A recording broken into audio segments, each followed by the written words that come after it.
Okay, here we go. Oh, there's kids playing hockey here. Future superstars. Beautiful. Going in the building. nosebleeds, boys. All right. Going in. Oh, look at this. Very cool. Awesome.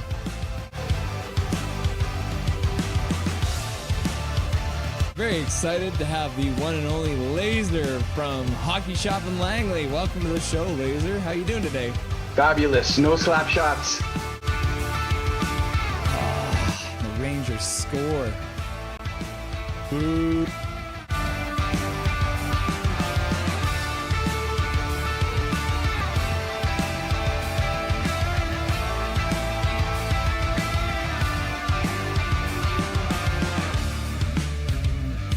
Can you hear me? Yeah? Yeah, that's wild. Okay. This is craziness. I'm watching the game in the bar. This is the, I'll show you guys. I'm literally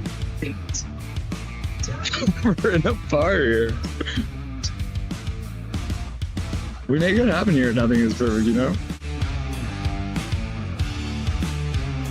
Here we are with the one and only Mr. Jake from Jake's Takes Hockey. Welcome to the show, sir. How you doing today? That's right. Thanks for having me. I appreciate it.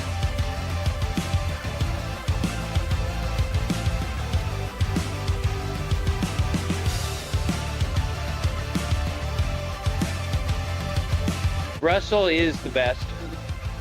He's the secret master of the universe. Yes. And he's come to this realm to set us free and deliver a cup to Vancouver, I think. Russell is a gift from the gods, I think. What do you want? You want to say hi to anyone on the stream? You want to say you want to say shout out to anybody? Any advice, words of wisdom? We got 2-1 Canucks right now. Justin, who is he? There you go. Oh yeah, look at that nice ice getting all clean. There you go. Go Canucks, go! All right. Yeah, literally the back row, boys.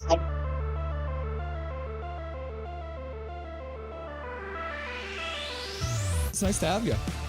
Thanks. Yeah, I'm happy to join you guys. Witten and Jordan from Canucks Uncensored. How you guys doing today? Awesome. We're good, Russell. Thanks so much for having us on.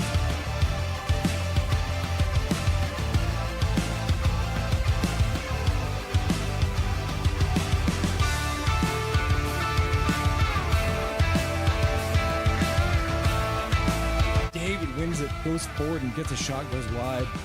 Carr puts it behind the net. Got!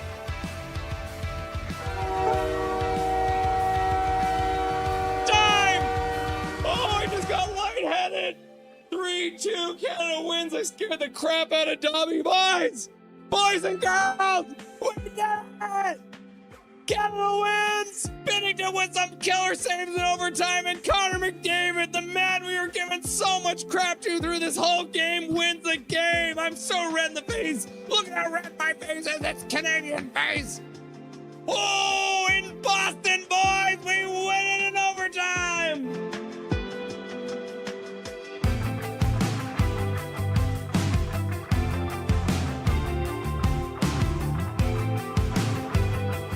This is the man, the myth, the legend, the Blue Line Hockey. Welcome to the show, brother. Thanks for having me. Pleasure to be here.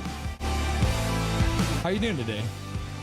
Things are great. Thank you for the wonderful intro, and thank you for having me on. And truly a big fan of what you are doing on your channel as well. So keep it up, man. It's really, really good. We're in the second row, so we're doing all right. Live from Rogers Arena, Michael Saunders with that beautiful mustache on his face. There it is. Look at that. A live look in, Rogers Arena, Mike and Zach. Russell, how are you doing, sir? I'm doing really good. It's nice to see you. Great to see you. It's always fun popping into the streams every once in a while when I get a chance, and nice to finally be chatting with you. How are we? Guys, this is awesome. I'm excited to be here.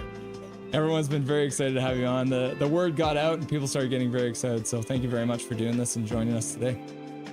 I appreciate you having me.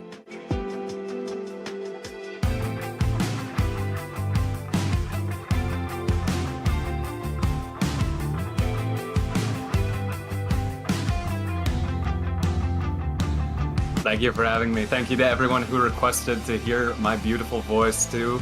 I appreciate that.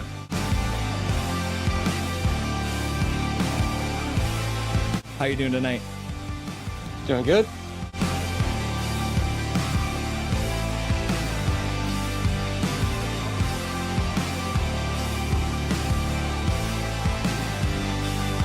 Thank you very much for taking the time out of your very first hockey game to join the stream. Everyone was very excited to see you, and enjoy the rest of the game in the third period. Yeah, thank you so much. Bye-bye, guys.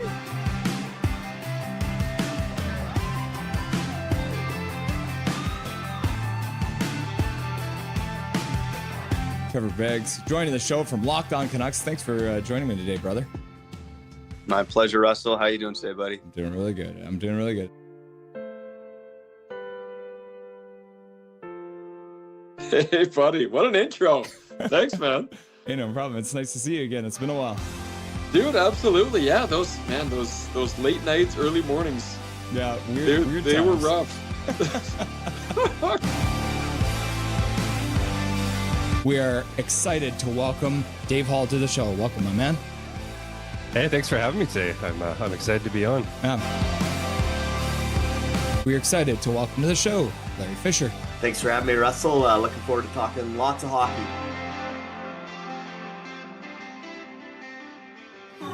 Yeah, look at that. Look at this man. He's wearing his Canucks jersey at a Montreal game. You love to see it.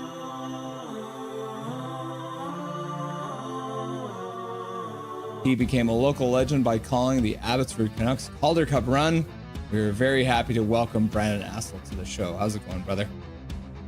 Russell, I'm doing well. Thanks a lot for having me on. I'd like to introduce to Nothing is Perfect, Mr. Zach Nolan. Thank you so much for having me. It's great to have you.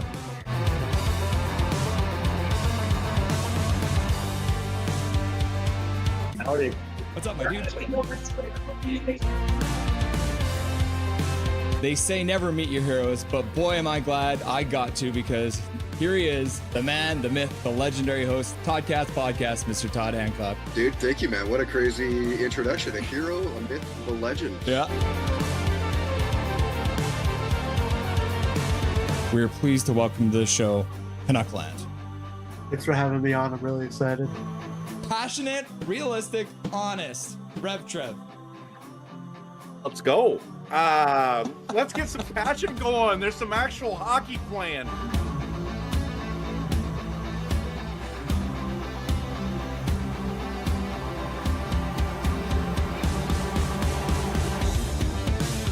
Smith plays it right across the zone. Bolana with a shot. Score!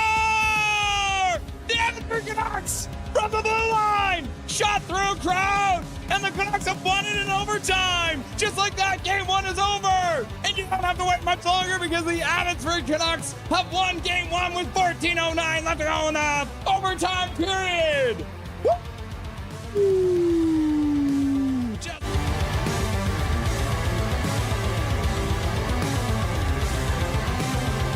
Charlotte wins the draw. They skate in. They take a shot towards the net. Goes high and wide. Comes around. In behind. Into the corner. And just like that! Just like that! Be resilient. Next man up. The Abbey Canucks, no doubt, never lost 2 games in a row in this Calder Cup Finals. And the Abbey Canucks are Calder Cup champions! Woo! Can you believe it?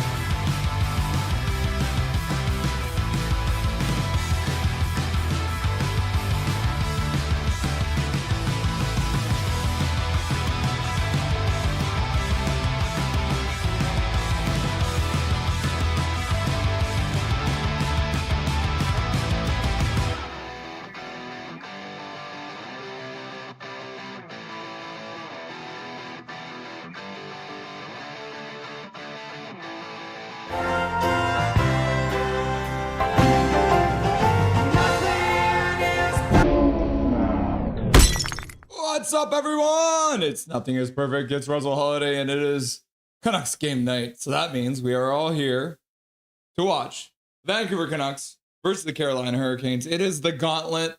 6 games in a row of hell that have been made only worse by injuries. Of course, it's injuries. So we've got a lot going on today. Chaos before the stream as usual. And then it'll be chaos during the stream too, I'm sure. I'm sure that's probably how things are going to go. So we're keeping things on the rails here just barely. But you know what? That's fine. We like that. We like the chaos, don't we? Here on Nothing is Perfect. I'm just finishing up the tier list, which you guys did see. We are going to be doing a tier list. And I wanted to make sure I had everything set up properly before we got started. And I have it almost done here. But once again, I'm getting ahead of myself because it's what we like to do here on Nothing Perfect. Nothing is perfect. We like to get ahead of ourselves. So let's start off by talking about what we are going to be doing today here on Nothing is Perfect. Because, as you know, we are live during every single Vancouver Canucks game. This is the way, right? Live during every single Vancouver Canucks game. So let's hop on over to the thing with the thing. So first off, here's the thumbnail, which you guys have seen. There's me. I'm fighting. I feel like fighting today, I guess. Friday, 4 p.m. start, the Gauntlet Game 3. We're going to be doing a tier list. There's Dustin. He'll be here. This will be his last night for a little bit because he'll be headed off to that tournament like we talked about last time. So keep that in mind.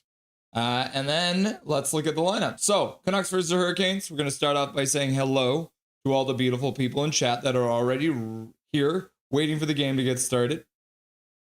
We're going to go through the stats you want, but you don't really need. We're going to go through the Canucks starting lineup, which, according to the reports, Quinn Hughes did not take warm-up before today's game. So sneak preview, it looks like Mr. Quinn Hughes is not playing this evening. During the first intermission, we're going to have the Rusty and Dusty Sideshow. So Dustin Boydell will be by, and we'll talk about the ups and downs of the first period of play. And we'll go through everything that's been happening in the world of the Canucks, because there have been some things. Jim Rutherford did an interview. We're going to talk about the Abbey Canucks. And then, as mentioned, the tier list, the Vancouver Canucks leading scorer tier list. Why not? Let's give you a sneak preview.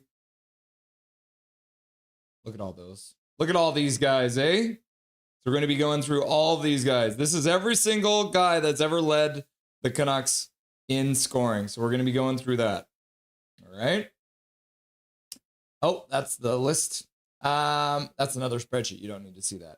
And then post-game, we're going to have Dustin Boydell. He'll be back on the show to break down everything that happens between the Vancouver Canucks and the Carolina Hurricanes. Cool? Cool. I'd like to propose a toast because this is my afternoon coffee because it is the afternoon. We're doing an early game because it's in Carolina. So, to evolve! And for anyone who doesn't know, we've got the brand new custom emoji courtesy of Eric Hunter, who requested it. So we have now a 2 evil emoji, which is Lucifer from South Park, which I thought was hilarious because South Park's so funny. Oh yeah, that's some good coffee. Let me tell you. Let me tell you. All right. I have one other look at. Oh yeah, and then with the tier list too, I should mention I'm going to do my tier list today, and then at the end of the stream or slightly thereafter, I'm going to make a community post, and it's going to have a link to your own ability to make the tier list. So once you guys have done all your tier lists, I'll give you a week to do it, and then once everyone's got their votes in for how they want to tier everything, then we'll have another intermission where we'll go through and we'll compare my tier list to your guys' tier list, because you guys always seem to get really upset by my tier list, but it is what it is, you know? Let's see. Kane apparently hit in the face with a puck in warm-up.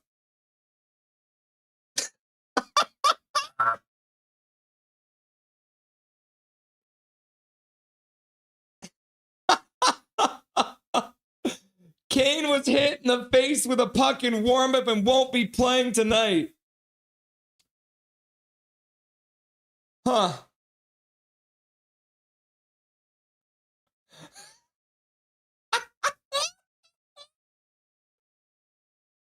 Okay. Okay, everyone, don't panic, all right?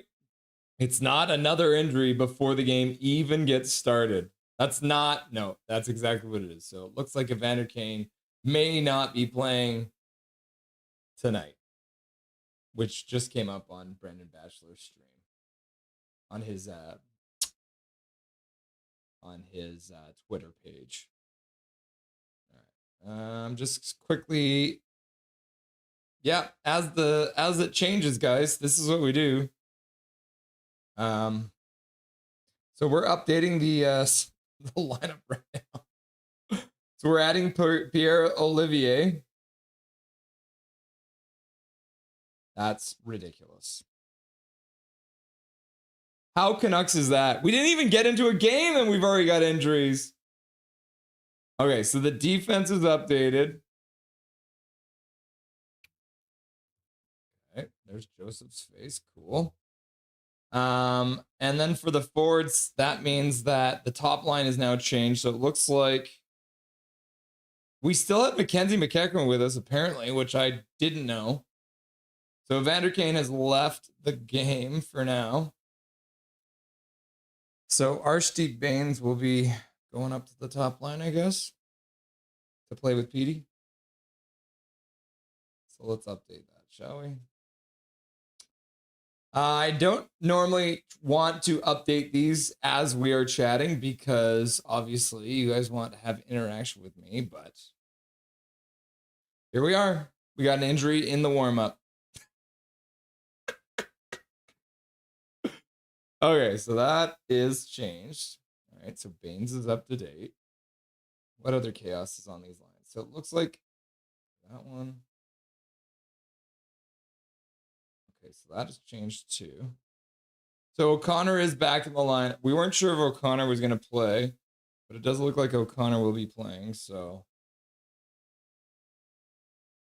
this is nuts, guys. Kiefer Sherwood is now on the second line. All right. I should just like literally bring up my thing as I update this for you guys. Okay.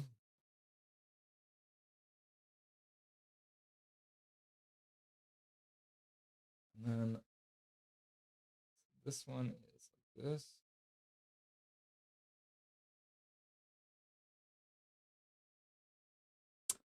Oh my gosh, guys.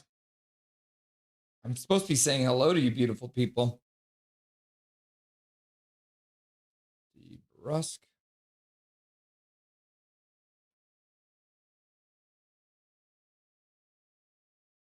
So that's changed. I thought this might be a problem today, because I wasn't 100% sure what they were going to be doing in the lineup because they didn't say anything after morning skate today. So okay, and then Drew O'Connor is here. So O'Connor's going to play. He was sick. I can tell you that because at the practice yesterday, Foot had said that he was sick. So got to go by first name. So that's Drew O'Connor. All right, guys. Sorry about this. But, you know, that's what happens when a player takes a puck off the face in the warm-up.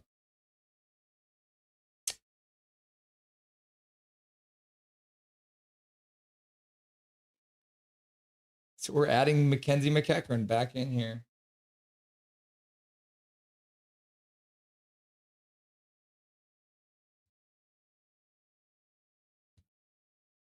That is crazy, guys. So looks like, yeah, Kane won't be playing tonight.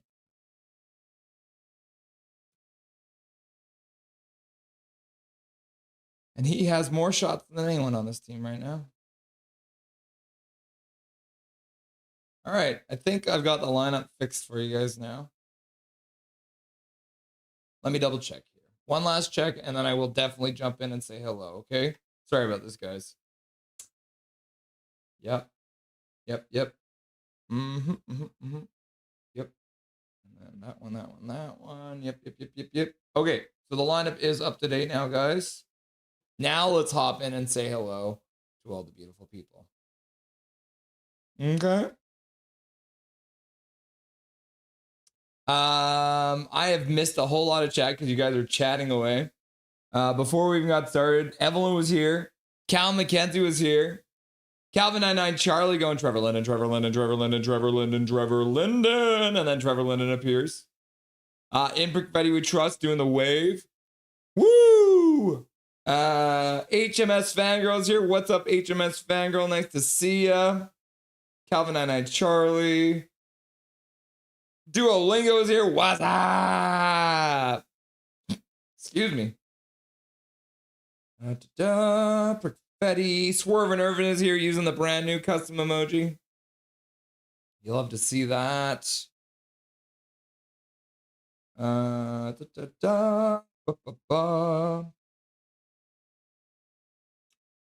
think those were all the people that were here before. Okay. Let's close that for now. Let's hop right into the chat. Kane left warm-ups early, so Swervin. In Brickvetti, Kane needs to make a few quick bets before the game. No big D. Yeah, he's got to get his roster set for his fantasy team. I wish Kane was actually able. Bible meme. You love a good Bible meme, eh?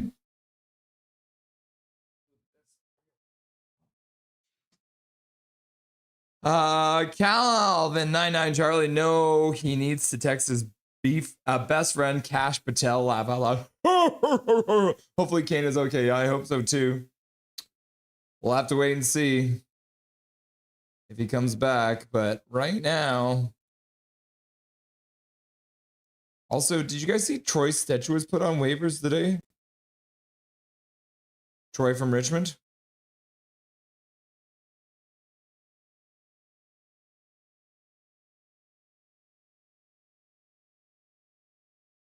Huh.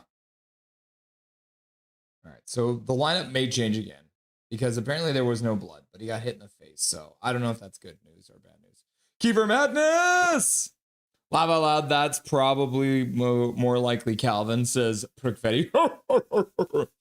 Paragraph Pro came left warmies early. Ha ha ha! Because you know now we can't even make it through the friggin' puck drop. Yep. Cal McKenzie smoking the Kiefer Madness this afternoon. Let's go! Funny how Kane took that picture of Cash Patel in the NBA gambler scandal, came out the very next day. He got immunity. I have no way to prove that. Yeah, I smell rat. Yeah, he might have been ratting, eh? I watched this stream on my phone and watched the Canucks on TV. There you go. I like it, Duolingo. Derek Wang's in the chat. What's up, Derek Wang? Ready to cheer on the Canucks? I'm glad to hear that. And then Cal McKenzie's like, Rusty Dusty, Rusty Dusty, Rusty Dusty. Wait, who's that? Last name Quinn? Yeah, there's a old player for the Canucks. His last name is Quinn. His first name is Dan. But he was the leading scorer of the team. So we've had Quinn Hughes lead the team once and Dan Quinn lead the team once. There's the new custom emojis. You'll love to see it. Everyone's figuring it out. To evolve! See, there is a God. If there's a devil, there's a God. I still like my stories better than Russ. I'm going to go with mine. Laugh out loud. And then what's this? Just laughing. Patricia Perry's in the chat. What's up, Patricia Perry? Nice to see ya. Always good to have you back. Our favorite grandma in chat. Bring Kane back. We just got Mancini out of injury reserve. Quinn hurt. And I don't know if Mancini's going to play tonight. So we'll have to wait and see. Mancini is back. But yeah, I don't think he's going to play tonight. Big Mac in the chat. What's up, Big Mac? Yo, what's shaking, everybody? Just about to leave work. I shall be on in about 20. All right, buddy. Be safe out there. It's a crazy world. It's always a crazy world out here. Gary is in chat. Live long and prosper, Soup Gary. We're going for the double live long and prosper. Who can do double live long and prosper? Thomas is here too. Go Canucks, glow. Go Canucks, glow. Go Canucks, glow. And then Thomas is like, to evolve. All right. Macaque in, yeah. So Baines is scratched. McEachran in. Oh, Russ, you missed my comment. It went with your comment about us disagreeing with you on a tier list. Laugh out loud. W love. All right, let's see. Have they updated this? Is Kane still out? Okay, so now Kane is out. Or Kane is in, Baines is out. So one last time, guys, I'm going to update this. So Baines is out. McEachran in over Baines. That says something too. So Evander Kane back in the lineup. We'll change that up too. So here we go. One last fix. And then we're going to hop into the stats that you want, but you don't really need because we're running behind as usual. Because there's too much stuff going on. You guys are too crazy here. All right. I think that is what's going to happen. I think this is my best guess as to what the lineup is going to be. All right. This is the best I can do for you guys today. All right. Let's hop on over to the stats that you want, but you don't really need. So Canucks on Friday, they've done it 551 times. They're 247, 220, and 84, which is good. Friday's a good day. At home, 158, 134, 55. Also good. On the road, 3 games above 500. So, you know, we like Fridays as Canucks fans. This is a good stat for us. Canucks playing on November the 14th. They've done it 29 times. Not a great stat. 9, 12, and 8. They're 5, 6, and 3 on the road when playing on November the 14th. So they are 1 game below 500, playing their 15th time on the road and 30th time overall on November 14th. So this is their chance to get back to 500 on the road on November 14th. And we won't get another chance until at least next year. Canucks versus the Hurricanes. In the last 10 games, the Canucks are 5-3-2. So pretty even. The goals are interesting because the Canucks scored 22. They've allowed 25, which is weird, right? So they do have a positive record. However, I mean, essentially they're a 500 team, like just above 500. They've played Carolina 87 times. This includes the Hartford Whalers. So 87 times they've played, 42, 32, and 13. At home, they're 25, 12, and 7. On the road, though, not a great stat. So things are getting evened up. They've played them 44 times at home, 15 times, blah, blah, blah, 14. So this is going to be their 15, 15, and then 44, 44. I don't know. I like that kind of stuff. Numbers. They're 17, 20, and 6 in Carolina / Hartford. So they are working to get back to 500. Canucks versus the Hurricanes on Friday. 8, 6, and 2 overall. 3 and 2 on the road. 5, 4, and 2 at home. So if we review this, we have a good stat, mess stat, slightly on the bad side stat, and an okay stat, right? So the stats they want but we don't really need is not screaming anything, which sometimes is a good thing because I feel like if it screams we're going to win, that means we're probably going to lose. If we're going to talk about the Canucks' current leading scorer against the Hurricanes, it's EP40. He's got 5 goals in 12 games. Darcy Rhoda has the all-time lead with 11 goals in 13 games. Brock Besser's got the most assists for a current Vancouver Canuck. He's got 7 assists in 12 games against the Hurricanes. Thomas Gradin, 23 assists in 22 games. He was more than an assist a game against these Hurricanes / Hartford Whalers. And then EP40 with the overall lead in points.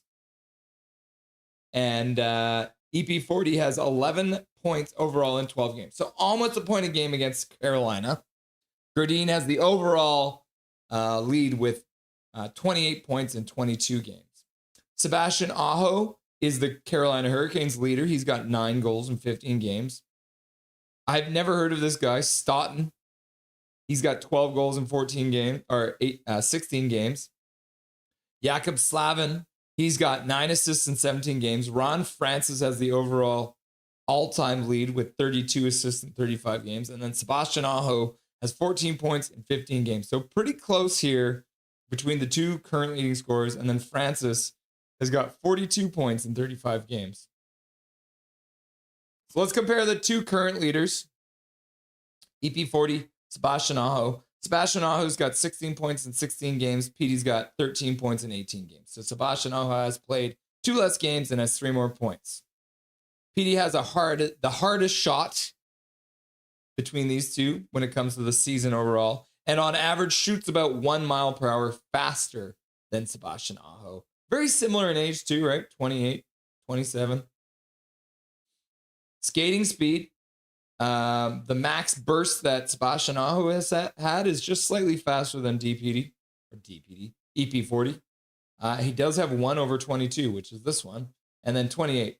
But they are pretty close, so that's interesting. So Pettersson has more 18 to 20 bursts, but Sebastian Aho has more 20 to 22. We're talking about skating distance. In the last 10 games, Pettersson has skated more, but Sebastian Aho skates more on average per 60, more miles per game, and more miles just by a little tiny bit in a period. And when it comes to zone map and shots, way more shots. Well, I shouldn't say way more. But when you take into consideration that Sebastian Aho has played 2 less games than Pettersson, he does have way more shots overall. Goals, more goals. Shooting percentage, better shooting percentage. But Pettersson has finished at a slightly higher clip when it comes to high danger chances. I'm about to sneeze. I don't sneeze very often on stream, but when I do, I have a very violent sneeze. For anyone who hasn't seen that yet. Sebastian Aho getting way more time in the offensive zone than PD by about 4%, a little bit more in the neutral zone, and about 5% less in the defensive zone. And that is in large part because Pettersson is spending more time having to take the face-off in his own zone because nobody else can. We want to look at the starting goaltenders tonight. Kochetka and Lankinen will be starting. Sneak preview of the starting lineup. So Kane skating around with a helmet on. Oh, yeah, looks like he took it off the mouth. He's not happy about it. Looks like he's going to be back though. All right. Lankinen has already played 9 games. Kochetka has only played 3. He's 2-0, so he must have come into a game. So he wasn't credited with a loss or a win for that one. His stats are really good, though. 938 save percentage, 147 goals against average, which is, 2 goals less per game and like 0.5% more of save percentage. Obviously, he's going to dominate in all these categories. And I guess we can say it is a smaller sample size, so we can't beat him up too much. And then save percentage-wise, Carolina goalie Kochetka has taken all of those. Goals, shots against, Lankinen has faced way more shots. Obviously, he has played 3 times as many games. Goals against has, the thing about these stats is it's hard to really put anything behind them because, this is the one. He had a 0% save, 5-on-5 save percentage versus Washington in his first game. Oof. Maybe he got hurt in that one. Weird, right? So he hasn't played since November the 3rd. Oh no, November the 10th. Interesting. Starts. Lankinen has had 3 starts over 900. Kochetka has had 1 start over 900. But stats-wise, Kochetka is taking the lead in this, which is a little scary. Looking at the 2 teams against each other, Canucks are 8-9-1. Carolina's 11-5-0. They've got 22 points. The Canucks have 17. Man, who had this one? Alexander Nikishkin. He had almost a 99-mile-an-hour slap shot. And on average, Carolina does shoot a little faster. Skating-wise, the Canucks do have a better burst. Jake DeBrusk had an almost 23.53 mile per hour burst, which is just a little bit more than Seth Jarvis. But the Carolina, again, has a little bit more on the high end, but a little less in the medium, which is interesting. Skating distance, in the last 10 games, the Canucks have skated substantially more.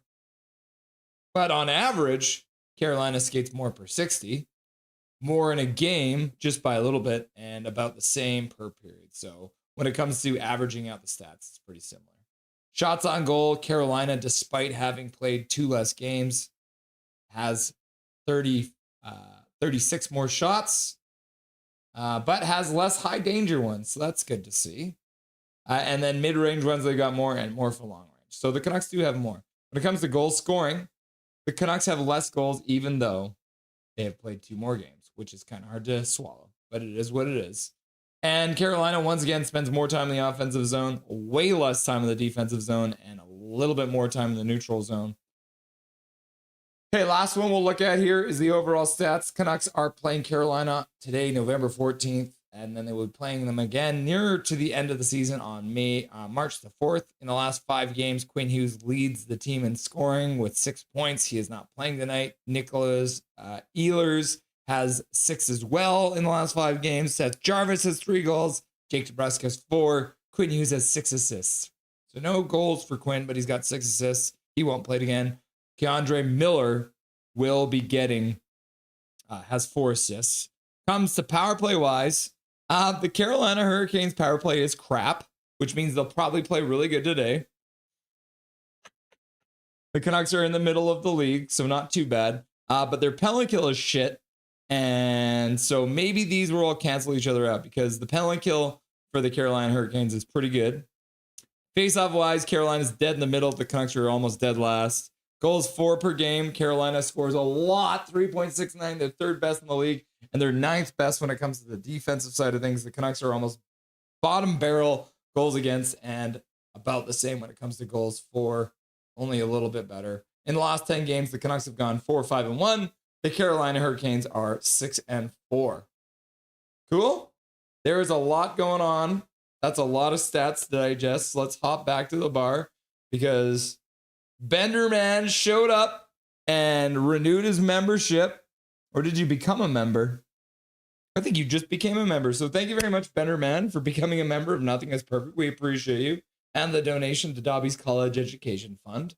And then following that up right away is our legend, Eric Hunter, who dropped 5 gifted memberships in chat. So Carol, Habs, Hockey Lovers, Omega Fish, and German Canucks all getting gifted memberships courtesy of our biggest patron, Mr. Eric Hunter. So thank you very much, Benderman, for becoming a member. And thank you very much to Eric Hunter for donating 5 gifted memberships to Carol, Emmanuel, Hockey Lovers 22, Omega Fish, and German Canucks 6.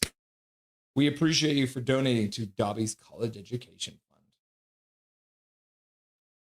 Okay, let's quickly hop over to the lineup before we get started here. They're saying, oh, Canada right now. All right, offensive lines. Here we go. Same top line we had last time. So Kane is playing, apparently. Pedersen and Garland on the top line. Number 2, we got Brock Besser, Lucas Reichel, Kiefer Sherwood playing together on the second line. Third line, Drew O'Connor, Attiratu, Jake DeBrusk. So Jake DeBrusk goes back over to his normal wing. And then we got Mackenzie McEachran coming in for Baines, Max Sasson, and Linus Carlson. So the Calder line has been broken up. Me and Dustin talked about this. Baines has not been looking great. So there it is. Baines out of the lineup. Mackenzie McEachran in. Thanks, Russ. Love the emoji. I got you, my dude. I finally got it done. I literally finished that like 3 seconds before we went live. Coach Rob Willie in the house. What's up, Coach Rob Willie? And then let's look at the defense because there is no Quinn Hughes, so you guys should probably know about that. All right, so it is going to be DPD and Phil Hronik on the top pair. And then we're going to have Marcus Pedersen and Tyler Myers playing together. And then our third pair is going to be P.O. Joseph and Tom Wielander on the bottom pair. And then starting for your Canucks, as you already know, is going to be Kevin Lankinen. Right? So,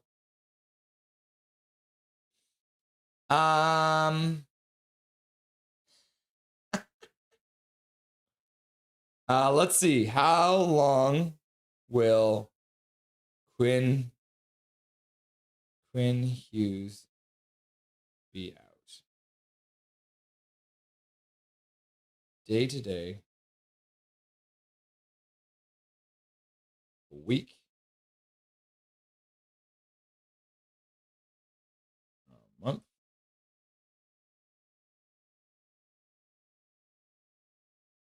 he'll come back too soon and leave.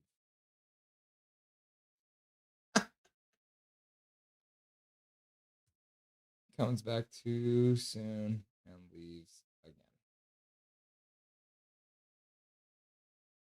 There we go. New poll question. First one of the day. How long will Quinn Hughes be out? And we're going to go with day to day, week, a month, comes back too soon and leaves again. So there's your first poll question of the day, guys. So enjoy that one. The national anthems are over now. So we'll get underway here in just a moment. We'll see if, who knows what these lineups are going to do. I don't even know what's going to happen, guys. I'm going to be honest with you. This is chaos. The whole world is chaos. All right. So let's get things on.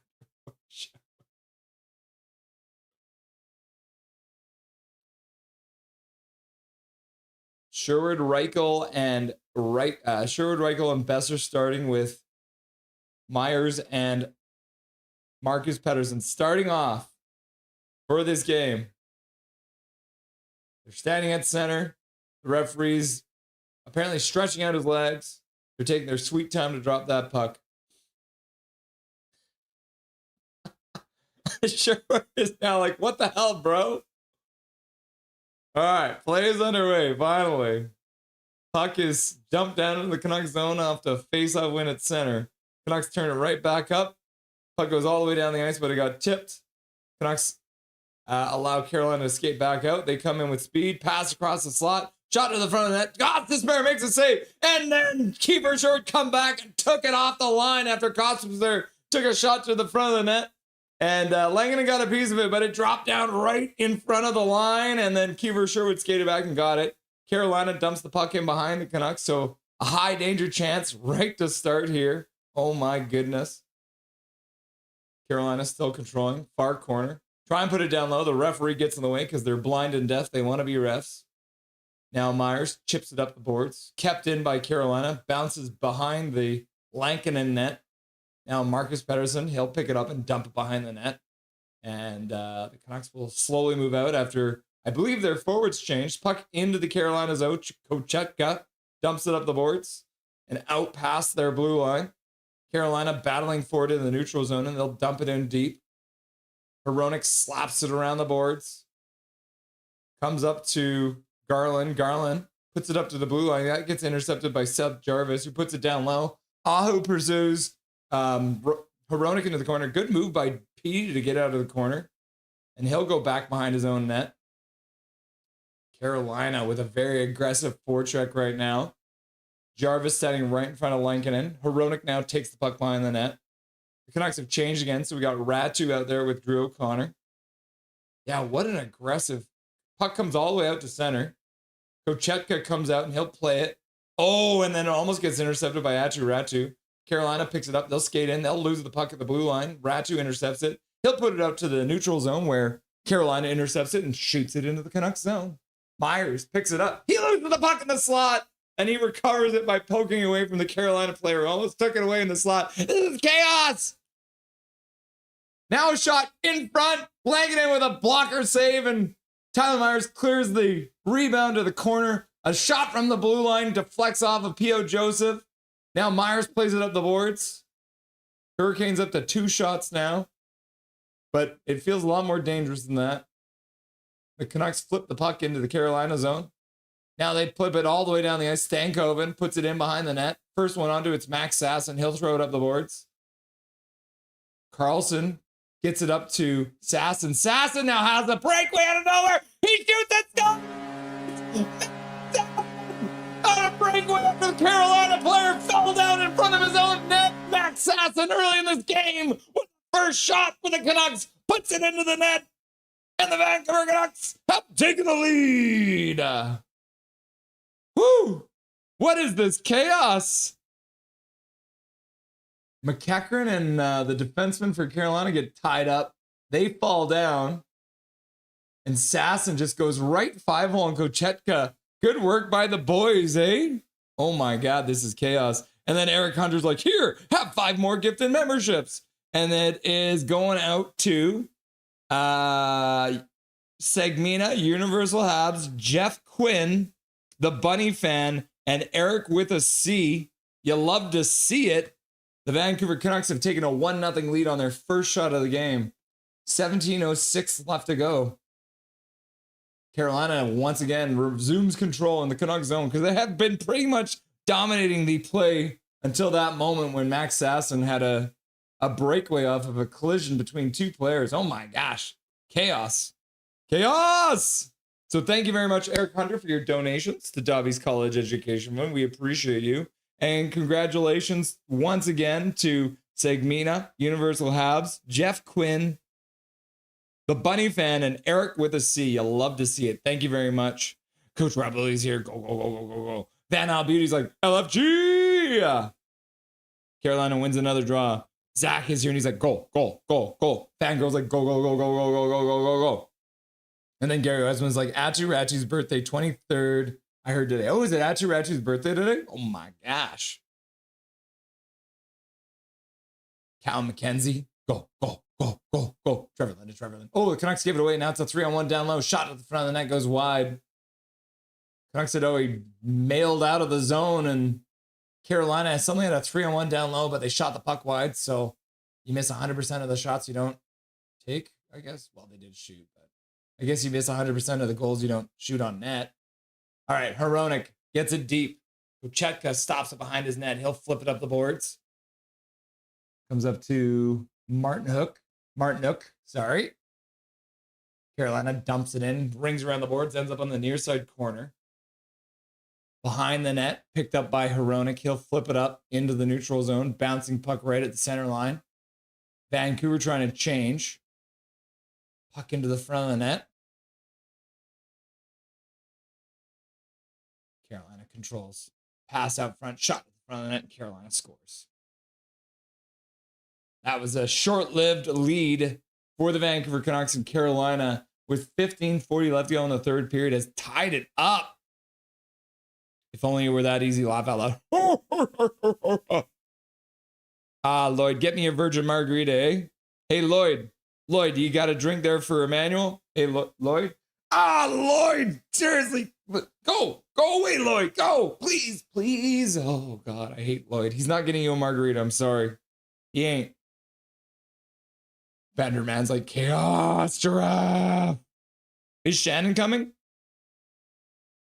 Canucks win a draw. Or did they? I don't know if they actually won that draw. They did not. Carolina won it and dumped it in. Eric, hi! And then Eric's like, go, go, go, go, go, go, go. Big Hog's here. Casket Brain is here. Ooh, Lankin with a save off Jarvis. And then Pedersen picks it up. He'll flip it all the way down the ice. That one gets intercepted by Carolina. They'll move back in. Stop up in the corner. Put it behind for Aho. Aho tries to throw it out front. Blocked by Vilander. Now Pedersen picks it up behind the net. He gets double teamed. Looks like Marcus Pedersen has high sticked someone. Oh no. This looks bad. Seth Jarvis is in agony on the ice. Oh, this is not a good scene. He is staying down too. How is the trainer not running onto the ice? He's clearly in agonizing pain. That is bad. 14:51 left to go in this period. And Seth Jarvis in agony after taking a puck or a stick to the mouth, I think. It could be a mouth or an eye, but that is a really scary scene on the ice. Calvin 99 Charlie. My boy Linus Carlson got an assist. Oh, it wasn't even Marcus Pedersen. Was that his own teammate's stick?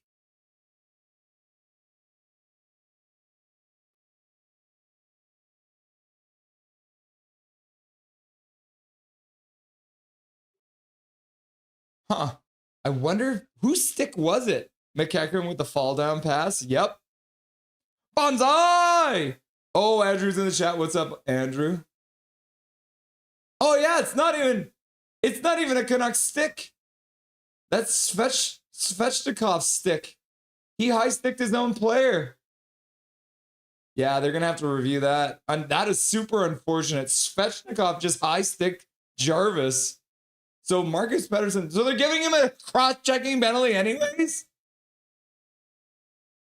That's insane. Foot's not happy about it. I wouldn't be happy about it either. You high stick your own guy.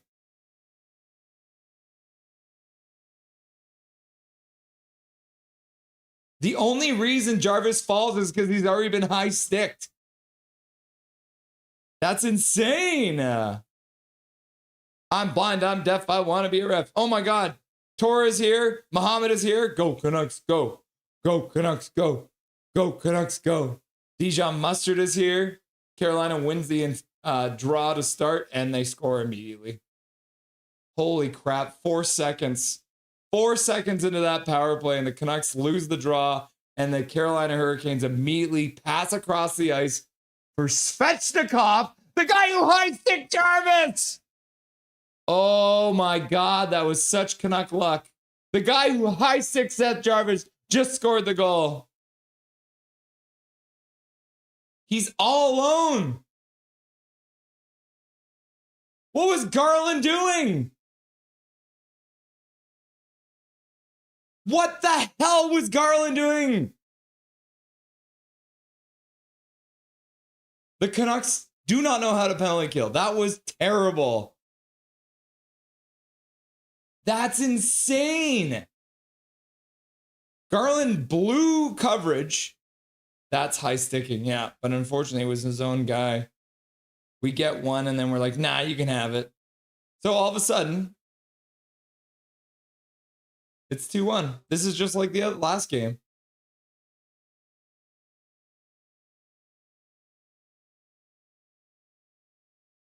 The Canucks penalty kill sucks. I'm not even mad at the refs anymore. I'm not even mad at the refs anymore. Canucks with 1 shot, Carolina with 5. Right? The Canucks have won 1 faceoff so far tonight. Japan 4 here. What's up, Japan 4? Hey, Russ, me, Jordan, and Witt might play NHL 26 on Sunday before or after. You down to play? I am streaming both the Vancouver Canucks and the Abbey Canucks game that day. So I will, unfortunately, not be able to play NHL, but on Tuesday night, I will be playing. That's insane. This game is chaos.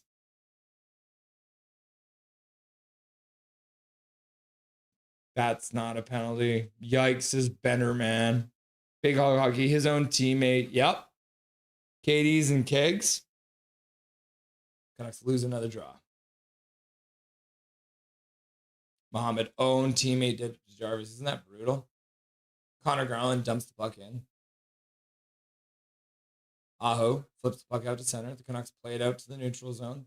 Petey drops it. Chipped down for Garland by Kane. Kane throws it towards the front of the net. Ends up going through the crease and out the other side. Marcus Pettersson plays it down the boards. Ends up behind the net. Pettersson plays it up the side. Kane didn't read it. Carolina picks up the puck and puts it out to center. Kane now picks it back up. He'll fire it in. That goes around the boards. Canucks will change. That's a BS call. Bonsai, Callum-son. Daniel Lezek is in here. What's up, Daniel Lezek? WTF was that call? I don't know. David W. MP3 goes to the box for cross-checking. Correctly called a minor. Given friendly fire there before then. There was a cross-check on EP40. Yeah, there was a cross-check on EP40. And there was a cross-check on... but instead they just gave it to Marcus Pettersson. But I have to stop getting mad at the referees about the penalties because the Canucks are the problem. Let's think about it this way. They're blind, they're deaf, they want to be refs. However, if the Canucks penalty kill was good, it wouldn't even matter. Because that's what the Boston Bruins did in the 2011 Stanley Cup Finals. They didn't give a shit about taking penalties because they knew they had a better penalty kill. Jake the Pancake's like, well. All right. My clock kept on running. So there is 3:18 left to go. 13:18 left to go now. BS cross-checking call. It was a BS cross-checking call. WTF says Benderman. Japan 4, laugh out loud. They scored on the off the draw. Yep. I don't know why you start. What was Garland doing? I'm so over this game, this season. And just like that, the Canes have tied this week's Canucks game 1-1. Unserious league. Yep. Swear jar. We got scammed. Refs, WTF. Milosh is here. Pucking jokes. I gotta open the window. It's spicy in here.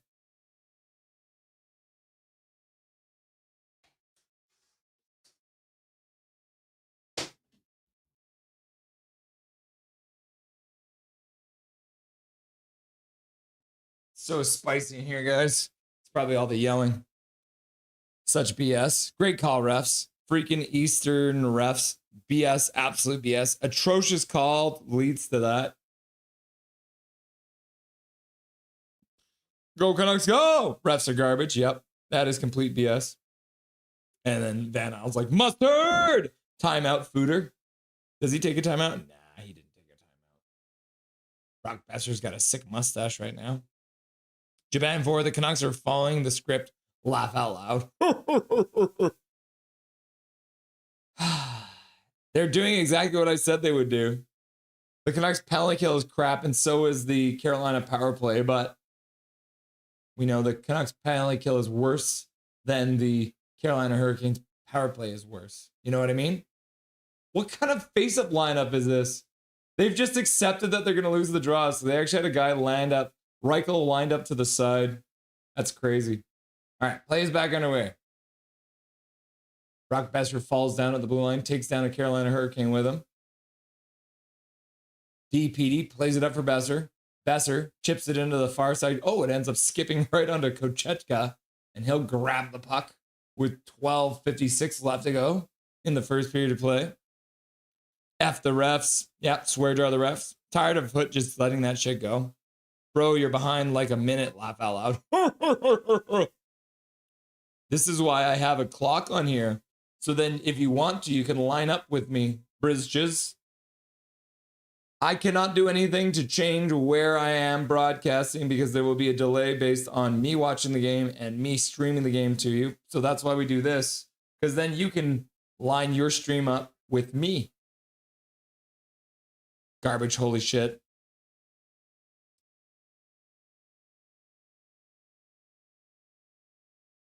Vilander picks it up in his own zone. He'll pass across the zone.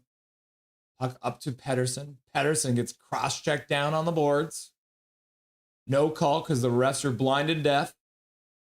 Pettersson comes flying in trying to throw his own hit.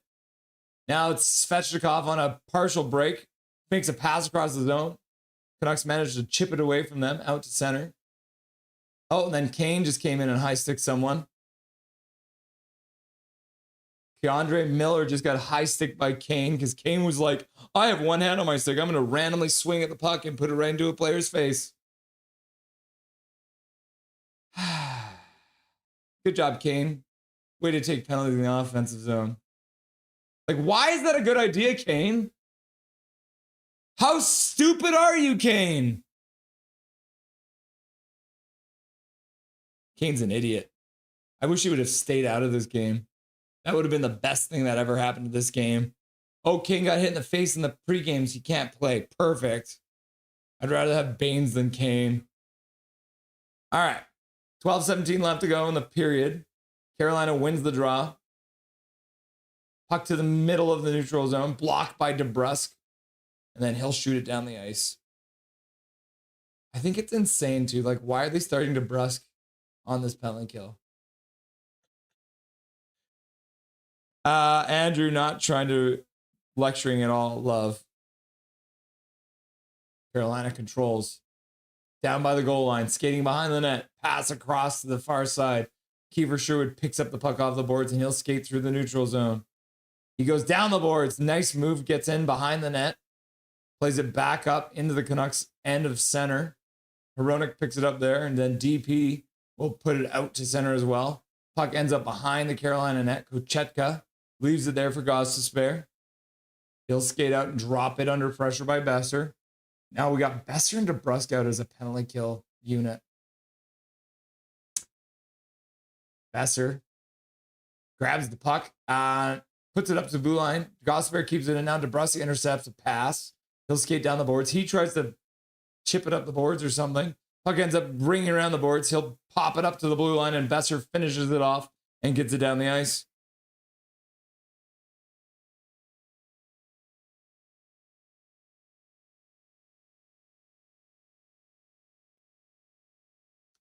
Oh, Pettersson scores! He steals the puck and jams it in the back of the net, skating right down Main Street.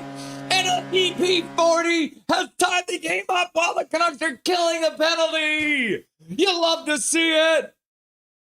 Oh my gosh. Puck yeah, finally 40. Woohoo, says Jake the Pancake. Oh, PD. Nice poke, says Cal McKenzie. Wow, says Paragrapher Pro. And then HMS Fangirl's like, go, go, go, go, go, go, go, go, go, go. And then Calum's like, go, go, go. And Swerven's like, go, go, go, go. And Eric Hunter's like, go, go, go, go, go, go. And then Coach Ravelli's like, go, go, go, go. And then Carolina wins the draw at center ice. Daniel Lezak is celebrating with the goal emoji. Big Mac is like, go, go, go, boom, boom, go, go, go. And then Emmanuel's like, go, Trevor Linden, Trevor Linden, Trevor Linden, Trevor Linden, go. And then Trevor Linden appears. And then Eric Hunter's like, you know what? Have gifted memberships, everyone. And the gifted memberships went out to Watch YouTube, Canucks Fan, Riley Enigma X McKnight, Fire Virgo Rabbit, and Brian Daly. Hashtag you love to see it. So thank you very much, Eric Hunter, for the 5 gifted memberships. The Canucks are back to full strength now. We appreciate you very much, Eric Hunter, for another 5 gifted memberships. And congratulations to Watch YouTube, Canucks Fan, Riley Enigma X McKnight, Fire Virgo Rabbit, and Brian Daly, all getting free gift memberships courtesy of the legend Eric Hunter. You'll love to see it. What is this game? This game is just as much chaos as the other night against Winnipeg. Oh my gosh. My clock didn't start. What the heck, bro? Hronik throws it off the glass and down.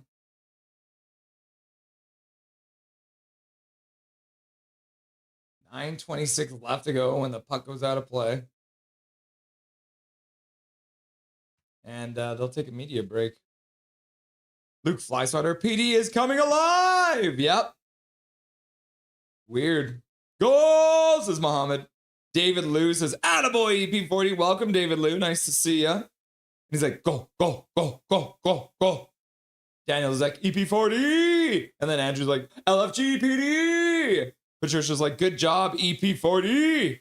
And then Andrew's like, woo! And then Coach Robilly's like, go, go, go, go. Go, go, go, go, go, go, go, go, go. Patricia Perry, I can't get too excited. Yeah, oh no, we got to stay even. We got to stay even keel, everyone, because you never know what kind of chaos we'll see next. The chaos that will ensue. Duolingo, not many people who have handlebar mustaches. It is Movember, guys. That's why I have this mustache. So every time somebody asks about this, I remind you that my younger brother, Ryan, is doing a mustache for Movember. There is a link in the description for the video. So if you feel like donating to Ryan and his cause of Movember, feel free to click on that link and go from there. Ooh, says Benderman. David W. EP40 scores to tie the Canucks Canes game 2-2. These Canucks haven't quit just yet. PD, says Benderman. Scared they will let me down. That's what Canucks do. KJ Brazy's like, salutations all. Casky Brain's like, PD. And then Swerve Nerve's like, goal 40, goal 40, goal 40. Oh, I burped. Calvin 99 Charlie. Go, go, go, go, go, go, go. Canucks score, says Mohammed. What a ripper, says Andrew. Yep. Why is Foot? That's weird. Foot was just like coaching PD on the bench. So weird. Why were you coaching him after a goal? All right, the Canucks won a draw. Oh my God, the Canucks won a draw. That has not been happening much tonight. They have 4 face-off wins now. Eric Hunter, hi! Canucks skate through center. Oh, and then Reichel just loses the handle on the puck.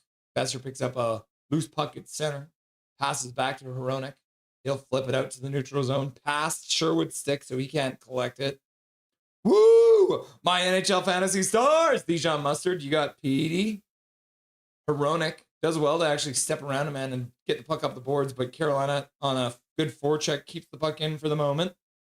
Reichel plays it up the boards, gets blocked by Carolina. They'll put it down behind the net. Now they'll play it right up front and Stahl can't get a handle on it in front of the net. And a swing on a miss by Mr. Jordan Stahl, captain of the Carolina Hurricanes. All alone in front, but the puck eluded him and he couldn't finish the play on a good pass in front by Martinook. And Lankinen's covering it up, and DPD will make sure that nobody gets to the front of that to chop at our man Lankinen.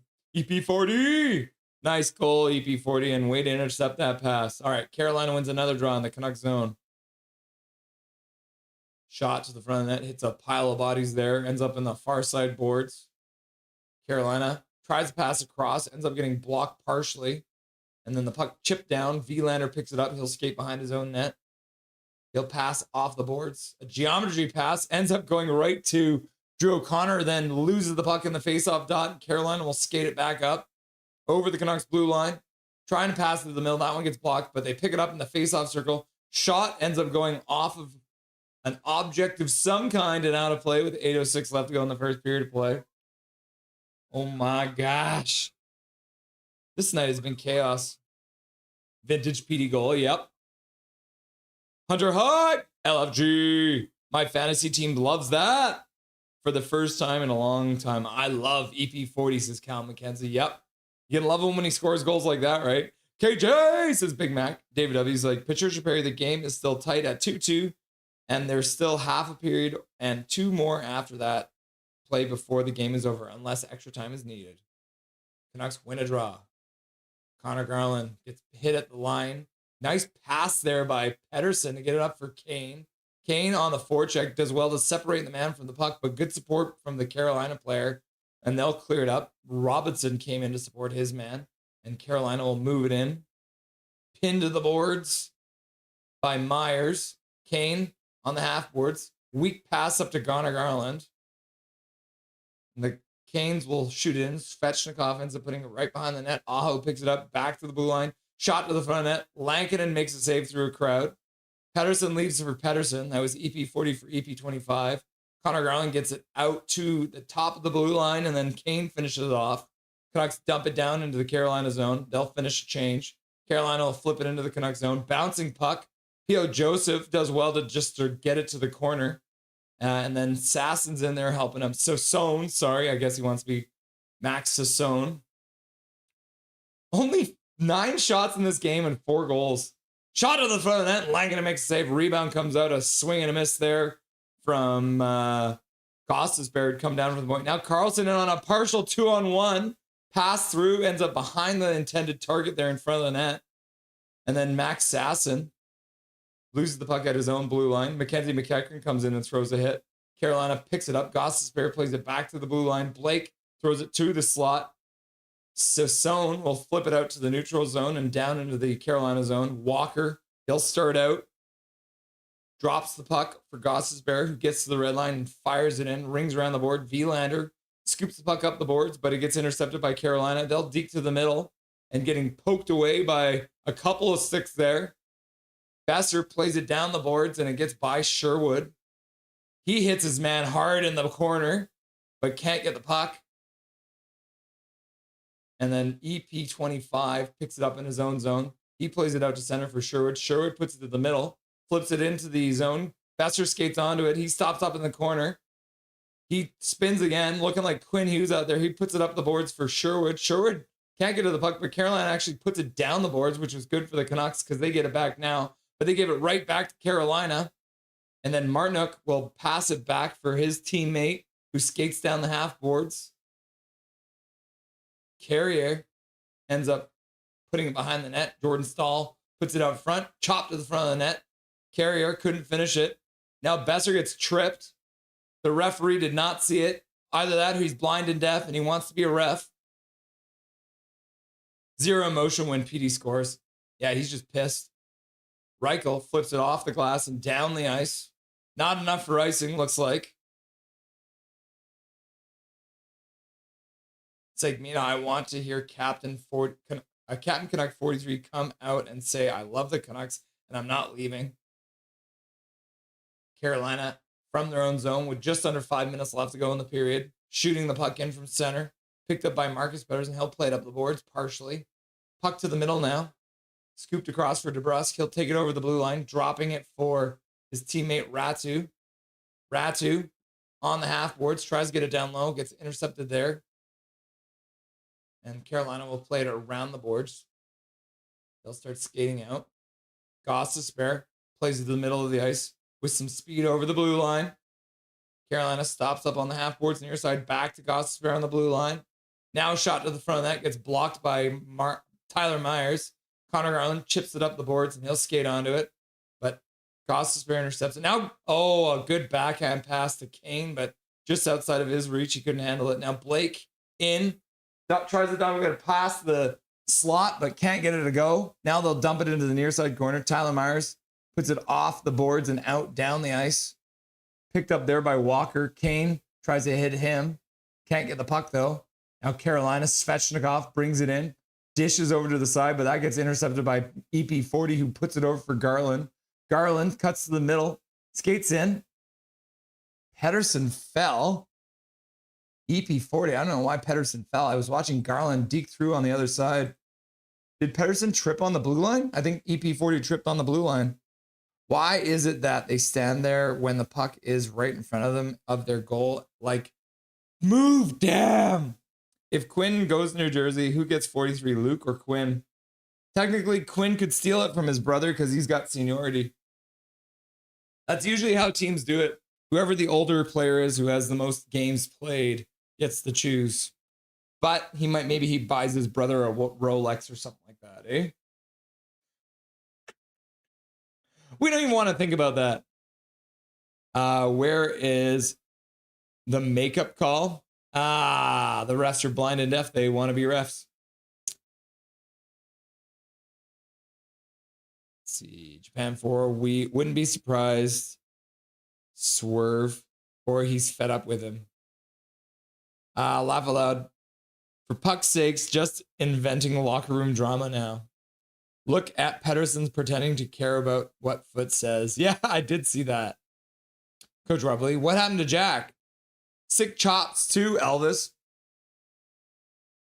I'm trying to think of a good Elvis song to sing, but then you guys always get mad when I sing. Andrew, the fact that we kept the Canes to 5 shots to this point is pretty impressive. Yep. Disgusting shot. What a snipe. Shocker when Quinn is gone. P produces points. Crazy, huh? Laugh out loud. Calvin's like, maybe the rift was always between Pettersson and Hughes, not Pettersson and Miller. Jack Hughes suffered a non-hockey injury, a freak accident at a team dinner. What? Are you kidding me? He's out because he got hurt at a dinner? What, did he fall on a fork or something? Do we have to trade Quinn now? I mean, if we win all the games while he's missing, then we got to think about it, I think. Calvin Petey's been on the edge for like 4 games. Yeah. This was a greasy apple to give up, though. Yep. Bridges, you're right. Pettersson did well. Ooh, Max Sasson wins a draw. Puck dumped in. Kochetka actually blocks it partially, but Carolina will recover it. Playing it out to the neutral zone. Bounces past Max Sasson. Up to Mackenzie McEachran. Carolina, though, shoots it back in. They'll be offside, though. Puck up for Vilander. Puck gets away from him, and Carolina will start playing pass in their own zone. Mackenzie McEachran with a light forecheck. Puck down the boards into the Canucks zone. Marcus Pettersson heard footsteps coming, braces himself for a hit, and gets the puck down the ice. Oh, I didn't start the clock. 3 minutes left to go in the first period of play. And then Dustin Boydell will be by for the rest of the Dusty Sideshow. Reichel drops the puck. Besser did not know he was going to do that. Carolina intercepted, but Verona takes it back in center ice. Now Reichel comes in, gets the stick of Walker, but couldn't get the puck away from him. Coming down the boards, good forecheck there by DPD. And then Reichel couldn't get the puck down deep into the Carolina zone. Now Sherwood is in there throwing a hit. He can't get the puck. Carolina now skates out. 3 of them over the blue line. Shot to the front of that. Lankin makes the save. Big rebound comes out. Shot goes wide. Back to the blue line. Pass is missed and the puck goes all the way down the ice. But it's a Carolina pass, so no icing. It's a reverse icing.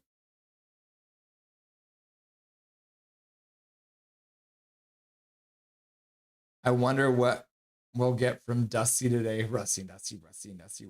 Sounds crazy, but if we did that, we'd have a Quinn Light until 2032. Who's Quinn Light? Puck to the middle. Ratu dumps the puck in, skates in on the forecheck. Nystrom gets hit by Ratu, puts the puck up the boards though. And Carolina skates out with some speed. Blake into the middle, drops the puck. Now tried to turn it into a give and go, but the pass was too hot to handle. Canucks flip it out to the neutral zone. O'Connor chases the puck, but Carolina comes up with it. They'll move it up through the neutral zone. Stankoven ends up going wide with the puck. Vilander picks it up behind his own net.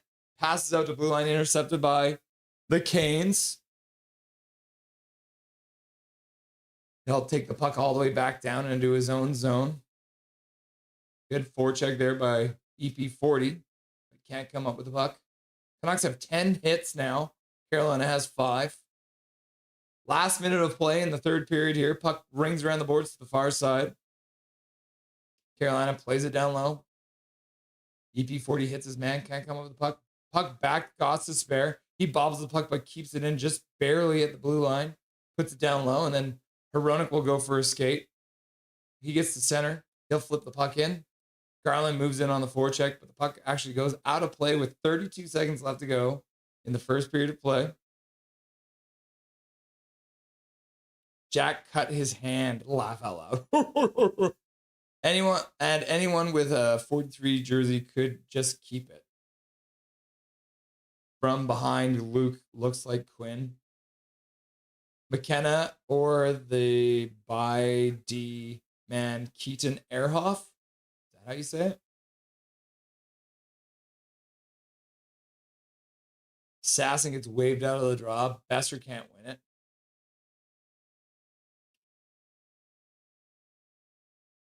Saying if we lose Quinn, then we'll pick up Luke instead. Carolina keeps it at the blue line, dumps it past their man in behind the net.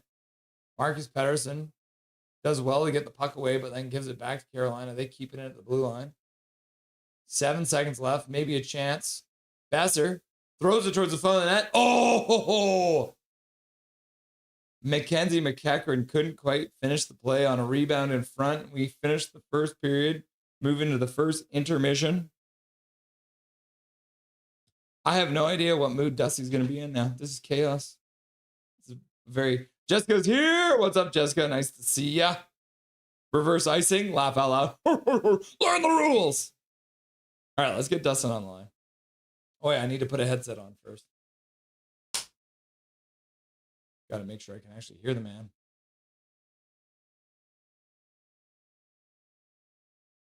What's happening?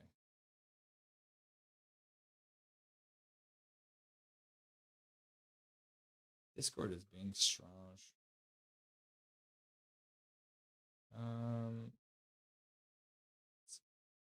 Says he's offline. Is Dustin offline? I'm gonna restart my Discord for a second here, guys. Sorry about that. It's doing weird things. If Discord doesn't work, we might have to try a different form of communication. Now it looks like have you reset the unit? I have reset the unit and it fixed everything, so that's good.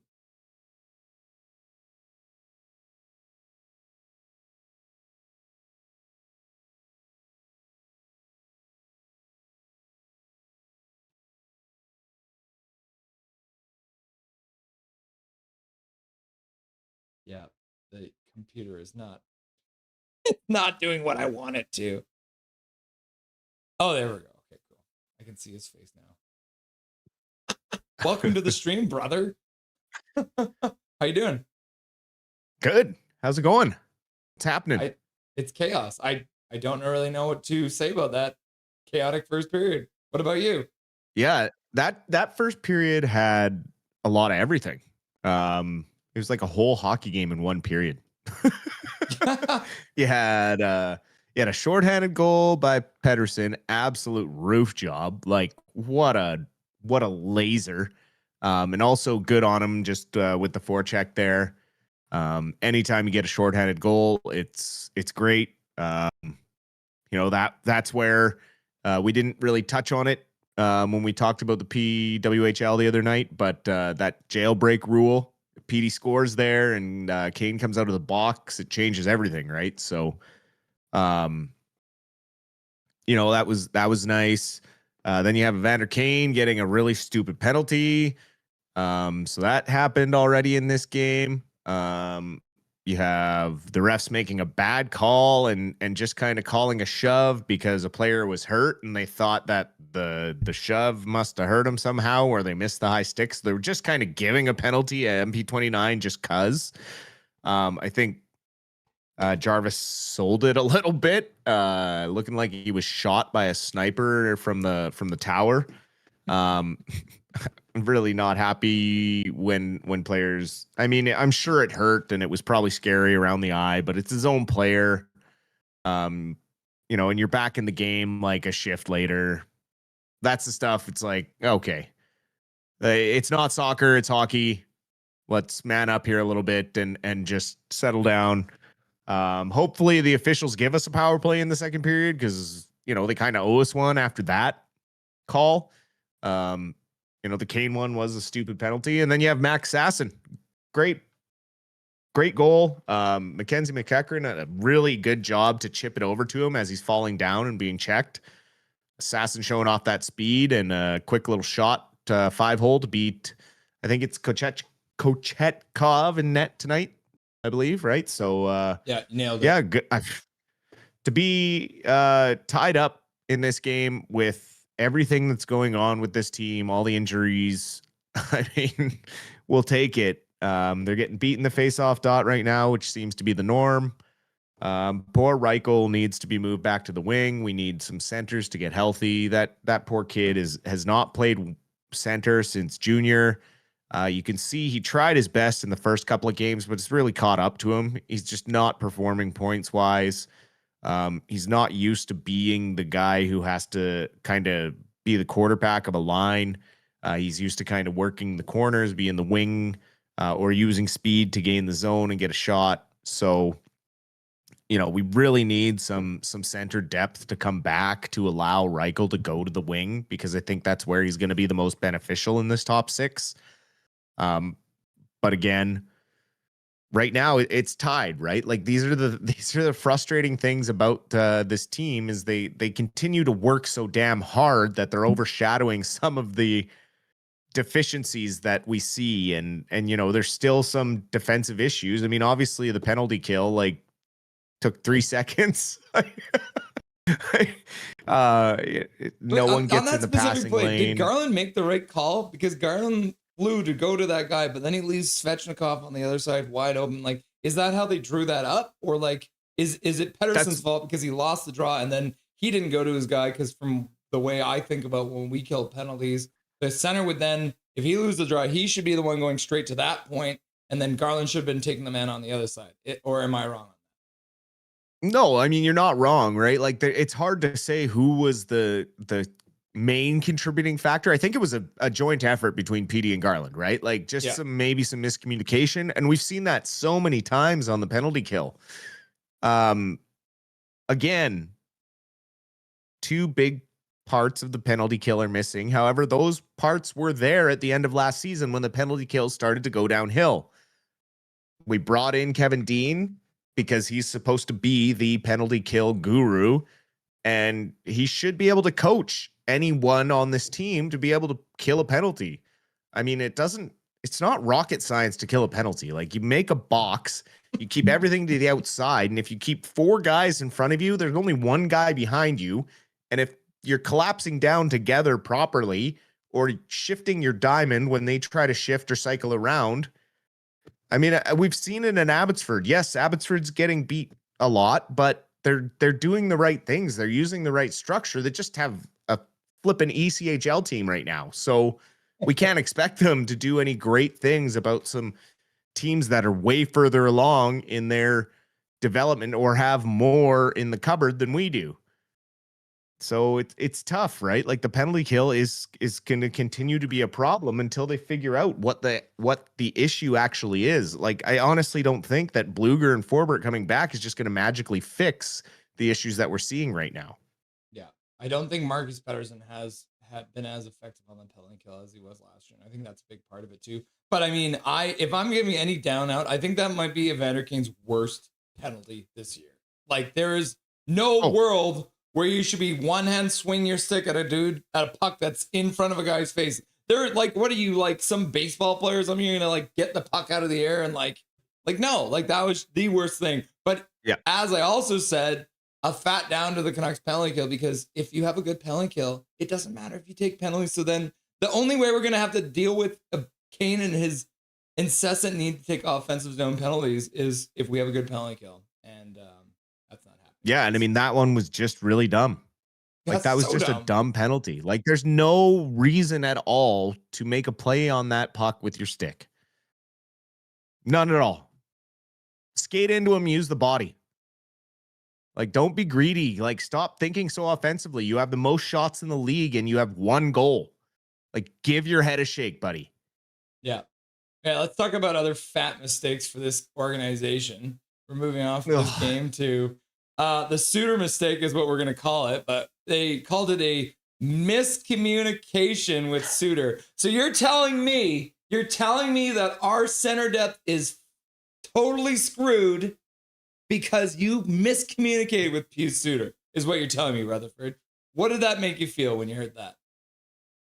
Just, I mean, we've heard that a couple of times with free agents, right? That they wanted to circle back on and then they missed out on because of failed communication. It's like, you guys have been in this league for a long time. Now, is it Rutherford relying on Alvin to do his job as GM and being like, well, maybe Alvin isn't doing the right things on free agency? Like, I don't understand what that comment kind of meant. Because like Rutherford, for all intents and purposes, shouldn't really be a part of contract negotiations. That's the GM's job. So is he backhandedly throwing Alvin a little bit under the bus and saying like, this is Patrick's fault, like for not getting Suter re-signed? Alvin has handled a couple of our free agents not great. He has handled trades a little better, what we've seen in his pedigree so far. So it's a little hard to read into, it be. I don't understand how you can miscommunicate with an agent who only has one client. Yeah, exactly. That's, I think, the biggest issue for me is that, Pius Suter's agent is his only, like, he's the only guy that he follows is Pius Suter. So to have communication issues, I mean, it sounds like an excuse. I don't know what to say to it. It's just frustration as a fan at this point that there continues to kind of feel like no real accountability for failed trade deadlines, failure to re-sign certain players when you see them kind of go sign for stuff we could have afforded. Yeah. It's annoying, right? And then you see Besser come back because he probably didn't get the offers on the free agency. Like we talked about, he's not going to get what he thinks he's going to get. And then he comes crawling back, and they're so focused on one player here that they miss out on a very important depth player, rather than just they focus on signing a fan favorite who really hasn't. Like, yeah, we say he's a consistent scorer, but it's because he's the only guy who can score over 20 goals every season. Like, can we raise the bar a little bit as fans? Like, I'd love to see somebody score 40 goals more than once in their career. Like, I'd love to see it like 2, 3, 4 seasons in a row. Like, stars on every other team in this league do. Mm-hmm. Not to say Suter was going to fix that, but he's going to make it easier for some of our guys to get open and take pressure off, because he can play the defensive role. He can play the hard matchups. He's an actual NHL center. Exactly. All right. Exactly. So Swerve and Irvin using his monthly membership message is the perfect way to move on to the next point that I want to talk about. Rutherford. All right, I'm going to say it now. Rutherford and Alvin is just Jen Benning to Electric Boogaloo. And that's the next point, is no rebuild. So they asked him straight up, are you going to rebuild Rutherford? And he's like, I could if I wanted to, but I'm not gonna. Good choice, bad choice? I mean, like, at the very end of the conversation, he says he has free will and Aquilini doesn't get involved, but it's hard to believe that when in history has proven that it's Aquilini who refuses to rebuild. Do I kind of agree with him that the Canucks don't really have the assets to rebuild? Like, what? Who are they? Like, if they trade all the young players that are just coming up, then we're left with nothing. We're left with draft picks that may or may not turn out. Like, we've worked hard to develop players like Lekermacki, Carlson, Sasson, these guys that we've gone out and our scouting has done better to get younger. But because Benning left the cupboard so empty with draft picks, there's nobody in that in between, right? Like, we lost 15 players off of the Calder final team last year in Abbotsford. Like, that's crazy. What organization could survive that in their depth? I don't think there's a single one in this league that wouldn't be suffering like the Vancouver Canucks are right now. And it's because of how many draft picks were traded away to just try and get that one round in the playoffs. After that taste of the Stanley Cup, like for the 2010s to 2020, it was just that mediocre, just sneak into the playoffs, just trying to get just in, win one, maybe two rounds, and then we're out. And it's all about money, and it pisses me off because we deserve better as fans. We've done our part to support this team. We've bought tickets. We've paid for the Sportsnet subscriptions. It's time for Aquilini to step up and actually provide a contending team on the ice. He needs to actually show that he cares about hockey and be more passionate like some of the other owners around the league. I saw an interview with JJ Peterka yesterday, and they asked him what the difference was between Utah and Buffalo, and he said the ownership. Yeah. We have the most passionate owner, in my opinion, in the league. He said he's at every single game. He doesn't miss a home game, and he's super involved with trying to provide the players with elite facilities to have them become the best they can be and the most comfortable they can be, which is what it should be. If you are rich enough to own an NHL team, you should be providing the professional sports team with the elite level facilities that everyone else has around the league. And now we're still sitting here about this BS practice facility and no rebuild, and it's all the same thing. And it really always comes back to Aquilini and ownership being too involved. David Kampf cut, essentially, put on waivers for the purpose of terminating his contract, has not been playing well over for the Toronto Maple Leafs, did not play well when he got sent down to the Toronto Marlies. He is an absolute black hole when it comes to offense. However, he does know how to win faceoffs, and he is good defensively. Would you take a flyer on David Kampf on the Vancouver Canucks at this point? I just think right now it's a waste of cap space. I mean, he's not going to fix our offense. We're fine in the bottom six. Like, he's not going to one guy isn't going to fix our penalty kill. It's a coaching issue. So I'm like, why the hell do we go after a bottom six forward that's a maybe issue that we maybe probably have to put on waivers ourselves, and now we're committed to buying out that contract as well and eating cap? No, let Toronto suffer with it. Like, I get the want to do it, but do we need to do it? Not really. We got some guys that are going to be getting healthy here soon, and it's just a waste of the cap space that we don't really have anyways.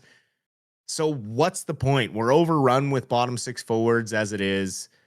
I just think it would be a waste, and of course, it's probably what the Canucks will do because I'm so against it. We tried so hard to get some good news from the Heavy Canucks, but we'll save that because we'll have the good news for you in the post-game show. Matt Damon! What do you, like, I mean, it's kind of like before, like, what do you expect from the next period? Because that was chaos. There was only 12 shots and we had 4 goals. So if you take the teams right now, they're scoring at 30% clip between the two teams. Is it going to be like a 6-6 game by the third? Well, I mean, it could be, right? Like, we heard Adam Foote talk after last game that he loved how the team's playing and a bunch of excuses about, injuries and blah, blah, blah, and never really saying what's really going on. And so who knows what we're going to get, man. He probably went in the locker room, told them how great they're playing. Just keep it up. We're tied 2-2. Like, no. You have 4 shots on net. Like, come on. You got to push the offense a little more. Keep it in Carolina's end because you have a backup goalie in net, and the best defense is a strong offense. So push it down into their end, get some more shots on, maybe get a 2-goal lead here and try and get some pressure, try and get some momentum going. Like, get the team going like they give a shit. They're just replaying the one. Yeah, Garland. I'm going to put the full blame on Garland on that one. He should have definitely stayed with Svechnikov. I changed my mind. Yep. Fat down for Garland. Yep. I agree. Yeah, I saw it too. All right, Dusty, we'll enjoy the second and third period and we'll chat again. And don't be too hard on me when I do my tier list, okay, in the second intermission, all right? Sounds good, big guy. We'll talk to you post-game. Dustin Boydell stopping by for the Rusty and Dusty Sideshow. Always good to see the Silver Fox. All right, they are lining up at center ice already. Gonna get the second period underway here any minute now.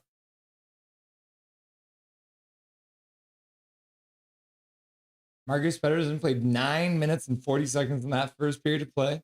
There's a lot of empty seats in Carolina. What's the deal? The whole section behind the Carolina net is like empty. Bizarre. The linesman, or it looks like the referee's going to drop the puck. Reichel can't win it. Carolina comes up with it. Puck goes all the way down. They won it so well, it ends up in their own zone. Second period is underway. Carolina rings the puck around the boards. Reichel chops it up the same boards, but couldn't get it to any of his teammates. Puck gets poked behind the Canucks net in their zone. Marcus Pettersson plays it up his near side boards. And the puck skips across. Now a chance here for Sherwood. Partial break. He stops up and waits for some help. He gets hit down on the boards. Besser comes in to try and forecheck. Can't come up with a puck. Now the Canucks attack the man at center, but he'll dump the puck down into the Canucks zone. Martinook hits DPD. Comes up with the puck. Dumps the puck behind the net. Hronek first one onto it. He'll flip it high out center ice. Connor Garland gets tied up with his man. The player looks immediately to the referee, hoping that his acting job was good enough to get a call, but it wasn't. That was Nystrom. What a surprise. Carolina controls. Puck around the outside. Back to the blue line. Shot to the front of the net. Blocked. Rebound comes right out front. And did Lankinen make that save, or did he hit the side of the net? What a crazy save. It looks like it was. Oh, my God. The rebound came off some shin pads right to Miller in front, and he shot it towards the net. Lankinen came across and made a save with the right pad to keep it a 2-2 game. Carolina controlling. DP collects his stick after losing it there for a minute. And Carolina's Nystrom will dump it in. Puck goes all the way around the boards, comes up to a Carolina stick. Canucks could not get a change. Aho down the boards, into the middle, poked away. Shot to the front of the net, save, rebound comes out front, and Lankinen will cover it up for a whistle with 18:07 left to go in the second period of play. Lankinen doing some work here. Lanky! Says Van Isle Beauty. My dog seriously eats all the cat food. Doesn't he know that it's expensive food? Laugh out loud. They don't care about the expensiveness. Yeah, Sherwood taking a hit from behind. Canucks win a draw. Oh, they give the puck away, though. Puck into the middle. High slot. Had to take it on the backhand, so he couldn't get a shot off right away. Shot to the front of the net actually gets blocked, and it goes right to the stick of Ehlers, and he tried to get a shot off, but that one was also blocked. Now the Canucks give the puck away, shot right through the crease, ends up going off the boards up to Drew O'Connor. He almost gives it away. Holy cow. Ratchet with a shot to the front of net. Kochetka will hang on to it with 17:36 left to go in the second period of play. Take my earpiece out now because I don't need it.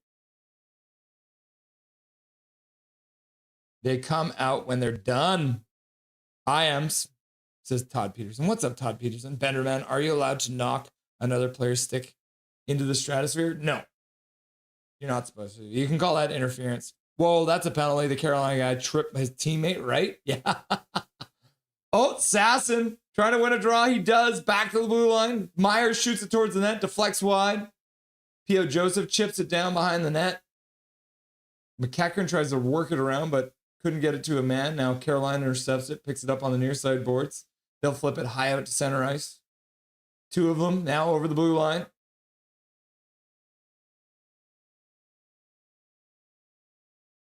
It's like, did Hall just take a penalty in his own zone? Canucks power play, says HMS Magro. Yeah, looks like Taylor Hall. Former Edmonton Oiler, New Jersey Devil. Taylor Hall taking, oh no. No, it's Sean Walker. Sean Walker just speared Carlson. Oh yeah. Sean Walker, I guess, what do they call it? Slashing, spearing? They're calling it slashing. Walker going to the box. Canucks will get a power play for the first time this game. 17-17 left to go.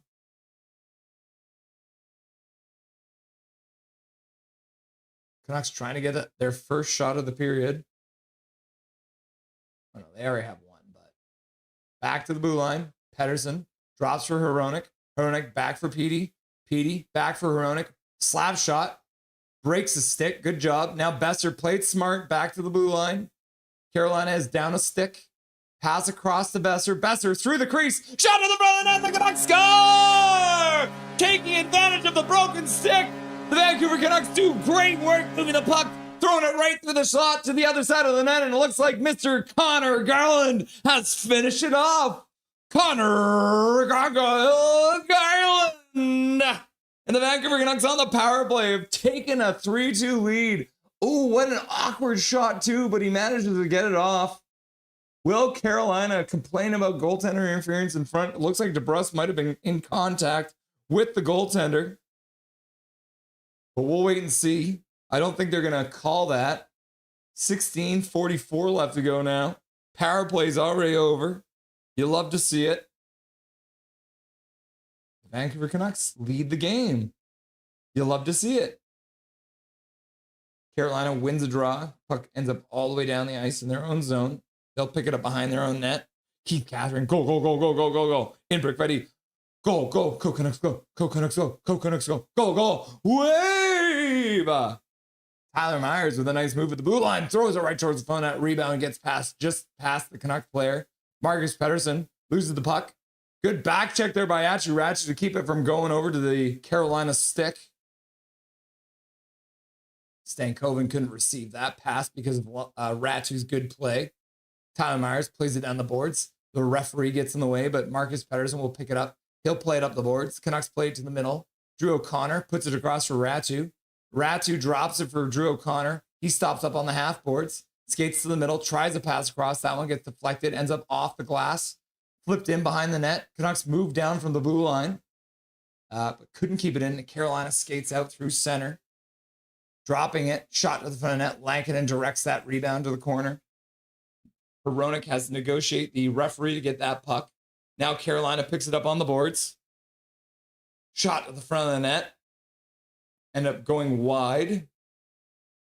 McEachran works the puck up the boards, but that gets kept in. Carolina. Hall throws it down the boards. DPD plays it back down low. Canucks will probably make a change. Hronek passes up the boards. Sherwood spins at his own blue line, gets the puck out, but loses it. Carolina dumps it in, and Lankinen will glove that puck with 15:07 left to go in the second period of play. Chaos.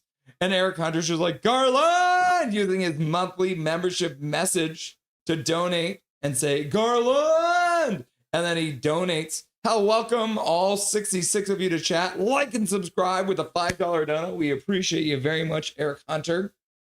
Woo! Canucks come out firing on all cylinders. You'll love to say it. Thank you very much, Eric Hunter, for the $5 donut. We appreciate you donating to Dobby's College Education Fund. And remember to hit the subscribe button if you want to be notified every time we go live. And do you know when we go live? Every single time the Vancouver Canucks play. Canucks win the draw. That was a Pettersson win. Puts it behind for Vilander, just outside of his reach. Marcus Pettersson throws it up the boards. Puck works out to center. Garland skates it in, throws it to the front of the net. Vilander coming in, he puts out the post. Vilander on a rebound, put it off the closed bar. Garland puts it up the boards for Pettersson. Pettersson back to the blue line, kept in there by Marcus Pettersson. Shot to the front of the net. Garland couldn't get a stick on it. Now Vilander pinches down from the point. Garland skates out front, working hard. Kane comes in to support. He throws the puck up the boards, picked up by Marcus Pettersson, throws it down low. Garland picks it up. He'll skate to the near side, spins in the corner. Can't keep the puck for the moment. Carolina. Miller comes up with it, dishes to his man, plays it back to the blue line. Marcus Pettersson keeps it in at the blue line, but flips it down the boards, and Carolina will skate it out through center ice. That's Nystrom. Back, shot, rebound. Langdon makes a save. Now he's sprawled out. Sherwood picks it up, and he'll flip it out to center ice. Bounces past the member of the Carolina Hurricanes, and they're going to call that icing for some reason. Sherwood's just like, heck no. I'm not interested in these shenanigans. Gets it down the ice. Evelyn's like, go, go, go, go. Too evil. Go, go, go. And then Big Hog's like, ooh. And then Big Hog's like, go, go, go, go. And then Kasky Rain, was that a PP? Yeah, it was a PP goal. What a goal, says Jake Stakes Hockey. Welcome, Jake Stakes Hockey. Nice to see you, my dude. Learn the rules, says Zach. They need to learn the rules. Face off in the Canucks zone after a icing call. Pettersson can't win that one. Kept in just at the blue line. Now the Canucks get the puck out. Sherwood chips it down the ice from his own side of center, so that's going to be icing again, so the Canucks won't be able to change. Lanky is a monster, says Big Mac. Gary Wiseman, he settled a bit, looked shaky at the start. Todd Peterson, good to be lucky, lucky to be good. Yep. Eric Hype, Hunter Hype. Big Mac's like, go, go, go, boom, go, go, go, go. Patricia Perry's just like, laugh out loud. And then Big Hog's like, gargoyle. So Pettersson taking another face off. Pettersson wins that one. He's now won 6 draws after a rough start to the game. 6 draws. Now Lankinen will be happy to grab that puck with 13:39 left to go. Kevin Kay, not just a goal scorer. Not just a goal scorer. Woo! Kevin Kay, such a nice setup from Besser again. Yep, Besser with that beautiful pass across the slot over to Mr. Garland. And then EP40 getting his 11th assist. So just to quickly review for anyone who wasn't here from the very beginning. Max Sasson from Mackenzie McEachran and Linus Karlsson. Max Sasson's 4th of the season. Svechnikov scored his 5th and 6th. The power play was because he high-sticked his own teammate. So, you know, whatever. And then on the next penalty, EP40 intercepted a pass and skated down and ripped a shot past the Carolina goalie. Let's just call him that. And then Connor Garland on the power play on a beautiful pass from Besser. And then the second assist goes to EP40. So EP40 on a 2-point game right now. Yeah, so EP40, the only one with 2 points for the Canucks right now. This is great. Back to the bar. Finally getting some net fronts presence. Yep. Bang, says Big Hog. Coach Rob Lee says, go, go, go, go, go, go, go. Go Canucks, go, go Canucks, go, go Canucks, go. Go, go, go, go, go. And then Miloš is like, woo! And then Todd Peterson's like, crunch those frickin' sticks. And then Segman is like, gar! Hi guys, this is Jake Six Hockey. Jake Six Hockey, Jake Six Hockey, Jake Six Hockey. Incoming cheat, PD Clapper, top cheat. Woo! Carly! And then Fangirl's like, go, go, go, go, go. Yeah, because Garland's right-handed. So he had to take that pass across and shoot it that way. So rather than one time he, as a left-hander, which is what you would normally do in that spot, he had to get it on this side, which was... It was an awkward-looking shot, but he made it work, and that's all that really matters, right? Carol's here. What's up, Carol? Nice to see ya. Hi, everyone. Hi, Russell. Canucks taking another face-off in their own zone. Atri Radri getting waved out. He doesn't understand why. Canucks versus Adams team. Boom! Besser came in to take the draw after Ratchet got waved. Oh, and then... Ratchet, why would you do that? You skated away from him, man. Weird coverage. Puck skipped away on a deflection. Puck up to the neutral zone. Besser chops it up the boards into the Carolina zone. Hi, Carol, says coach.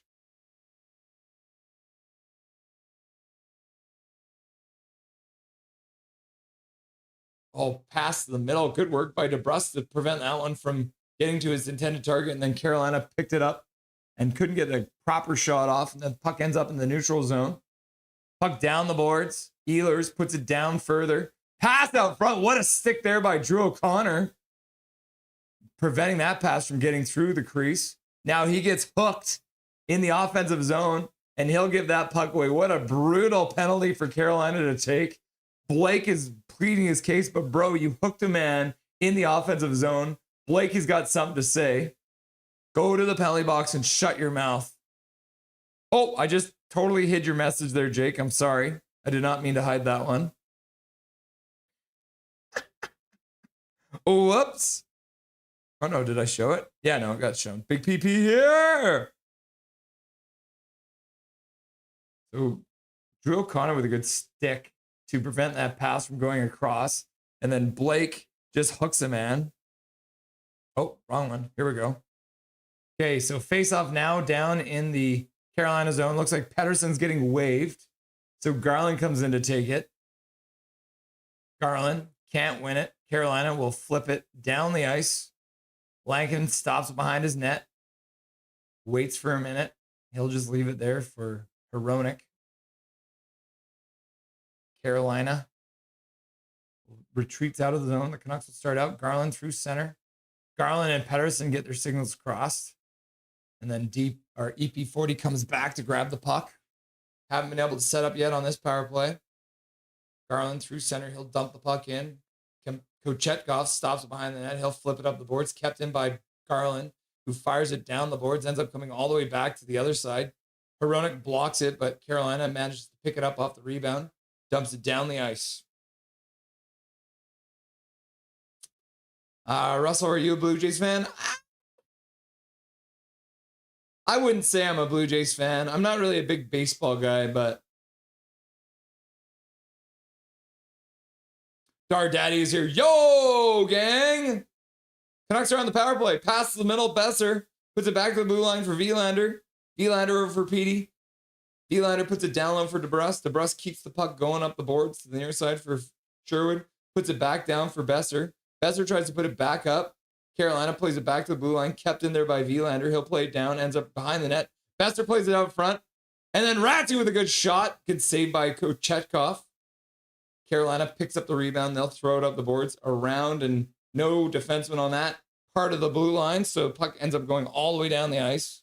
Welcome, Dar Daddy. Nice to see you, my dude. Sherwood flips the puck in. He'll skate onto it on the far side corner. Martinook pokes it up the boards past the Vancouver player. And only 10 seconds left to go on the power play. Carolina comes in 2-on-2. Pass across out of the reach of the Carolina player. Sherwood picks it up. He'll start skating out.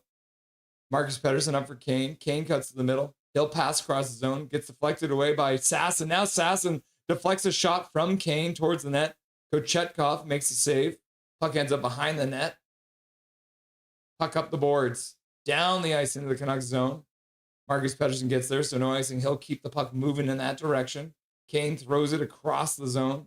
Down the ice from his own side of center. And so that's going to be an icing call with 10:24 left to go in the second period of play. Oh my gosh. Another fast-moving period here.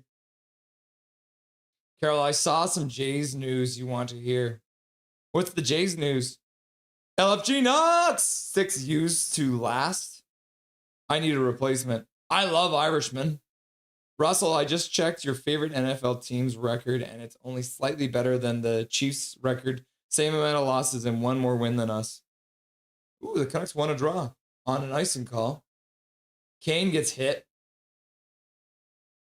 but he manages to get the puck down. Now Carolina puts it all the way down the ice for an icing call with 10-12 left to go. Yeah, the 49ers are my favorite team. It's been a tough year. The 49ers are my team and the Canucks are my team. There are so many injuries between these two teams. It's insane. I have no idea how so many injuries. It must be me. I'm the problem. Canucks can't win the ensuing draw. Carolina flips the puck out to center. Myers puts it down for Marcus Pettersson, plays it up for Carlson, tips it in for Mackenzie McEachran, loses the puck for a minute, but he'll go back to it. Shot to the front of the net, gets blocked. Carolina starts skating out. Now pass across the zone. Blake skates. Swing and a miss. Mackenzie McEachran tries to play it to the middle, gets deflected away, and then Canucks will put it offside for a second, but they tag up and they'll move in. Now the fourth line will go off for a change. Learn the rules to Zach. 49ers. Yeah. Blake with a good move to the middle and then ends up shooting it wide. Canucks come out with 4 players. Joseph over for DeBrusk, puts it down the boards. In behind for Ratu, who puts it out front, but Jake DeBrusk couldn't handle it. Now he gets it off of a bounce. He'll throw it down for Ratu. Ratu couldn't handle that pass either. So Ratu and DeBrusk passing the puck to each other. Neither one could handle the pass. Hughes out, got hurt against Scheifele.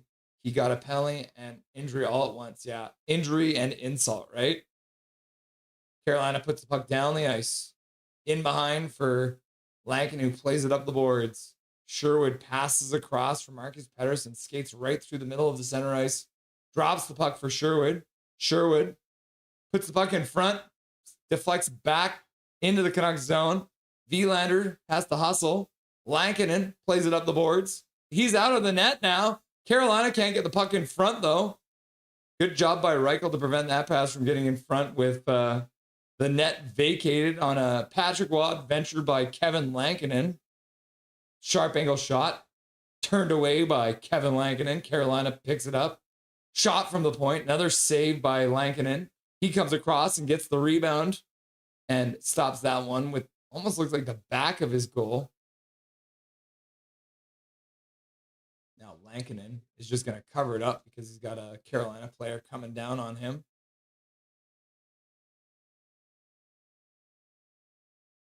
Jesus is like, let's go Canucks! What's up, Jesus? Nice to see you as usual. I got shepherd's pie tonight and woohoo!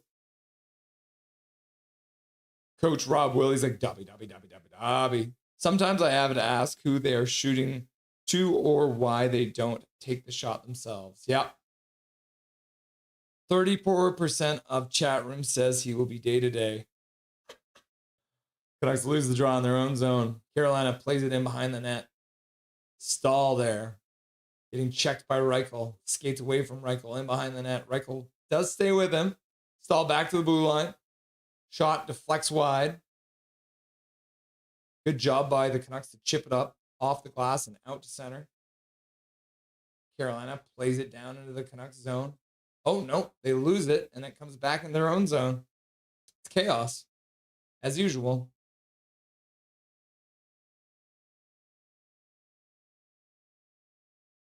Connor Garland can't pick up that puck from EP40. Carolina falls.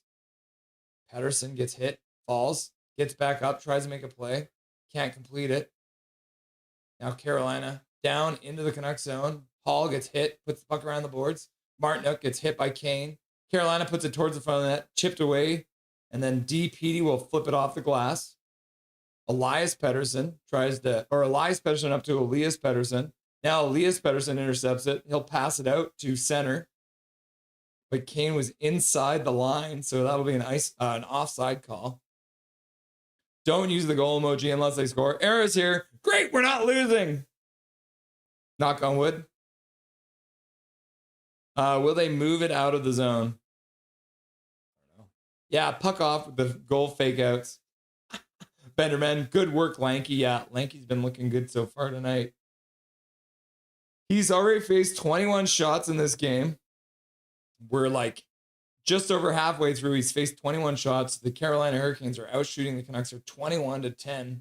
The Canucks have taken over in the faceoff dot now. So that's good to see. 15 of 29 now. So they turned that part around. Back to the bar. Thank you, Fangirl and Swervin, says Big Mac. I now want a Sloppy Joe LMAO. My coffee's gone. I'm going to go get a drink. I'll be right back.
Okay, I'm back. To evil!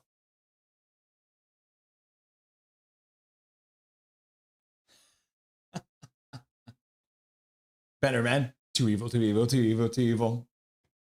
Canucks win the draw. Puck up the board. Skips just past the blue line. Ratu plays it up for O'Connor. O'Connor loses the puck at center. Puck gets skipped down into the Canucks zone. Lankinen stops behind his own net. Puck up the boards. Into the middle. Carolina shoots it towards the net. Deflects wide. Now another shot to the front of the net. Hits his own man in front. Pass across. Ends up deflecting just away from the Carolina player. Chaos in the Canucks zone. Carolina kicks it into the Canucks zone. And that'll be offside. To evil! To evil! Jake Six Hockey. Jake Six Hockey. Jake Six Hockey. Jake Six Hockey. Jake Six Hockey. Go Canucks, go! Gatorade. Gatorade. Water's better. Gatorade H2O. Dobby is co-host. I say water and ice. Water and ice.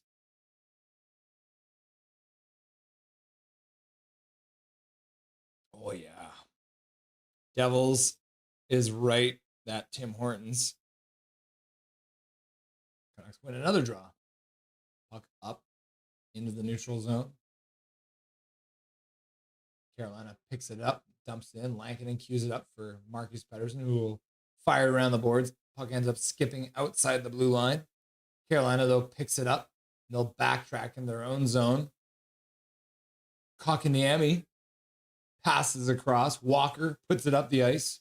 Canucks chip it back up. Sasson skates onto it. Passes across the zone. Good job by Carlson to handle that pass and gets a shot on net. Carolina flips it out at center. Marcus Pettersson. He'll flip it up to the Carolina blue line.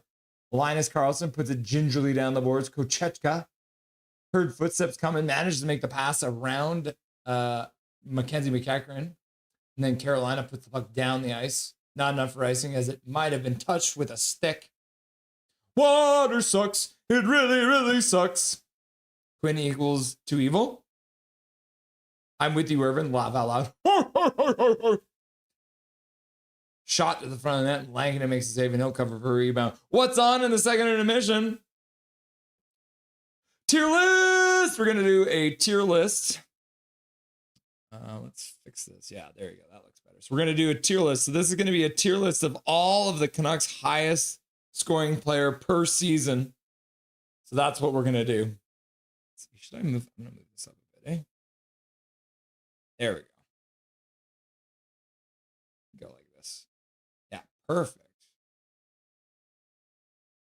Yeah, that's about right, eh? Or I might just get rid of my name there. I think that's what we'll do. But yeah, we're going to do a tier list. So yeah, should be fun. Back to the bar. Water does suck. Laugh out loud. Bro, drink water. It's good for you. Era, I've always wanted to try Tim Hortons laugh out loud. And Big Mac's like, too evil, too evil, too evil, too evil. Patricia Perry's like, dobby, dobby, dobby, dobby, dobby, dobby, dobby. He's back. Everyone stop. Shh, shh. What were you guys doing when I was gone? Too evil, too evil, too evil. Jake Six Hockey, Jake Six Hockey. Too evil, too evil, too evil. Let's play What's in the Cup. Yes, I keep changing it slightly, Gary. He's gone. We all know what to do. Get wild. That is a lot of emojis. Sweating and crying, loving, more sweating and crying, tongue out, laughing and crying, just crying, tongue out, crying, thumbs up, upside down, smile, thumbs up, big smile, upside down, laughing and crying, sweating and crying, glasses, laughing and sweating, party, glasses, crying, glasses, crying, upside down, puppy eyes, hearts, and crying. That's a lot of emotions. It burns, it burns. Yada cart, sloppy joes. I actually prefer sloppy franks. La la la la la la la. Fangirl, do you have Blue Jays news for me? Yeah, what was your Blue Jays news? Offside! All right, face off. Inside the Canucks zone, Carolina wins it. Ratu loses the puck. Carolina skates down through the face-off circle, puts the puck back out front. Lankinen uses his stick to smack that puck away. And we got 5 minutes left to go in the second period now. Carolina brings the puck into the corner. Good job by Lankinen to clear the net. Jason Blake.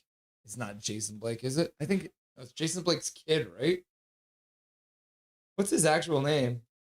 Jackson Blake. That's what it was. Jackson Blake. Carolina with a shot to the front of the net. Lankinen holds on with 4:42 left to go in the second period of play. Bing Tang Warriors here. What's up, Bing Tang Warrior? 22. Thomas Hornbrook. Learn the rules. OMG, I can't believe you really read all of those emojis. Laugh my ass off. Laughing and crying. Leah Herring's in the chat. What's up, Leah Herring? Trey getting engaged isn't really Blue Jays news. Laugh out loud. Ah, one of their players got engaged? Is that what it was? Canucks win the draw. Flipping it into the neutral zone. Glove down by Carolina. They'll play it up to the Canucks blue line. Pettersson gets there. But Carolina will dump it in. Lankinen plays it to the corner far side. Hronek over for Pettersson. Pettersson flips the puck in the neutral zone. Kane couldn't receive the pass. Carolina puts the puck down low. Hronek slaps the puck around the boards. And it goes all the way around the boards and all the way down the ice for an icing call with 4:17 left to go. Just past the 4:20 mark. The whole gambit of faces. Yep. Nailed it. Hyperglycemia can change as it would shock my system. Emoji party! This might be a morbid question, but who's all still alive on that list? I think the majority of them. Because the Canucks have only been around since the 70s, right? So the majority of these guys are still with us. Trevor Linden equals Omega level. Yep.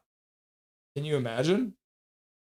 I will tell you guys how I decided. So Canucks win another draw inside their own zone. Played up to the blue line, kept in, shot to the front of the net, and Lankinen holds on to it with 4:11 left to go. Carolina trying to crash the net, but we got DPD and Hronek keeping them out. DPD and Hronek having a chat after that. Water with ice, but is the best. And I don't like water, but with ice, it's a game changer. Laugh out loud. Face off inside the Canucks zone. The Canucks win it. Ratu. Canucks play it up the boards. Another one. Same thing. It was the same play. Pettersson gets hit in the corner, and it was EP40. Puck across the zone. DeBrus skates onto it. Nishkin checks him. DeBrus plays it behind the net. Nobody's there, though. I don't know why you played it behind that. There was no one there. Good work by Ratu to skate onto it, though. Drew O'Connor gets checked, pinned to the boards. DeBrusque comes out of the corner with the puck and plays it back to the blue line. Hronek with a shot to the front of the net. That one deflects wide. P.O. Joseph down from the blue line, plays it behind for O'Connor. O'Connor up the far side boards, back to the blue line. Another shot to the front of the net. That one gets deflected into the corner, and Carolina picks it up, skates over their own blue line, bobbling the puck as they go. Once again, Russ coming in clutch with it while I eat dinner. You're very welcome, fangirl. Shot to the front of the net. Good stick there by Villander, deflecting over the net. Canucks put it off the boards and out to center. Carlson held up on that hit. He should have just laid that man out. He might have gotten a penalty for it, I guess. 3 minutes left to go in the second period of play. Canucks only have 7 shots in this period, but they got the only goal so far. Mackenzie McEachran gives the puck away on the boards. Carolina plays into the middle, but bad pass to the middle, and Carlson will play it down the ice away from any of his teammates, so Carolina will flip it back in. P.O. Joseph plays it up the boards, gives the puck away, comes up for Carlson on the other side, and then Walker's down behind the net. Passes out front, Langdon with a glove save. Holy cow! Did he get hit while he made that save? Oh my God, what a glove save. What an absolute clapper from Gostisbehere, and Langdon reaches his glove out and absolutely robs him. Scored goal-ahead goal. It was, what a save. Holy shit. Swear jar. That was an amazing save. Fireworks, yeah. Robbery. Great save, Langdon. Elias Pettersson taking a big hit to make the play, but he made it work either way. Gets back up. Carolina, scrambled draw. Puck ends up on the near side boards. Back to the blue line, kept in there. They flip it in, ends up on the far side boards.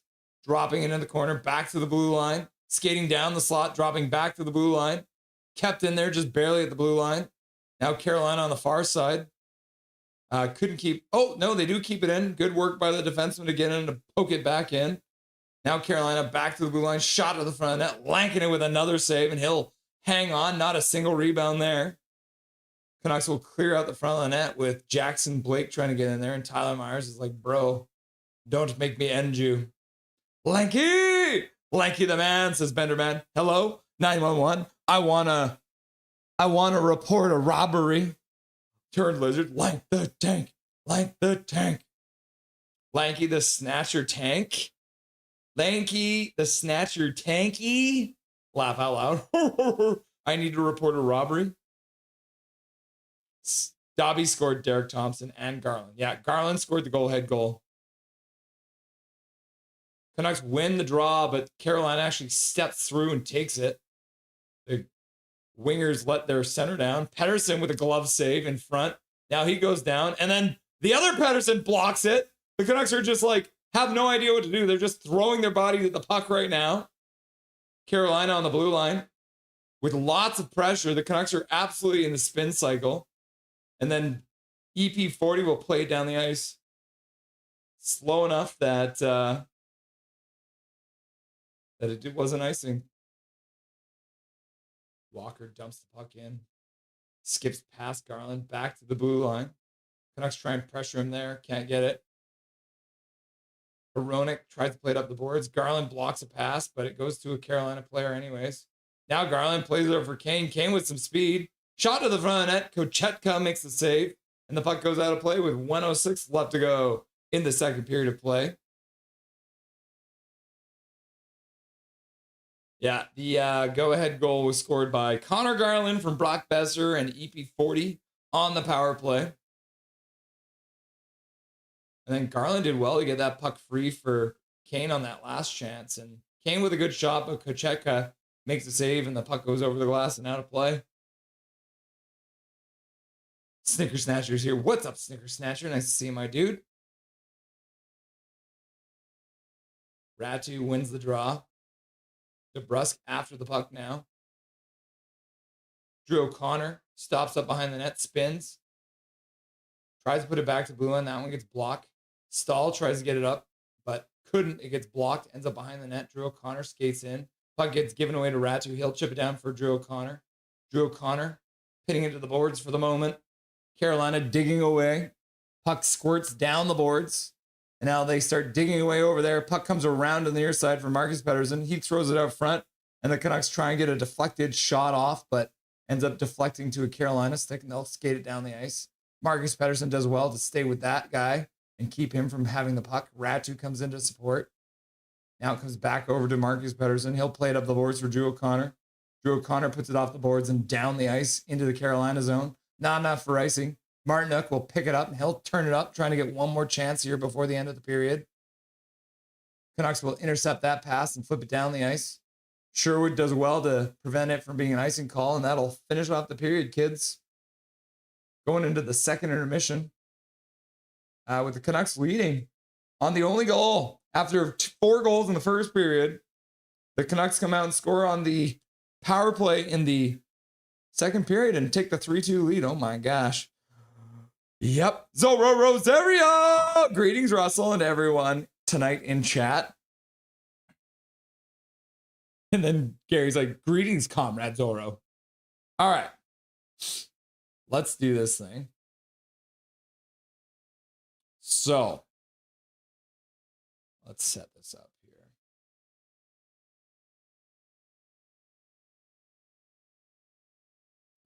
Put that right there. Okay. We're going to do this in order of the year they played for the Canucks, all right? So, let me pull that up here, and I'm going to get rid of my name. So let's get rid of my name so you can see the whole batch down here. A couple guys behind me, too. You got Marcus Naslund and Daniel Sedin behind me, Alexander McGillney. But yeah, we're going to go through. We're going to do this based on when they played for the team. So Andre Boudreas, Orland Kurtenbach, Bobby Schmaltz, good luck saying this guy's name. Dennis Ververgart, Rick Blight. What is this bro's name? Mike Walton, Rob Sedbauer, Stan Smeal, Thomas Grazine, Patrick Sundstrom, Petri Sriko, Tony Tanti, Dan Quinn, Trevor Linden, Pavel Bure, Alexander McGillney, Marcus Naslund, Daniel Sedin, Henrik Sedin, Bo Horvat, Brock Besser, Pedersen, EP40, and JT Miller, and Quinn Hughes. So this list here is all of the leading scores. So in the Canucks, whatever it is, 55, what is it years now? From 1970 to 2025. So we're not including this year because we're in the middle of the season. So in the entire history of the Canucks, this is... Swervin, are you abusing your power? All right, so we're going to do in order of the years that they played for the Canucks. So to start off, we have Mr. Andre Boudreas. So he played for the Canucks from 1970 to 1975. He led the Canucks in scoring 4 times. And his highest point total was 78 points. The other thing that I thought about, so I'm getting ahead of myself. Okay, so we're taking into consideration how many times they led the team in scoring, what their highest point total was, and the other thing I took into consideration was how many points above the person below them they were. So, for example, in the first season, Andre Boudreas scored 66 points. The next player on the team had 63 points, so he had 3 more points than the second place player. So we're going to say the bigger the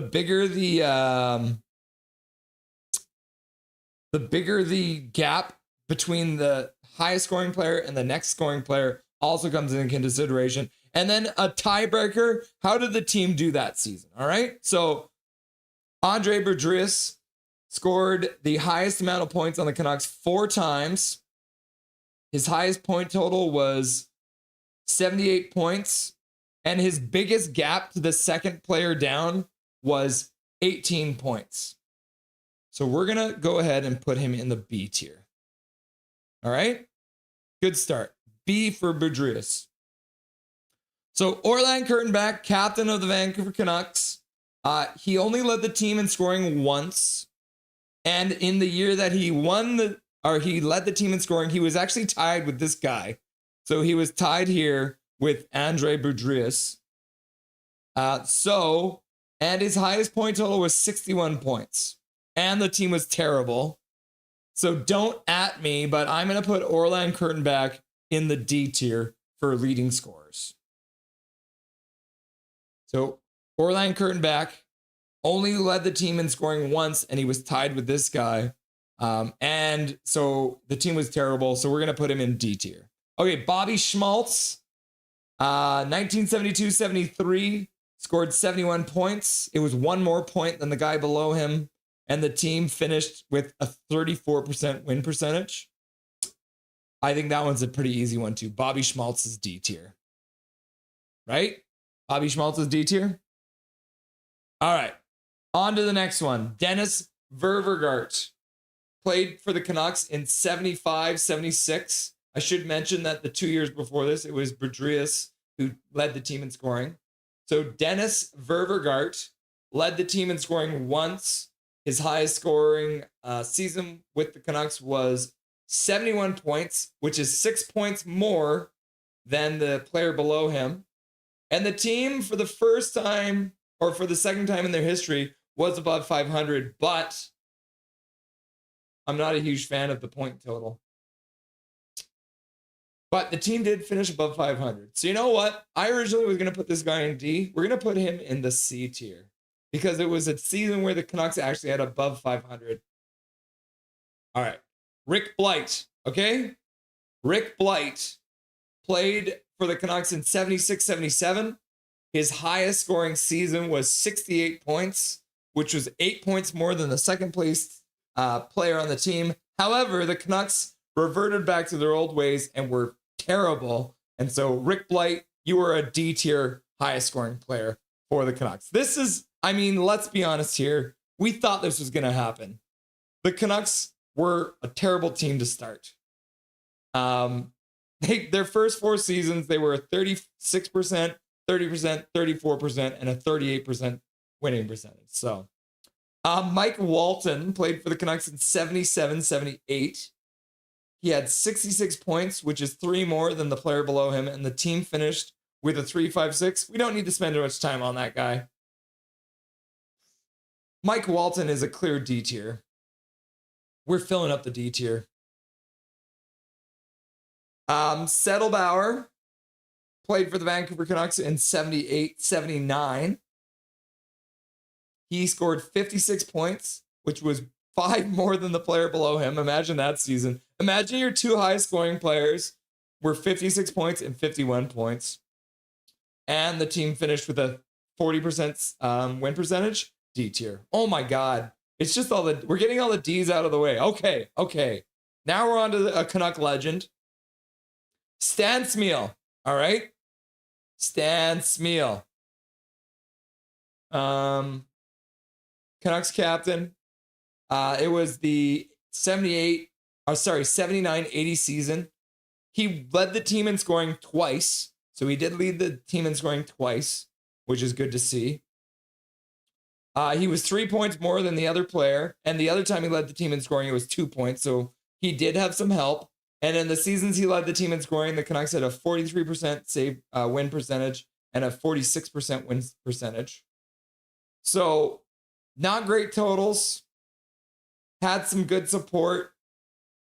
But the Canucks were not a great team. But they did, in the second year, he led the team. Okay, I was actually going to put him in C. But I think I'm going to put Stan Smeel in D. Or sorry, B. So Stan Smeel led the team in scoring twice. And one of those years, the Canucks made the Stanley Cup Finals. No, I changed my mind. I'm putting Stan Smeel in C. I'm sticking with my guns. He had support. That was the thing. And the difference is that some of these players you're going to see, they did not have support. They were a one-man show. So Stan Smeel, actually, I'm going to move him down to C. Thomas Gradin led the team in scoring twice. His highest point total season was 79 points. And the second season he led the team was 77 points. The supporting cast were only 1 point and 3 points behind him. But in those 2 seasons that he led the team in scoring, the Canucks were below 500. So we're going to go ahead and put Thomas Gradin as well in the C category. So Thomas Gradin, Canucks legend, still with the organization, led the team, but he did have support and the team was terrible. So we're going to put Thomas Gradin in the C tier. And then once I'm finished this, I'll show you guys there's a spreadsheet involved in this, so you know. All right. Patrick Sundstrom led the team in scoring twice, and that was the 83-84 season, 84-85 season. He had 91 points and 68 points. And the player behind him had 86 points and 64 points. So it's only a difference of 9 points overall. The team actually went worse, but 91 points is decent. Nope, I'm sticking with it. Patrick Sundstrom had the support he needed, and the team still couldn't do anything. After coming off of a Stanley Cup final loss, I'm going to put Sundstrom is going to end up in the C tier as well. So C tier for Patrick Sundstrom. Led the team twice, but he went from 91 points to 68 points. Huge, fat drop off. All right. The next one's, his name is Petri Skriko. And he led the team in scoring twice. He led the team in scoring twice with 78 points and 66 points. The next player down had 4 points less and 7 points less. And the team was a 36% win percentage and a 46 win percentage. I think this is another easy one, eh? This one is another clear C, right? We're just filling up the bottom rungs right now. I'm sorry. You guys aren't probably that upset about it. All right. We're on to Tony Tanti. Tony Tanti was the leading scorer on the Canucks for 2 seasons, from 86 to 88. He scored 79 points and 77 points. And then the second place player on the team scored 76 and 76. And the Canucks were below 500. So another one that really didn't blow us out of the water much. Tanti is going to also end up in C. Dan Quinn. Everyone's like, who's this Quinn guy? So Dan Quinn. Let's see. He led the team in scoring once. And he had 63 points. And the Canucks were terrible. So I think this one's a very clear D. Right? D? Okay, Trevor Linden. We're on to Trevor Linden. His first time leading the team in scoring was 1990-1991. He did it with 70 points. The next player below him had 65. And then the next year he led the team again with 75 points. And the player below him had 71. The Canucks record jumped in his second season to a 60% win percentage. So as a result of his efforts, the Canucks actually did well that season. And because he led the team twice and the Canucks actually were good that year, we're going to go ahead and put Trevor Linden in the B tier. Okay, Trevor Linden. All right, we're getting into the ones that you guys actually know. All right, Pavel Bure. He led this team in scoring 4 times. 4 times he led this team in scoring. He did it with 110 points, 107 points, 90 points, and then 43 points in the lockout shortened season. The crazy thing about this, so when Pavel Bure scored 107 points, the next player down on the team had 70. 107 to 70. There was a 37-point gap between Pavel Bure and the next man on the roster. And then when he scored 90 points in 98-97, the next player down had 60 points. So not only did he lead the team in scoring 4 times, between those, if we add up the point totals and the gap between him and number 2 between those 3 seasons I just told you about, Burry outscored the second place players on the team in those 4 seasons by 185 points in 4 years. Absolutely insane. And so for those reasons, not only were the Canucks above 500 3 of those 4 seasons, Pavel Burry is the first member of the Canucks S tier, which is pretty clear, right? Pavel Burry, S tier. I don't think no one's gonna argue with that, right? Okay.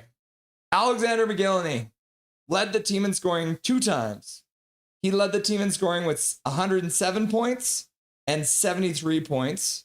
The crazy thing about Alexander McGillivray was that when he led the team with 107 points, the next player down had 80 points. So that's a gap of 27 points. 27 points he led the team above the next guy down. And then in the second season, he had a little bit more support, but he also came back to earth with 73 points. But the gap, that gap, 27 points, he was a one-man wrecking crew in 95-96. And for that reason, Alexander McGillivray is going to slot in to be our first A-tier player. Right? So we're finally getting here. We got a couple Russians on top of this. All right? So Alexander McGillivray, 107 points, 73 points. He's going to get it in the A tier. All right. Marcus Naslund, absolute Canucks legend, is the all-time leading person who led the team. He led this team in scoring 7 years. 7 years. He led the team in scoring from 1998 to 2006. 7 consecutive years. And the biggest gap was 24 points. He also had a gap of 19 points and 18 points. So in the 7 years that he was the leading scorer, he led the team by 80 points overall. This one is very clear. I want you to know that I almost made Marcus Naslund the only S tier. I was very close to putting Pavel Burry in the A tier, but I was going to put Marcus Naslund alone in the S tier, which wasn't actually going to be a bad idea either, but Marcus Naslund is a clear S tier on this team. All right. Now we're moving into the modern era. We're into the 2000s. So Daniel Sedin, first one up, he led the team in scoring in 5 different seasons. So Daniel Sedin led the team in scoring 5 different times. But the difference we get into here is Daniel Sedin had support. When he led the team in scoring, he only led it by 3 points, 10 points, 3 points, and 6 points, right? So it was always close. And there was one year where him and Henrik tied with 82 points. So Daniel Sedin, the first twin, led the team in scoring 5 times. That's going to be an A tier for me, right? Pretty clear, A tier. Henrik Sedin led the team in scoring 6 times. Oh man, I'm going to change this on the fly. Henrik Sedin also had a season where he scored 112 points. And that was 27 points more. I was going to put Henrik Sedin in the S tier or in the A tier, but I think I've changed my mind on the fly. I'm putting Henrik Sedin in the S tier because he won the Art Ross Trophy. Bo Horvat led the team in scoring once, and it was with 52 points. Everyone's going to hate me for this one. Bo Horvat's going to be D tier because he led the team once, and it was with 52 points. All right, Brock Besser led the team in scoring twice, but he shared the lead once with Daniel Sedin, and his highest point total when leading the team was with 55 points. So Brock Besser is going to slide right in to the C tier. Brock Besser C tier. Oh, and the game is back underway. So we're going to save the last 3 here. We got Pedersen, JT Miller, and Quinn Hughes. For the time being, let's hop back over to the game. and then we will get things. I'll finish up the tier list once we have a little bit of time. All right. Let's get this up to date. Shot Goss's Bear to the front of the net. Speaking of Brock Besser, he loses the puck on the half boards. Let's update the scoreboard as well. Shot off the side of the net. Brock Besser pokes the puck down the ice.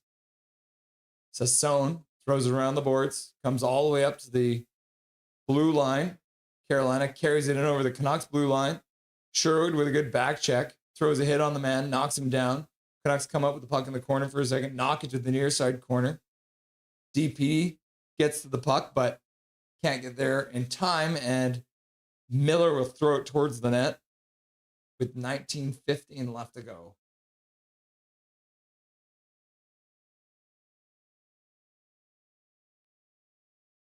Okay, during the next commercial break, we'll finish up the tier list, all right? And then, like I said, when I'm done here tonight, I'll post a link and you guys will be able to do your own tier lists to see if you agree with me. Sebastian Aho gets tossed out of the draw. Pettersson will take it against.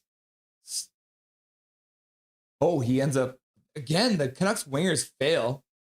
Connor Garland blocks the shot. Looks like he's shaking his hand out now. He stays on the ice. Goes on the forecheck. Carolina flips into the Canucks zone. DPD skates out to center, gets to the red line, dumps the puck in. Chatka stops behind his net. He'll ring it around the glass. Comes to the boards, gets chipped to the other side. Canucks intercept the puck. Phil Hronek plays it across for Marcus Pettersson. Skates out, gets to the red line. He'll dump the backhander in. Kochetka stops it, puts it to the far side corner. Ratu can't get in on the forecheck quick enough. Canucks come in offside. Garland on the bench. Looks like he might just be tying his skate, but keep an eye on that because he dove in front of a pass. Oh, did that hit him in the head?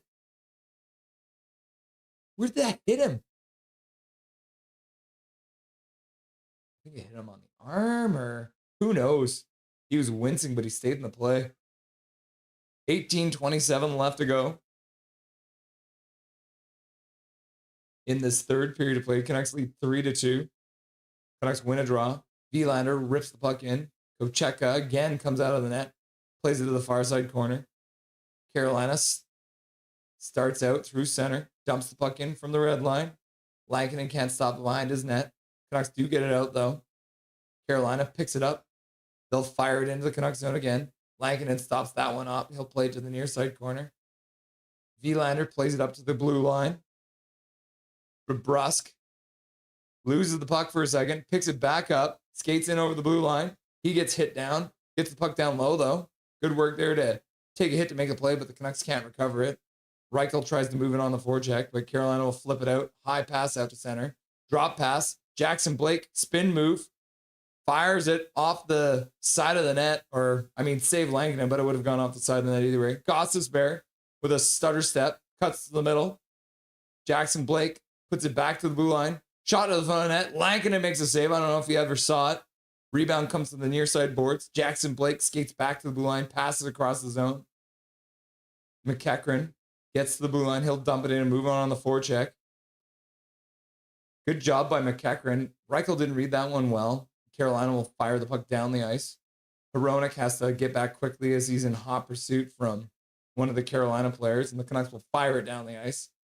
Not enough for icing.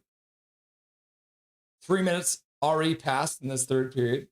Canucks intercept the puck and dump it in. Kane puts it deep. Kochetka, good handling the puck, fires it all the way down the ice, though. And maybe someone needs to explain to that goalie what the rules are. Learn the rules!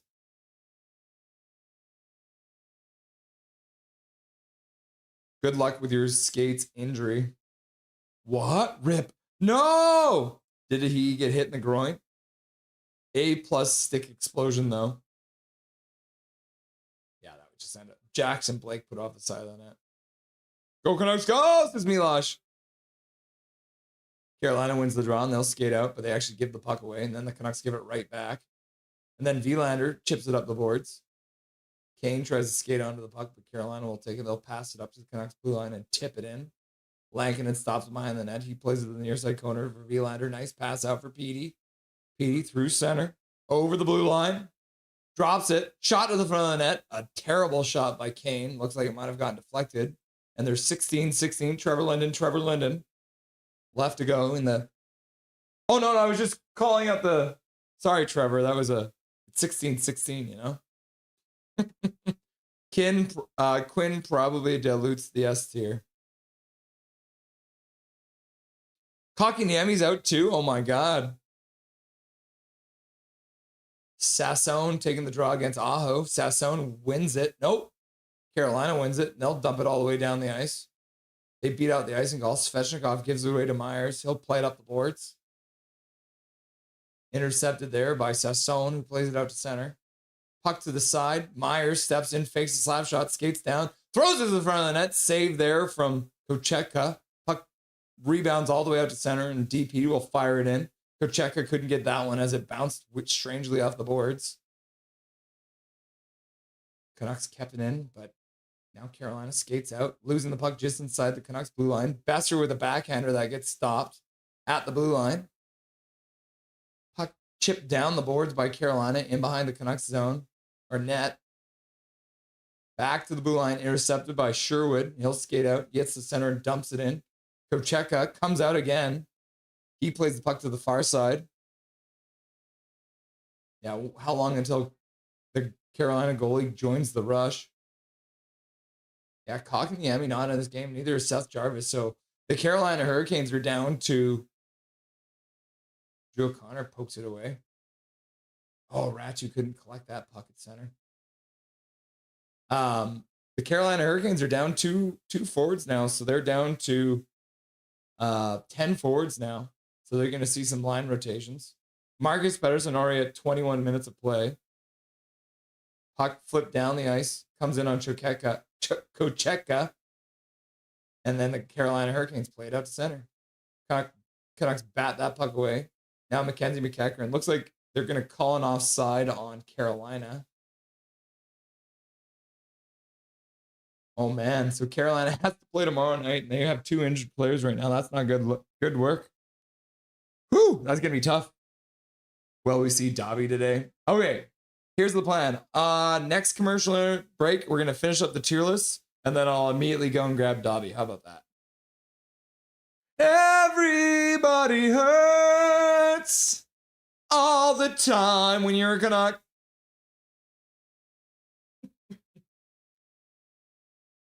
Carolina wins the draw. From center, flips the puck in. Tyler Myers chops the puck off the glass and out of play. So not a penalty. Puck will stay in the Canuck zone for the faceoff.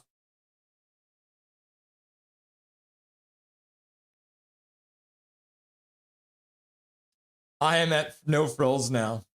Slider burgers for dinner. I love sliders. Sliders are so good, eh? Who just saw your goalie slip? I did too. Yep. Oh, man. And Spencer Martin signed in the Big Apple. Maybe look at Drieger in the K. Interesting. Patterson loses the draw to Aho. Miller throws it through the crease, ends up deflecting behind the Canucks net. Back to the blue line. Miller throws it right towards the net, but it ends up jumping over the net and skipping over the defenseman's stick. Keandre Miller just hit Kane trying to go for the puck.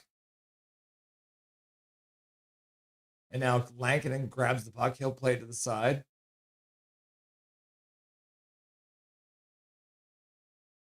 Milosh doesn't like that. Puck off. Dobby's the first star as always. Yeah, Prick Fetty, you got it. 2106, the new Canucks logo is a walking boot. Oh no, we're still injured in 2006, eh? A little bit of, oh man. Canucks have a full defensive breakdown in the zone, and Gostisbehere throws the puck over for Taylor Hall, and the Carolina Hurricanes have tied the game up. It's 13-34, and Taylor Hall, our old nemesis. Swear jar. So Tyler Myers loses the puck behind the net. Svechnikov throws it right out front for Gostisbehere, and the Canucks defense had no idea what was going on. Taylor Hall gets lost, and yeah, Marcus Pettersson didn't cover him. I don't know where Marcus Pettersson was going, but Taylor Hall with the easiest goal of his life with a wide open net, and it's 3-3 all of a sudden.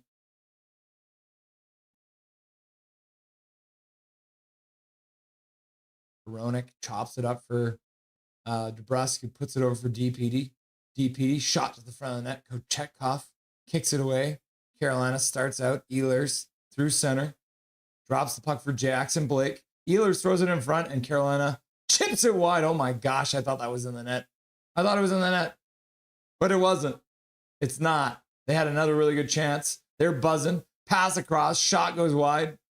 Hronek's stick is broken now. He's in front of that, defending without a stick. The Canucks flip it out to center ice. And a rolling puck, and the referee's going to say no icing because Gostisbehere didn't do anything to try and get to that puck. Swear jar. Swear jar. Kane, yep. And then the Canucks do ice the puck. So I'm going to assume that all started because Kane didn't go directly back to the bench. So let's see what happens here. Yeah, Stankoven right to the front of the net, but DPD did well to prevent Stankoven from getting that pass into the net. Canucks win the draw. Vilander takes 3 good slashes to the hands, but no call from the refs because they're blind and deaf. They want to be refs. Kochetka comes out of the net to play the puck because EP40 was there. And now Vilander has the puck in his feet, manages to chop it away. Pettersson plays it up the boards. Carlson chops it off the glass, or can't get to the puck, so Carolina chops it off the glass. Lankinen behind the net, plays around the boards, up the boards. Canucks play it up to center, and the puck gets chipped into the Carolina bench, so the faceoff will probably be at center ice. And that puck is now a souvenir in the stands. 3-3, the score is. So let's quickly jump back over to the tier list to quickly finish things off here. All right. So once again, we have 3 players left to do. We've got EP40, JT Miller, and Quinn Hughes are the 3 players that remain in the Canucks leaders. So EP40 led the team in scoring 2 times. He led the team in 2018-19 and 22-23. When he led the team the first time, there was only a gap of 5. And I believe that was a shortened season too. He had 66 points. And then in the 22-23 season, he had 102 points. And the next player down had 82 points. In the first season, he led the team in scoring. The Canucks had a 500 record. And in the second season, he led the team in scoring. They had just above 500 record. And there was a 20-point gap, which is crazy. So because he led the team in scoring twice, and there was a 20-point gap, Elias Pettersson is going to end up in the B tier. B tier for Mr. EP40, all right? All right, JT Miller. JT Miller. So JT Miller led the Vancouver Canucks in scoring 3 times. He had 72 points, 99 points, and 103 points. He led the team in scoring by 11 points, 31 points, and 6 points. So there was a pretty big gap there too. And JT Miller, that 31 points is fat. And the Canucks were really good. They had a 66 save percentage too. So instead of getting back into the play, he goes and chirps Miller.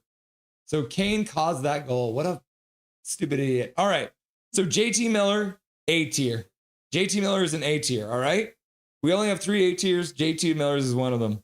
All right, play is back underway. We're saving Quaden Hughes for last, and then I'll go get the Dobberton. Carolina dumps the puck into the Canucks zone. 2-man in forechecking. Canucks pass the puck up to the Carolina blue line. Carolina picks it up, and they'll throw it back into the Canucks zone. Lankinen can't stop behind the net, but DPD's first one onto it. He'll throw it all the way down the ice into the Carolina zone, and that's a very clear icing. DPD, learn the rules. Oh no. Canucks ice the puck. All right, let's quickly do this. We got Quinn Hughes. This one's easy. Quinn Hughes led the team in scoring once with 76 points. There was a 26-point gap, though. He was a one-man show. So, but he's only led the team in scoring once. I got to think about this. All right, next stoppage. EP40 comes up with the puck in the corner. Kane tries to move it up. Pettersson comes up and bowls his man down. Now Carolina with some speed down the boards, passes back up to the blue line. Ehlers shot towards the net. Stankoven skates onto the puck after it skips to the corner. Goss's spare skate down the boards, back up to the blue line, pass across the blue line for his teammate. Shot to the front of the net. That one gets blocked. Now a pass back to the blue line. Toe drag, and it goes off his stick. And out of play. All right. Quinn Hughes led the team in scoring once with 76 points. The next man down had 50 points. That's a 26-point lead. They had a 55% save percentage. So Quinn Hughes is going to end up on, because it was such a large gap, we're going to put him in B tier. So Quinn Hughes is B tier. All right. Canucks lose the draw. Oh, no, they win the draw. Nice. Myers puts it across for Marcus Pettersson. Gets the center and dumps the puck in. Kucheka stops behind the net. He'll throw it off the glass and out to center. Martinook skates down. Ends up having Marcus Pettersson fall. Marcus Pettersson gets back to the front of the net with Lankinen making the save and then takes the puck to the corner with him. Kevin Lankinen with a good save there. Carolina. Myers hits his man in the corner. Can't come up with the puck though. Carolina back to the blue line. Shot to the front of the net. Ends up going wide off the back of the net. Robson plays it down the boards. Svechnikov up the boards. Now the puck is on the half boards. Carolina plays it down behind Martinook. Tries to play it out front. Good job by Tyler Myers to prevent that pass from getting in front. And now DeBrusk will chip it out to center. The Canucks will start to change. Carolina moves in. Man going to the front of the net on a partial break. He chips that puck wide. And the puck goes out of play with 9:59 left to go. Apparently, I didn't start the clock. And the game is tied at 3 still with just under 10 minutes. 9:59 left to go. All right. I'm going to go get Dobby. Bacchus goalkeeping. How come you pronounce Kochechkov's name like that? I don't know. How do I pronounce it properly? B tier? B tier? Blasphemy! He only led the team in scoring once, bro. He's only done it once. JT Miller's done it 3 times. Pettersson's done it twice. I don't have him in A tier. Thank you for using your monthly membership message to get mad at me. Kochechkov? Kochechkov. I'm going to go get Dobby.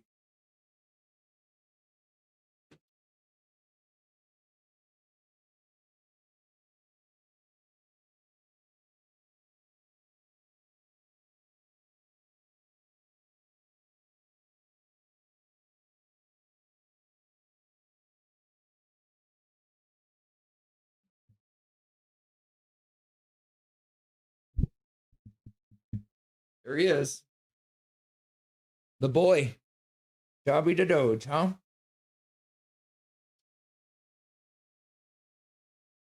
So just to review, we got Pavel Bure, Marcus Naslund, and Henrik Sedin as A tier. And then we got Alexander McGillney, Daniel Sedin, and JT Miller as A tier. Sorry, Bure, Naslund, and Henrik Sedin are S tier. McGillney, Daniel Sedin, and Miller are A tier. Budrius, Linden, Pettersson, and Hughes are B tier. C tier is Verbergart, Smeal, Gradine, Sundstrom, Spurko, Tanti, and Besser. And then D tier is Kurtenbach, Schmatz, Blight, Walton, Settlebauer, Quinn, and Horvat. And here's your little Dobby. Oh, he is such a sleepy boy right now.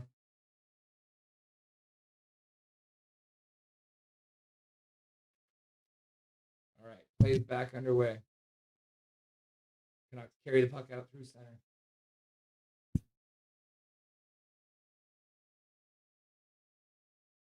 Dobby wants to have a nap. And the Carolina Hurricanes have iced the puck.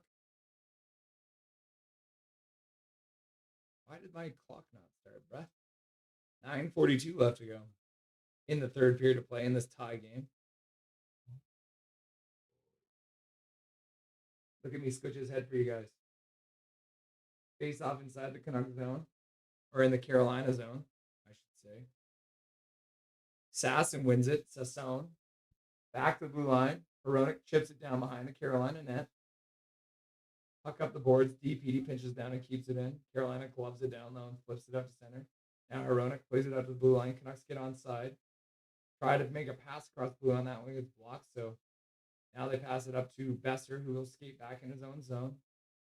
Hronek plays it out for Sherwood. Sherwood out to the Carolina blue line, but Sasson couldn't handle it. And the Canucks are going to get called for offside with 9:12 left to go. Yeah, as you can tell, Dobby is very, very tired. He's a very sleepy boy, huh? Dobby, do you love me though? Can you tell me that you love me? Okay, Dobby. You clearly want to have a sleep. Give me a kiss. Give me a kiss. He doesn't want to. He hates me. Because he's like, Dad, I'm trying to have a nap.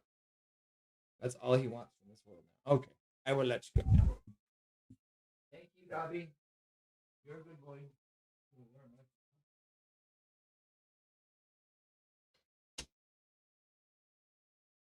There's Dobby for you guys.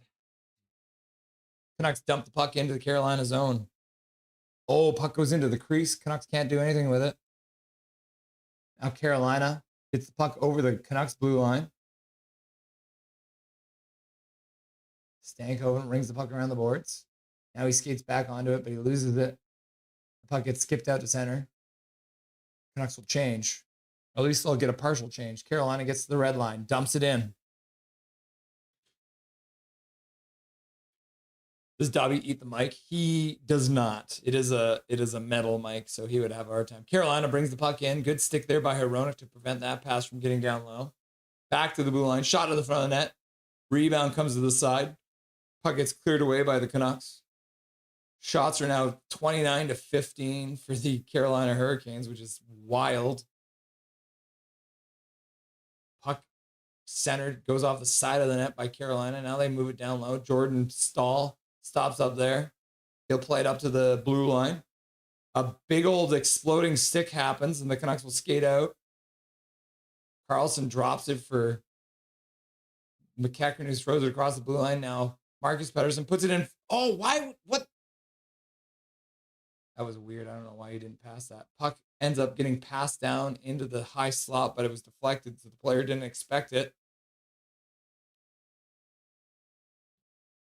Where it's Hobbs. Michael Chow's in the chat. So refresh my memory because it has been so long, but the puck needs to be in the Carolina end for the Canucks to score right. Yep. 100%. Atu over for Drew O'Connor. Dumps it in. Jake DeBrusk can't come up with the puck in the corner. Now Atu pokes it down low. Puts it in behind the net, but Myers comes down from the blue line, but can't keep it in. Puck gets skipped out to the Canucks blue line. Atu is the first one back. Marcus Pettersson now puts the puck up to the blue line. Canucks skate over, and the Canucks come in offside. So Atu put Jake DeBrusk offside. Whoops. Come on. Like what they have in Churches and on Little Mermaid? What do you mean?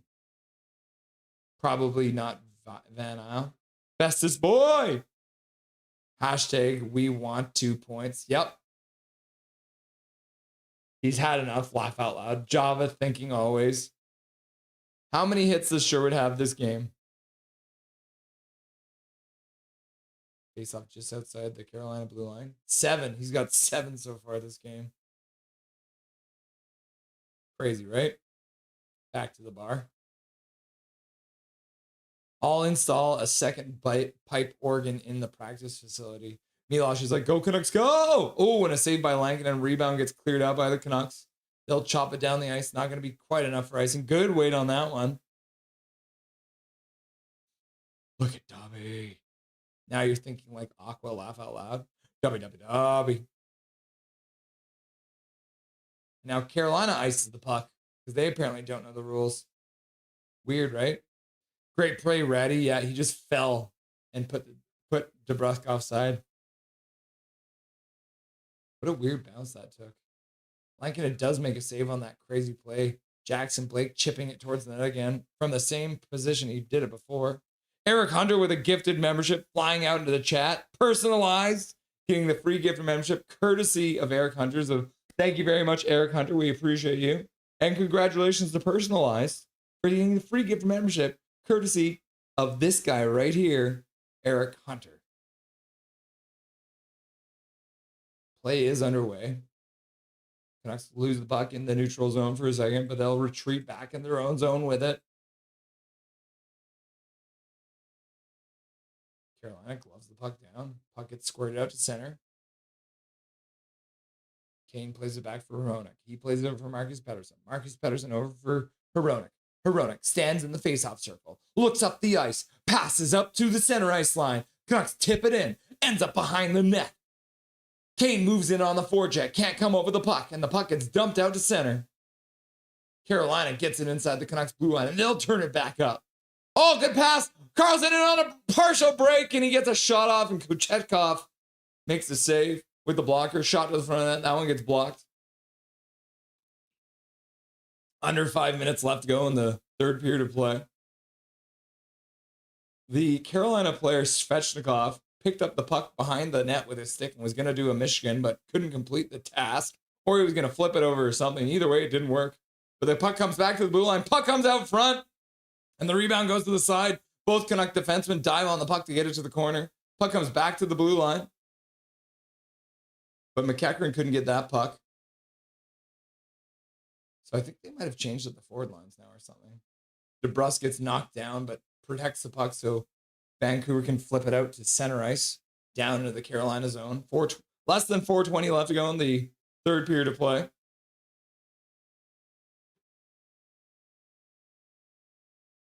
The power plays are 2-2, and the referees are not calling anything right now, so the whistles have been put away.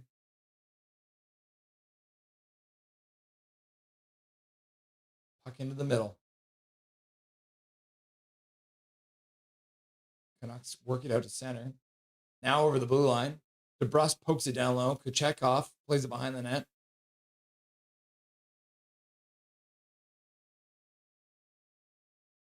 Carolina brings the puck in offside, and it should be an intentional offside, so that means the faceoff circles. The faceoff should come all the way down to the Carolina zone, but the rest will probably get that one wrong, right? I'm blind, I'm deaf, I want to be a ref. I'm blind, I'm deaf, I want to be a ref. Too evil!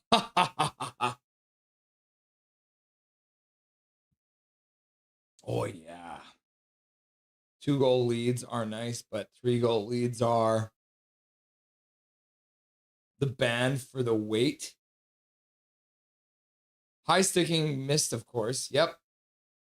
This is why I hate 1-goal leads. Yep. Back is goalkeeping. Can you show the Carolina shots? It's a lot. The Carolina Hurricanes are out shooting the Canucks 33-16, more than double.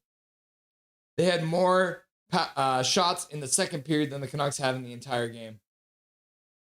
So the second period, they really went off. Things have kind of come back down to normality here. But back is, yeah, they really ran away with things in that second period. Not really are you drop a dono or a membership and ghost us like that. I've been here mostly. Eric is back. Hunter Hutt. Hunter is back. And then I was like, Eric. And then HMS Fangirl was like, how? Eric hype. And then DJ Mustard's like, Michael Chow, laugh out loud, Bojangles. And then Bennerman's like, too evil, 2 points, too evil. Dijon Mustard looks like they didn't freeze the puck before the game. Yeah, it's bouncing all over the place. Jarvis is out of the game, and so is Kotkaniemi.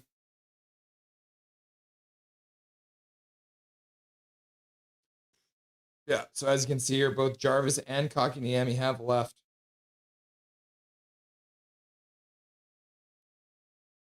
So not good for the Carolina Hurricanes, but they have managed to tie it up here. And then Svechnikov thinking about that. Oh, yeah, and then Svechnikov, while doing the Michigan high sticks Tyler Myers and no call because the refs are blind and deaf. The Canucks have blocked 27 shots so far this game, which is absolutely insane. Marcus Pettersson gets chopped down, ends up going hard into the boards. Puck gets flipped out to center, skated onto by Max Sasson. Besser's now there to support. Besser trying to get it over. Canucks play it up the boards, but that gets intercepted by Carolina. And Stahl will play it out center, but Hronek intercepts it. Has a light handle on the puck. Canucks will play it down low. Carolina will flip it out to center. Gloved ahead by Taylor Hall. Puts the puck through the crease and wide. Max Sasson picks it up, rolling puck. He'll skate through center with speed. Tries to put it to the side for Besser, but that one gets poked away from him. Now Hall skates in with a little bit of space. Pass in the middle. Broken up there. Shot goes wide of the net. 2:30 left to go in the third period. Shot to the front of net. That one goes wide. How many shots have they missed too? Oh my God. Carolina has to have like 70, 80 shot attempts in this game right now. Aho cross the blue line. Back to Aho. Shot to the front of the net. Deflects wide. Carolina has a shot taken away, so they've got 32 to the Canucks 16, so exactly double. Besser and his line have been trapped out there for a while. 2 minutes left. They put the puck into the Canucks zone. Hronek doesn't have a stick, apparently, and he kicks the puck up, so Carolina can recover. What was Hronek doing there?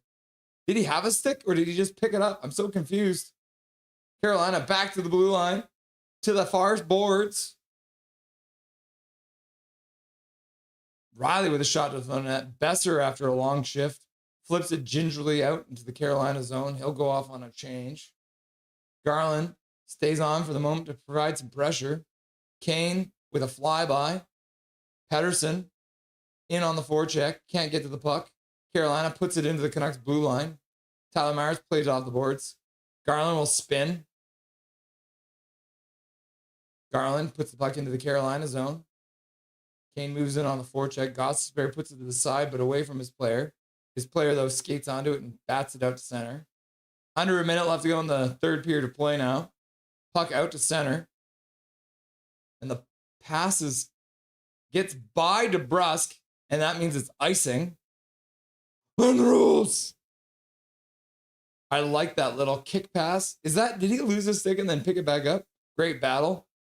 Van Carr. Eric Hunter. Oh my God. You'd think Carolina would pull their goalie with the way they're possessing the puck. Yeah, they could very well do that. Canucks lose the draw. Shot to the front of the net. Lankinen makes a save through traffic. Eric with a $10 donut to say, hashtag pray for the point. Dear Lord Satan, please come up from your fiery throne below and grant us at least a point in this game. Hunter Hype! 1806 for EP40. Hunter Hype! 3 block shots.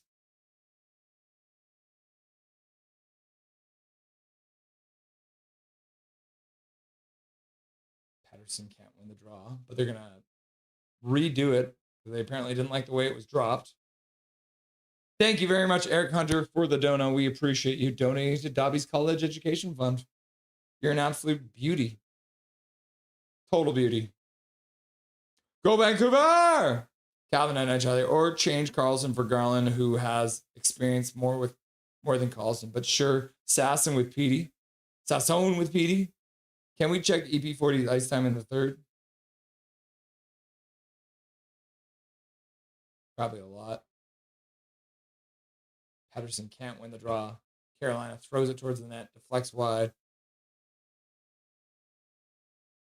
Tyler Myers drives his man into the boards and tries to pin him there, but Martin Hook plays the puck out front through the crease. Now Besser plays to the middle. Pettersson Gets the center and he'll dump it in. Not deep though. He'll pursue the puck, but Carolina will throw it all the way down to the Canucks zone. Hronek plays it over for Besser. Oh no, it's Vilander. Vilander chips it up for Garland, who chips it in and out of play with 13 seconds left to go. Pettersson's ice time in the third period. Let's see.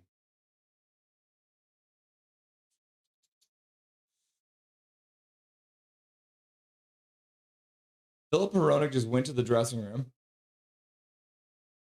Not to panic you, but Philip Hronek just left the ice. Canucks try and get a winger win, but can't. They'll try and just push the puck deep. Carolina will throw it around the boards. And there it is, the end of the third period. The Canucks and the Hurricanes go to overtime, so we're at the end of regulation.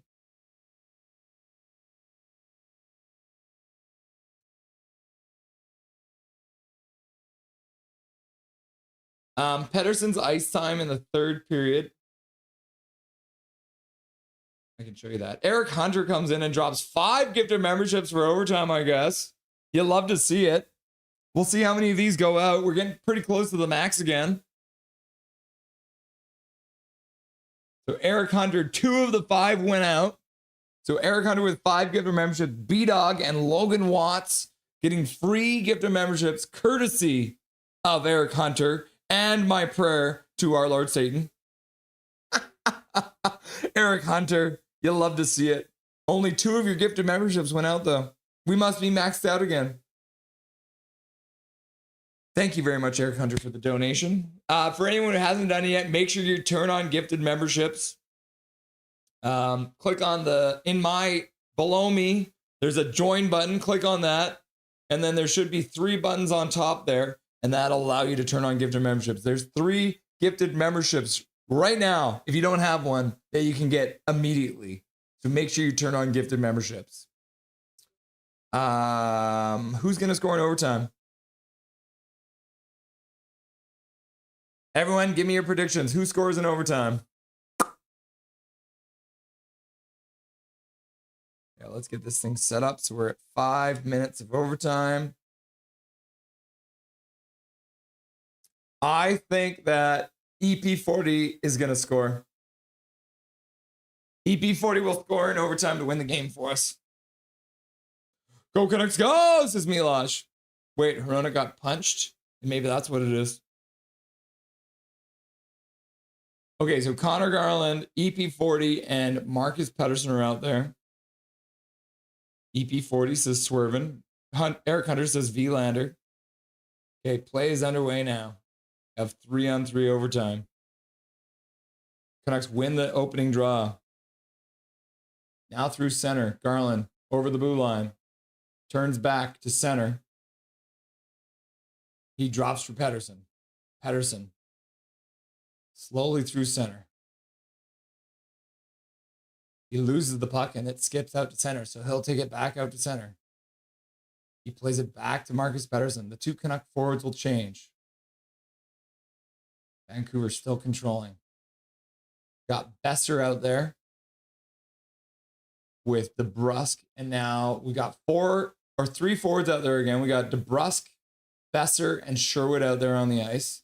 Sherwood in over the blue line, drops the puck. Besser skates across the top of the slot, puts it over for Sherwood. Sherwood skates it back out into the center ice area. DeBrusk skates onto the puck in the Carolina zone. He stops up on the half boards. He'll skate across the top of the slot, drops it there for Besser. Besser doesn't like what he sees. He'll turn back, pass across for DeBrusk. DeBrusk tries to get it back down for Besser. Besser chips the puck off the glass, back over for Sherwood. Sherwood puts it over. Now he gets the puck back at the blue line, passes over for DeBrusk. DeBrusk turns on the half board, skates back to the blue line. He's got to skate out to center. A minute and a half gone into this overtime. The Canucks have kept control of the puck the entire time. Carolina hasn't touched it yet. Now Sherwood drops the puck for Kane. Kane puts it back for Sherwood. Kane goes to the front of the net. Sherwood will play it out to center. I don't know if Carolina's been able to change their players yet either. Now Max Sassone passes over for Kane. Kane back to Vilander. Vilander stops up in the corner. Passes the puck back to the blue line. Sassone skates out to center. He'll go back in. Almost loses the puck. Kane puts it in the middle for Vilander. Vilander loses the handle on the puck. So he'll have to skate out to center. 3 minutes left to go. Kane turning around on the face-off circle. Sassone with some speed. Looks back to Kane. Kane with a shot saved by Kochetkov. The Carolina player, Aho, was the only one who was a fresh one out there. Now EP40's back on the ice. Got Tyler Myers, throws a little pick. EP40 puts it back for Tyler Myers. Got Myers, Garland. Garland gets the puck from Myers on the blue line. Skates down, drops for Petey. Petey loses the puck for a second. Now Carolina will recover it. Goss to spare. Puts the puck across his own zone. With just over 2 minutes left to go, Aho puts it back for Goss to spare. Garland will go off for a change now. We got 2 Carolina Hurricanes standing behind their own net. The Carolina players are calling for something. 2 minutes left to go in the period now. Carolina through center. Svechnikov to the side. Shot goes off of Lankinen and out of play with 1:48 left to go in the overtime period. Canucks were controlling for the first almost 3 minutes. Holy puck hogging, Batman. Quinn's not there. Laugh out loud. Just shoots his casket brain. And then Pickvetti's like, oh no, this is what it is. Corbin Ern's like, we're possessed. And then Pickvetti's like, oh. Shoots his casket brain. Ratu out to take a face off against Stahl. Stahl wins it. And they'll take the puck out to center. Now, this is just stupid.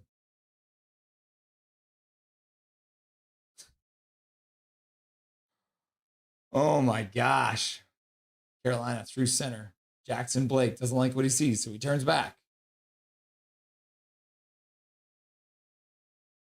Svechnikov. Canucks pick the puck back up. Ratu plays it over for Sherwood, who's got some good speed. He takes a shot. Save. Besser's on to the ice now. Canucks skating down, trying to get the puck back. Carolina chips it up the boards. Back in their own zone. Got 1 minute left to go in the overtime period now. Canucks with 1 shot in the overtime so far. Carolina with speed. Drops to the side. Shot to the front of net. Lankinen with a save. Rebound gets cleared by Vilander. Shot to the front of net. And Lankinen makes a big save. Holy cow. Good play by Vilander in front too. Oh my gosh. Good shot to the front of the net. And Vilander, I think, managed to clear that one out from the front of the net. So good job. Yeah, good poke of the stick by Vilander. But the rebound came right out for Gostisbehere. And he takes a slap shot right from the slot. And really good play by Thomas Vilander. Tom Vilander. Did I call him Thomas? All right. Face off inside the Canucks zone. Pettersson back on the ice against Aho. Pettersson jumps. They're both going to get a warning, I think. Gostisbehere. Shot to the front of that. Ehlers makes the save. And then he'll fall onto the puck. Holy cow. 38 seconds left to go in overtime. Go Canucks, go, says Milosh. And then Patricia's like, oh my God, Lanky. And the Big Mac's like, Lanky! And then Zach's like, do the wave! Oh my gosh.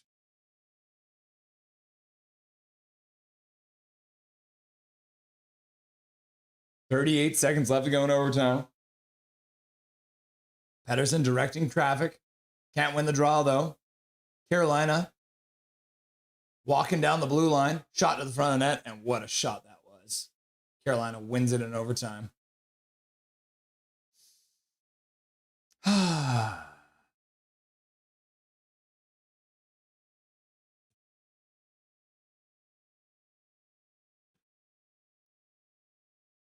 Puck off. Yeah, if we don't have Lanky in that, we don't have that even point. So hashtag at least we got a point. Yeah, boo! Aho with all the time in the world. And Garland couldn't block it. Ends up going past Lanky. Just really snaps it right by.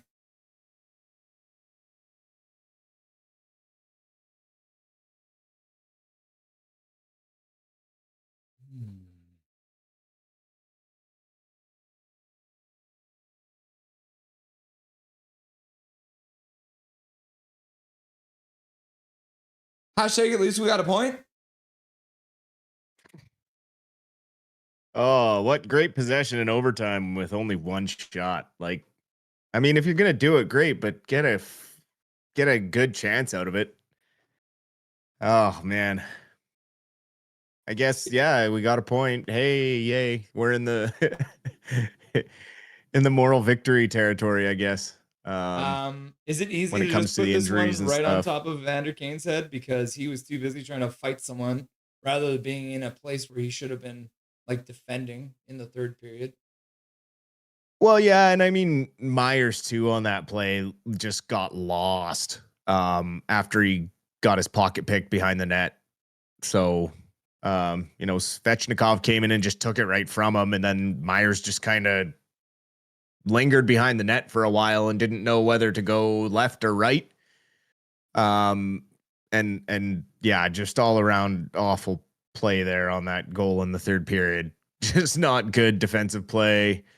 And yeah, Kane getting distracted. I don't know how they missed that elbow to the side of Hronek's head. That's why 2 officials are on the ice. So that things like that don't get missed. Yeah, the officiating wasn't great tonight. Canucks did a good job to battle back in the face-off dot. And I mean, the game was pretty much 50-50 except for the shots on net, right? Like, it just frustrates me because it's just again, I want more from the offense, and they're squeaking by these games, getting a point or finding a way to squeak out a win. And I'm just worried that even when they get healthy, it's still going to be just this weird, mediocre hockey because it's just deployment stuff, right? It's just weird. It's like, if you want Sasson to be, if you think Sasson's a better center than Reichel in the third period, then Sasson should be the second line center the whole game. Like, that's what I don't understand is like, if Reichel's not good enough to be your second line center, why is he lining up as your second line center? Play him as your fourth line center, and then you can limit his ice time with the fourth line. Like, I'm at a loss sometimes with things they do. And yeah, just unfortunate play in OT there. Lost a face off, an important one, and spin off the boards and beats Lankinen.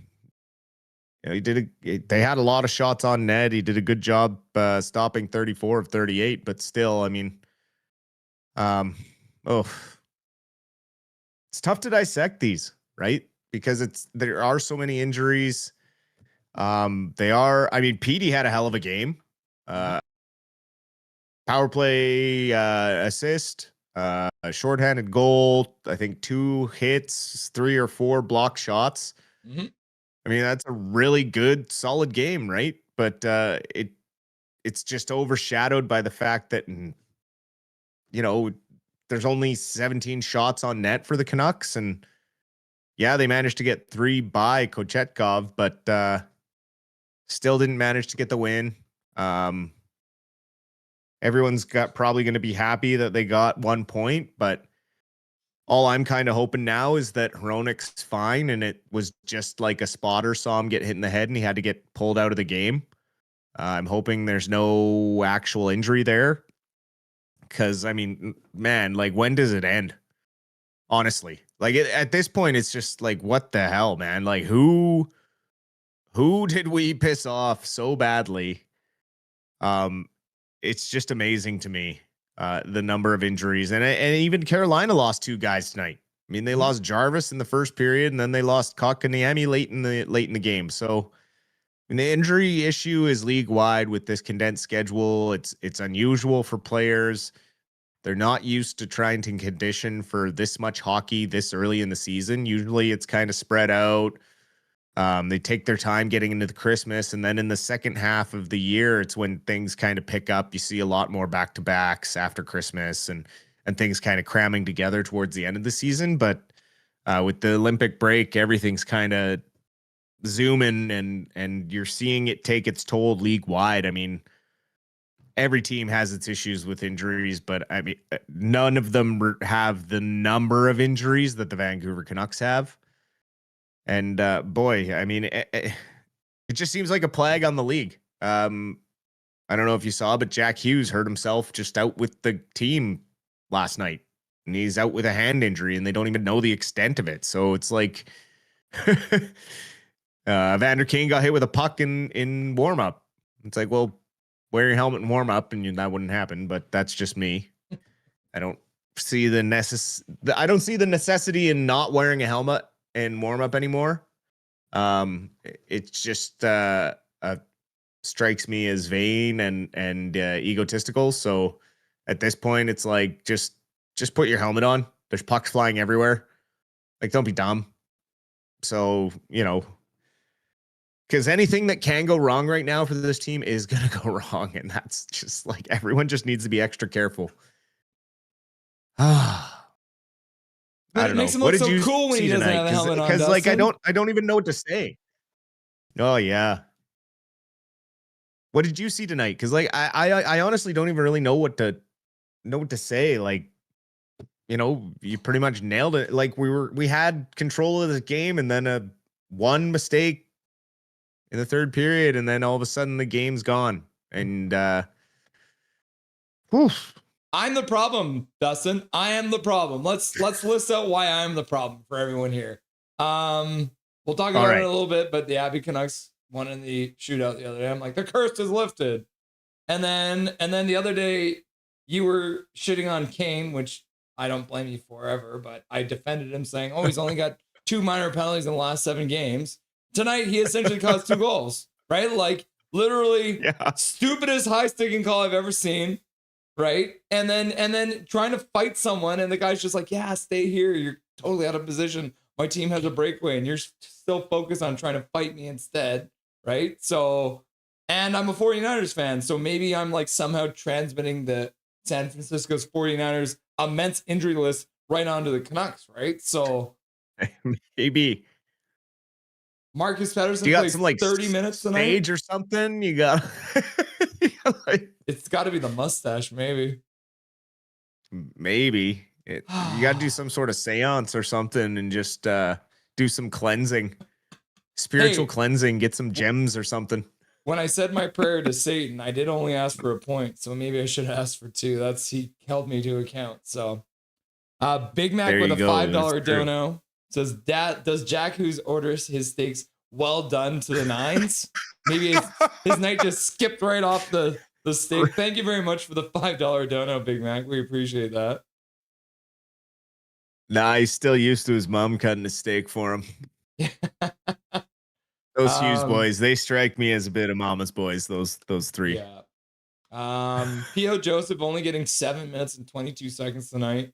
Is that a sign to you that Mancini's probably going to be coming into the lineup for the next game? 100%. I mean, they just don't trust Joseph. I mean, he hasn't shown them any reason to when he plays extended minutes. He just hasn't come around to playing any sort of decent hockey. He's a good body to have out there when the guys need a quick break, but you don't want him out there for much longer than 30 seconds if he can handle it, if he can help it, which we see regularly. And he's not out there on the power play. He's not really out there killing penalties. The unfortunate side of that is it limited Wielander's ice time a bit tonight because he kind of got saddled with POJ. It was nice to see Wielander get a shift in overtime there, but again, I mean, we can talk about the injuries are so brutal right now. They need to fix the overtime because this is stupid. We need an overback rule in overtime. That's a stupid 3-on-3 anyways. So if you take the puck all the way back past, like, you need to, it needs to be blown down and the faceoff comes into your zone, or let's have it so that if you do that 3 times in a row, then they get a faceoff. And what is it like in drop-in hockey? Sometimes instead of penalties, they'll just give you a breakaway from center and then everyone can start chasing you. Maybe that's the kind of thing we need to do, because these overtimes have just become, even Carolina like is just as guilty because they did the same thing. Out to center, out to center. It's supposed to be exciting. And when 3-on-3 came into this league, it was so exciting. And now it's the worst. Yep. It's brutal. I mean, the Canucks are one of the better teams in overtime too. And that's the thing. It's like, if we're seeing that and we're like, oh, this is a good team in overtime, like that's what 3-on-3 has become, right? It's like, can't touch this and we'll just wait. It's rope-a-dope. We'll just wait till you get tired and then attack. And unfortunately, Pettersson bobbled the puck, and as soon as they lost control, it was game over. You feeling a little better about Lankinen's game after that one, moving forward? Yes and no. I mean, at the end of the day, he still probably could have got a bit of better effort on that OT one. There wasn't really much to it, other than a guy spinning off the boards and just kind of beating him. So, it's going to be a tough stretch. I mean, Patera's getting one of the two games on Sunday or Monday. I mean, you can pretty much guarantee that. Are you? I would expect him. So I would expect him to go Sunday. I mean, they can't afford to play Lankinen in both those games and have him blow out a groin too. I mean, could you imagine? Could you actually imagine where we would be at if that happened? Like, our starting two goalies would be Jonathan Lemieux and and Yuri Patera. Koska and Voa looked really good in Abbotsford, so maybe we should pivot to the Abbotsford Canucks. Absolutely, he did.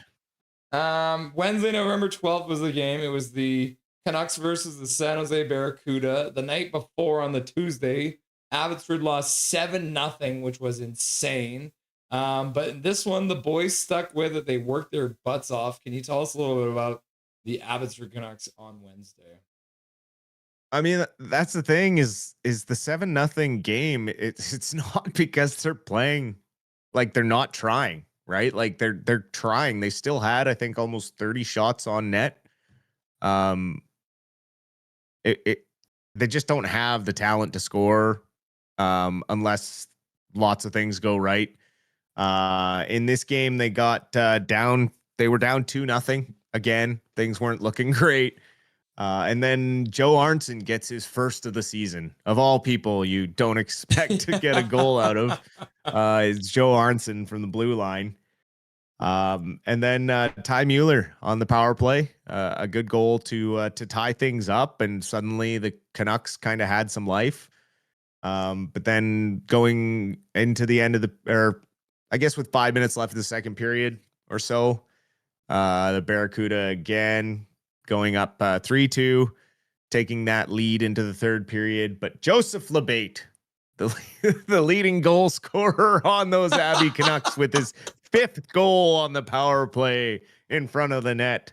The net front beast down there, literally because they have no one else to play that position. So, but potting his 5th goal there, taking advantage of the power play, getting 2 power play goals. So taking advantage when they're up a man, which is huge. Overtime would solve nothing, and they would go to a shootout. And in that shootout, the Abbotsford Canucks would look to snap their 11-game losing streak. And the first 2 shooters would not score. The Barracuda shooter did score. And then Vilmer Ulriksson, the big man, came in with just one of the silkiest moves I have seen in a long time in the shootout. And especially from a man that large. Mm-hmm. To see a man that tall have hands like that, I was salivating. This kid is making leaps and bounds like I hoped he would under Manny and crew.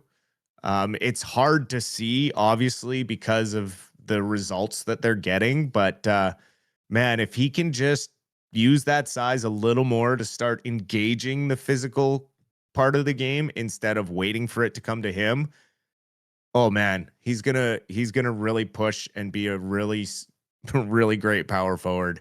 It's gonna be fun to watch that kid develop more this season. And I mean, who knows if the injuries keep happening, we might see him on the big club at some point. The next two shooters wouldn't score.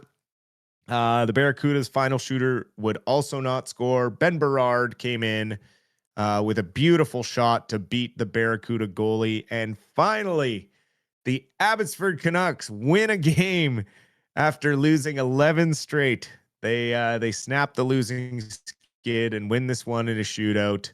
Like you had said, Aku Koskenvuo had a fantastic game. He stopped 33 of 36 shots faced.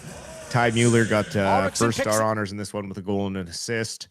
And then Colin White of the San Jose Barracuda was your third star in this one. But a really hard fought win by those boys in Abbotsford. Just as depleted as the Canucks are, they are equally as depleted. They don't really have any depth, and they are just fighting and working their butts off to get any point or any win they can. And my hat goes off to them because there's no quitting them. That's for sure.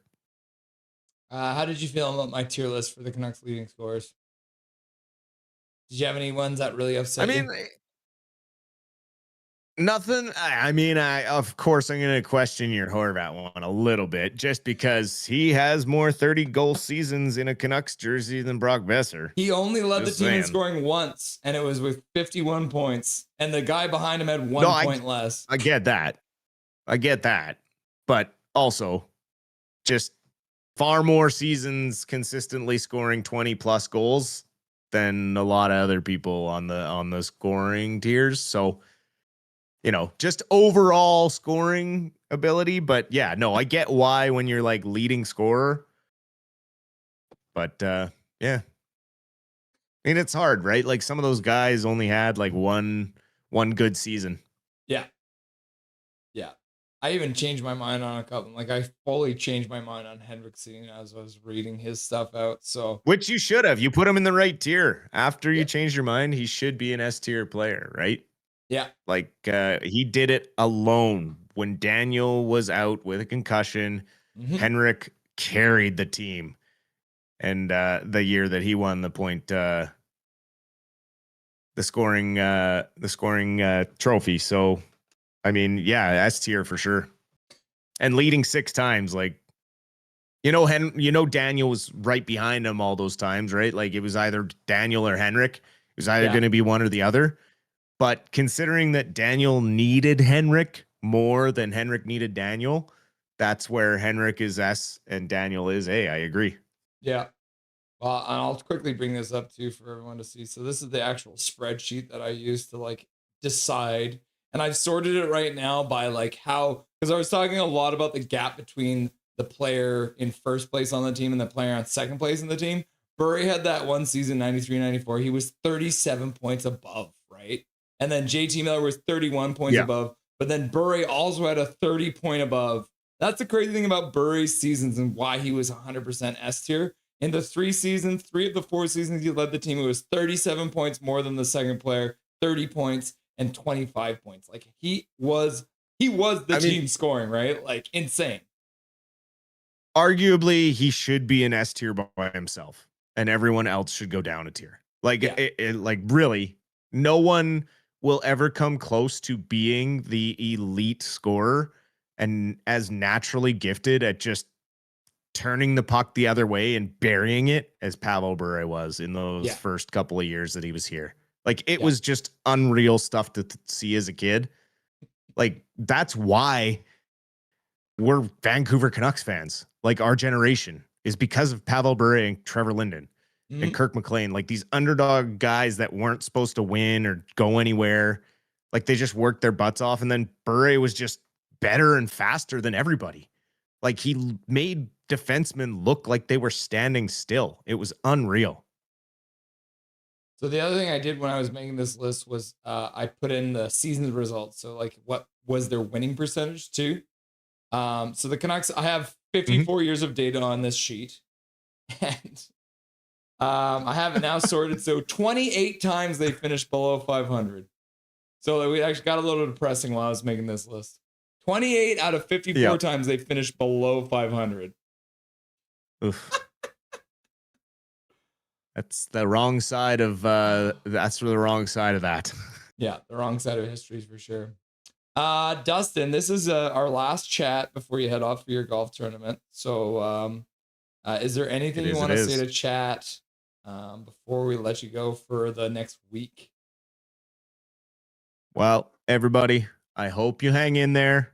Hope maybe I'll be able to check in from down in Vegas. I'll keep in touch with Russ and let him know what's going on. But don't hold your breath. You might not see me till after the 20th. I hope everyone has a great weekend, a great week. It's going to be a tough road trip. Don't expect great things to come out of the next two games because they're going against Florida and Tampa Bay. Luckily, Florida's kind of been struggling a little bit, so maybe we sneak a win out there if everything goes right and Mancini's back in the lineup and maybe even Hughes is back in the lineup because he did skate today and was a game time decision. So who knows? We'll just have to wait and see. And as always, thank you for the questions, the support, the love, and everything. Russ, good luck. Good luck, buddy. I hope the next few games go well and they're not just stinkers. And we'll see you on the other side. I'll say this: at least the games have been entertaining. We're not playing Nashville over and over again because that would probably be the death of me. And I don't think I'm allowed to show my own death live on YouTube, right? So it depends. If you're not like committing death and you're just dying of boredom, how does that work? Yeah. Well, Dustin, thank you as always for all your help and keeping it even keel and all of us sane. And good luck at the tournament. Don't have too much fun and don't do anything I wouldn't do, but that leaves you a nice long list. So absolutely, we'll keep everyone updated and we'll chat soon. Enjoy the rest of the weekend. And we'll talk next week. Thanks, buddy. Dustin Boydell, the Silver Fox, stopping by for the Rusty and Dusty post-game show. Oh my goodness. Evander Kane. I'm going to blame this one solely on him. He takes a penalty for high sticking in the offensive zone with a dumb one-headed swing into Miller's face. And then when Miller hits him, he tries to fight Miller. So Miller versus Kane, Miller won that one, which is absolutely insane to see.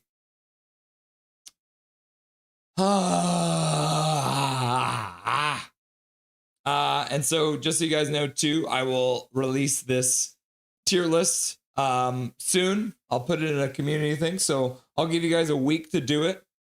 So you'll be able to do your own tier list as well. So keep your eyes open for that. We will be live again on Sunday for the Tampa Bay game. We're also going to be live that date for two games. We're actually going to be live for a doubleheader on Sunday. So the Canucks play the Tampa Bay Lightning, and the Abbotsford Canucks are playing against the Coachella Valley Firebirds.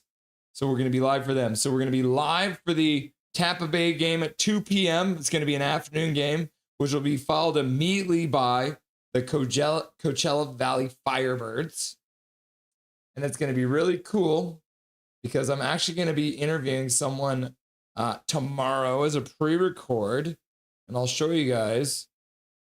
Let's see here. I'm going to bring him up. So I've got a very cool guest. He is an MMA announcer. So he goes and tours around to all of the different MMA events and does live announcements. Let's see here. Here's the sneak preview for you. So this is a little video about the guests that we will be having on. Okay, let's just go like this. All right, here it is.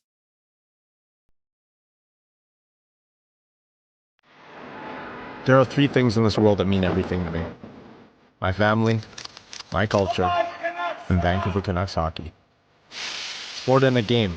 It's the story of my family that began in 1975, the year my dad immigrated to Canada. At just 10 years old, he discovered hockey. and taught himself to skate on the frozen lakes of Winnipeg, Manitoba.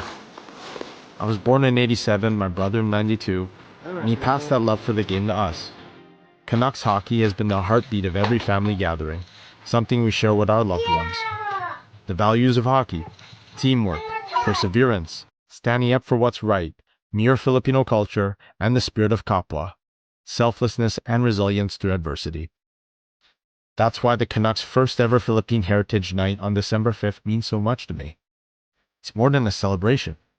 It's a part of our healing after the tragedy on Lapu-Lapu Day, and a beautiful gesture of solidarity from this franchise.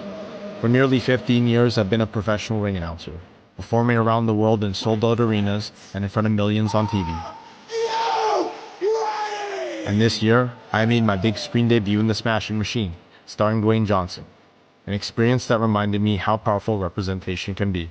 As a proud Filipino Canadian and lifelong Canucks supporter, I want to take my shot on goal, to be the guest PA announcer for that night, introducing the starting lineup the same way I've introduced countless world champions.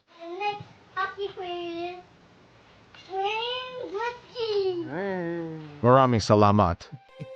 And Laban, Canucks, Laban. So we're going to have Mr. Ryan Ventura joining us for an interview.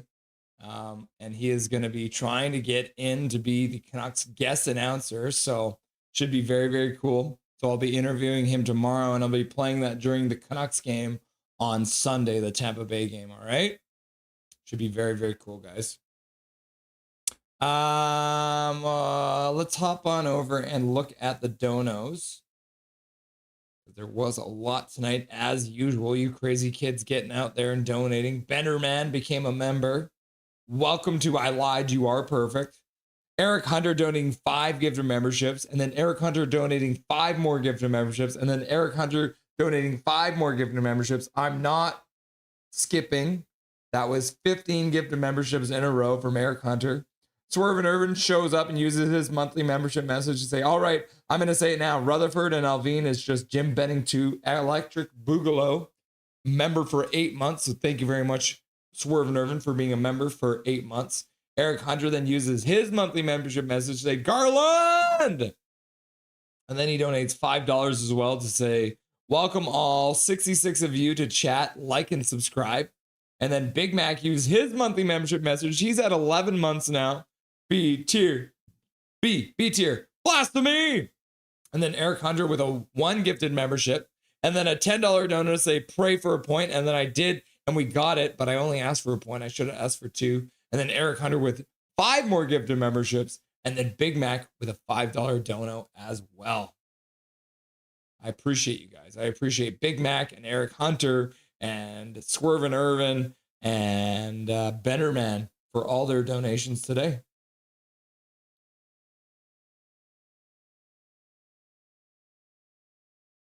Cast iron skillet or barbecue, finishing it in the oven. Talking about how you cook your steaks. Check the pro, rest for 5 minutes. Big Mac's like, yo, who's playing old school RuneScape? Is that still a thing? Calvin 99 Charlie, I love having breakfast skillet. So good with some Mennonite sausage. Pause. Not like that. Laugh out loud. Violet, Evelyn's here. Crying, bro, I just can't with this chat. Y'all are too funny. Patricia Perry. Swerving, that's more like it, or crockpot, oven, fry on stove, but boil first. That's a first. Kick shot was elite. I know, we are. I was joking on the boiling, Trish. I've been working in restaurants since I was 19. Yeah. I was trying to figure out who was boiling it. Calvin and Charlie. Patricia, don't listen to him. He says he's joking, but we don't know unless he shows us some proof. Laugh out loud. Cook me a steak, Swervin. I was like, laugh. I was like, oh my God, no. And then Big Mac's like, you fucking better be joking, Swervin. Ha ha ha. JK. And then Evelyn's like, anyways, I can't wait till tomorrow. I'm going to a local hockey game. Very cool. Evelyn, which game is it? I was just winding up Mac. Calvin, laugh out loud. It worked. Yeah, we got the point from the devil. I love that Russ is a spreadsheet nerd. I love spreadsheets. I love spreadsheets. Look at all this. This is the whole history of Canucks highest scoring players now, right? I have all the information. The highest scoring player of all time in a Canucks uniform was Henrik Sedin. 112 points, 2 more than Bure.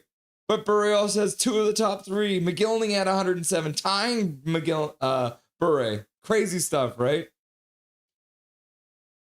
I'm going to the Grey Cup Sunday. Very cool, Prickfetti. Who are you cheering for? Are you cheering for Saskatchewan or for Montreal? Darth Jedi, Florida chirping, and yes, there will be fights in the game between our teams. Brutality blood. Brutality blood. I believe it. We'll see you on Sunday, Darth Jedi. Our first time playing you this season. Pure veteran. Hey, when do they sell the team? Never. They're not going to ever sell the team. They make too much money off of it. Get the dub, Dusty, but football sucks. Thank God now my mind is at ease. Laugh out loud. You're going to fall asleep terrified by the way that Swerve Irvin cooks his steaks, eh? Brutality, bud. Brutality, bud. Darth Jedi, yes, there will be fights. Canucks fan, this team effing sucks. Man, how do you do good and this how do you do good and be this bad? I don't know, man. We'll miss you. Yep. Nah, another tourney win incoming. Hell yeah. Will. Echoing, you won't sell this team until it starts losing money. Correct. I watch no sports but ice hockey. Fair enough, Patricia. Have a good tournament, says Coach Rob Willie. Benderman, don't come back at Knights fan, Dusty. Apparently he might be going to the Knights game on Tuesday night, so we might try and check in with him while we're doing our Be a Pro stream. Big Mac, I know you were swerving. I was just bugging, says Big Mac. Have fun with golf. Hearts and love and smiles and hearts and love. Canucks fans, says Zach. Caitlin Clark all day, says Big Mac. And then Big Mac's like, Rusting Dusty, Rusting Dusty, Rusting Dusty, Rusting Dusty. And then Swervin's like, go Dusty, go. And then Patricia says, yes, yes, wish you luck. And then she's got some clovers in the chat. Emperor King, tomorrow I'm heading to Ottawa Senators game versus LA Kings in Ottawa. Have a good one. Nothing is perfect. Have fun at the game, bro. You cheering for Ottawa, right? You're cheering for Ottawa? No, he's cheering for his team because his name is Emperor King, so he'll cheer for the Los Angeles Kings. Good luck, Dusty. Man, Aho victimized EP40 in overtime. Yep. I don't understand what Garland was doing either. Fusion! In Prickfetti we trust. How does a GM go looking for a number 2C and return with Kane? I don't know. Bro, I don't know, man. And the fact that he had a miscommunication with Pius Suter is insane. Kane Surge is just here, chilling out. You feel pretty good. You feel pretty good, Kane Surge. Come at me, bro. Hold me back. No, I won't try and fight you. That'd be rude. Congratulations on the win, man. It was a big job. You guys lost 2 of your forwards, and you still managed to win it. So, congrats, Kane Surge. GG. This will be why he misses the Olympics. Can you imagine? Rusty Dusty, Rusty Dusty, Rusty Dusty, says Callum McKenzie. That's the Silver Fox. Love that. Brutality Blood. Don't hold your breath. We started to win, Darth Jedi. And Darth Jedi is just laughing and crying at Brutality Blood. Brutality Blood. It squirts. It's honestly getting hard to watch. Yep. It squirts. I agree, man. Oh, but it is chaos. Like I said, I'd rather watch a game like that than a game against Nashville. So at least it was exciting. Kane is the reason Russ is stuck on 2106. Yep. Correct. Men are the only peeps that get away with going gray. They make it look good. The salt and pepper hair is nice. I got just a little touch, you know? Just a little touch there. But there, you know, there's some women who can pull it off, like this chick. I bet you my wife could pull off gray hair. Is this her? Yeah, this one. She's a tattoo artist. She's got gray hair. Right? She pulls it off. She looks like a vampire, but she pulls it off. Kane, it was destined not to play this game, but he did anyways. Yep. He didn't take the sign. He should have just left the game, but he refused. Benderman, oh my God, Joe Rogan. Yeah, I mean, I wonder if he has met Joe Rogan. I'll ask him. Women can go great, just not bald. Well, it's funny you say that.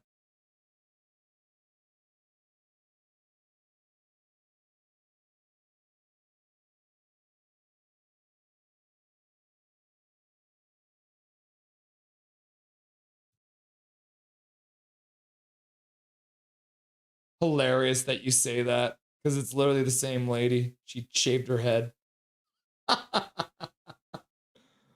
Oh, yep. All right, back to the bar. Oh my God, my grandson's toy started singing. Freaked me out. Laugh out loud. Hot grandmas can get it. I don't care. Should have shot the puck harder in warm up. Too bad Kane survived. Violet is just like, or Evelyn's just like, swerving, agree, laugh out loud. Very cool, says Benderman. Jimmy Meyer Bruins. So the rival tomorrow, hi, Universal Labs. Oh, Universal Labs versus Jimmy Meyer Bruins, eh? Universal Labs, Jimmy Myers. Yes, we don't like each other. Too we. Laugh out loud. Should have asked for two lop. Big Mac. Hope everyone has a fantastic night. Mrs. German Canucks. Yeah. Toronto Maple Leafs versus Blackhawks tomorrow at 7. Brutality Blood is like, Darth Jedi. The line change. They better take a look at Svechnikov's elbow. That was dirty AF. Yep. Swear jar. So Svechnikov high-sticked Jarvis. He high-sticked Tyler Myers and he elbowed Hronek. No call, Tyler, eh? You hate to see it. Darth Jedi's like, Brutality Blood. McGillney is the underrated Canuck. Yeah, KJ Brazy, I agree. Patricia Perry, OMG, you would love the woman I worked with. That's all she does, I swear. Her and her damn spreadsheets. Spreadsheets. I love spreadsheets. I got so many of them. Is that the same McGillney as on Toronto with Matt Sundin? Did McGillney play for Toronto? I don't think he did. Must be a different one then.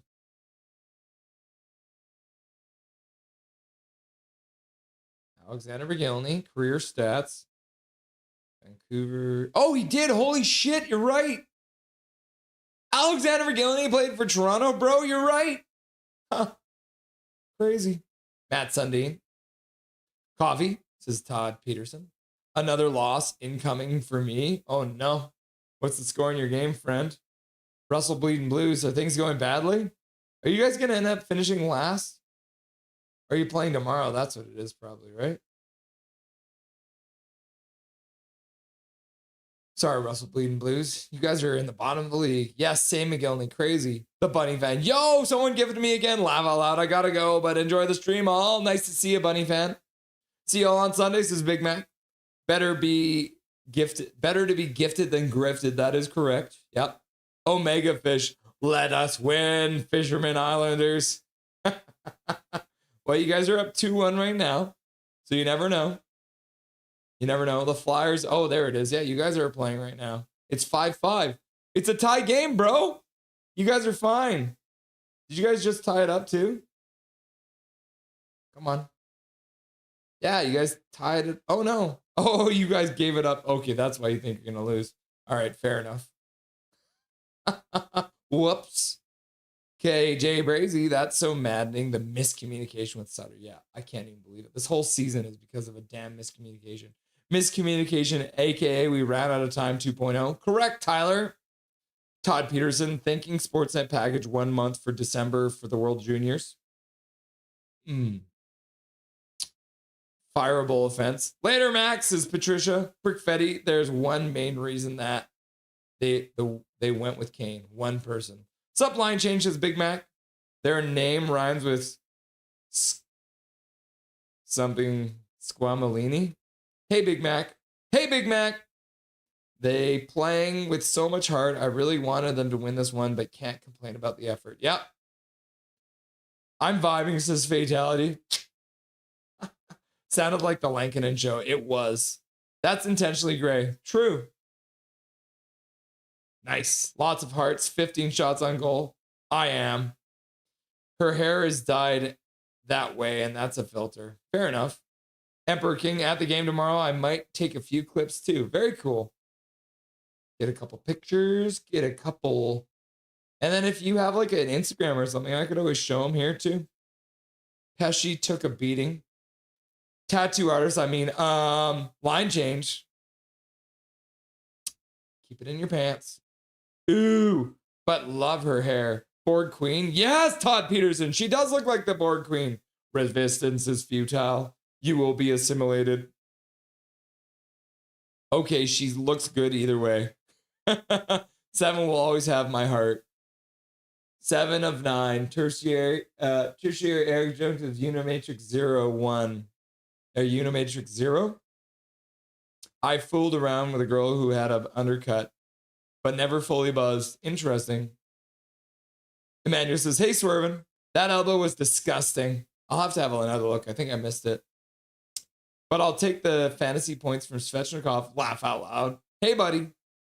No call was insane. Should I quit being a Canadiens fan because it's low-key boring? Yeah, I mean, you could. Capitals fan Ovi is sighing out here. Sorry things are going sideways for you. Patricia Berry, yeah, I tried the shorter cut, never again. He did, says Lanky32. Crazy. I didn't know he played there. I should have known that. It slipped my mind. Should I quit Swervin? No. Do you want to, buddy? But it might get exhausting. You sure? Last year you were a Rangers fan. Mats. Then an Oilers fan. Big Mac 133. Well, the Canes pulled most of the penalties on their own players, so I guess it's all right. And then miserable Sabres fans like, go away, Adams. I hate you. Yeah, worst GM in the league. Now you're a Habs Canucks fan. Pick a team, says KJ Brazy, laughing and crying. Yeah, Rangers honestly suck though. Todd Peterson, 3 years of crazy for McGillney and T.O. Every team sucks sooner or later. Yep. KJ Brazy, I'm special. I change through teams. Patricia Perry, but you are nice, so I accept your spreadsheets. Hers, I roll my eyes every time she has a new one. Oh, I've got so many spreadsheets though. But the Canucks will be forever still my fave. Fair enough, Emmanuel. Rangers won the President's Trophy. That's not long ago. Look at you now, New York.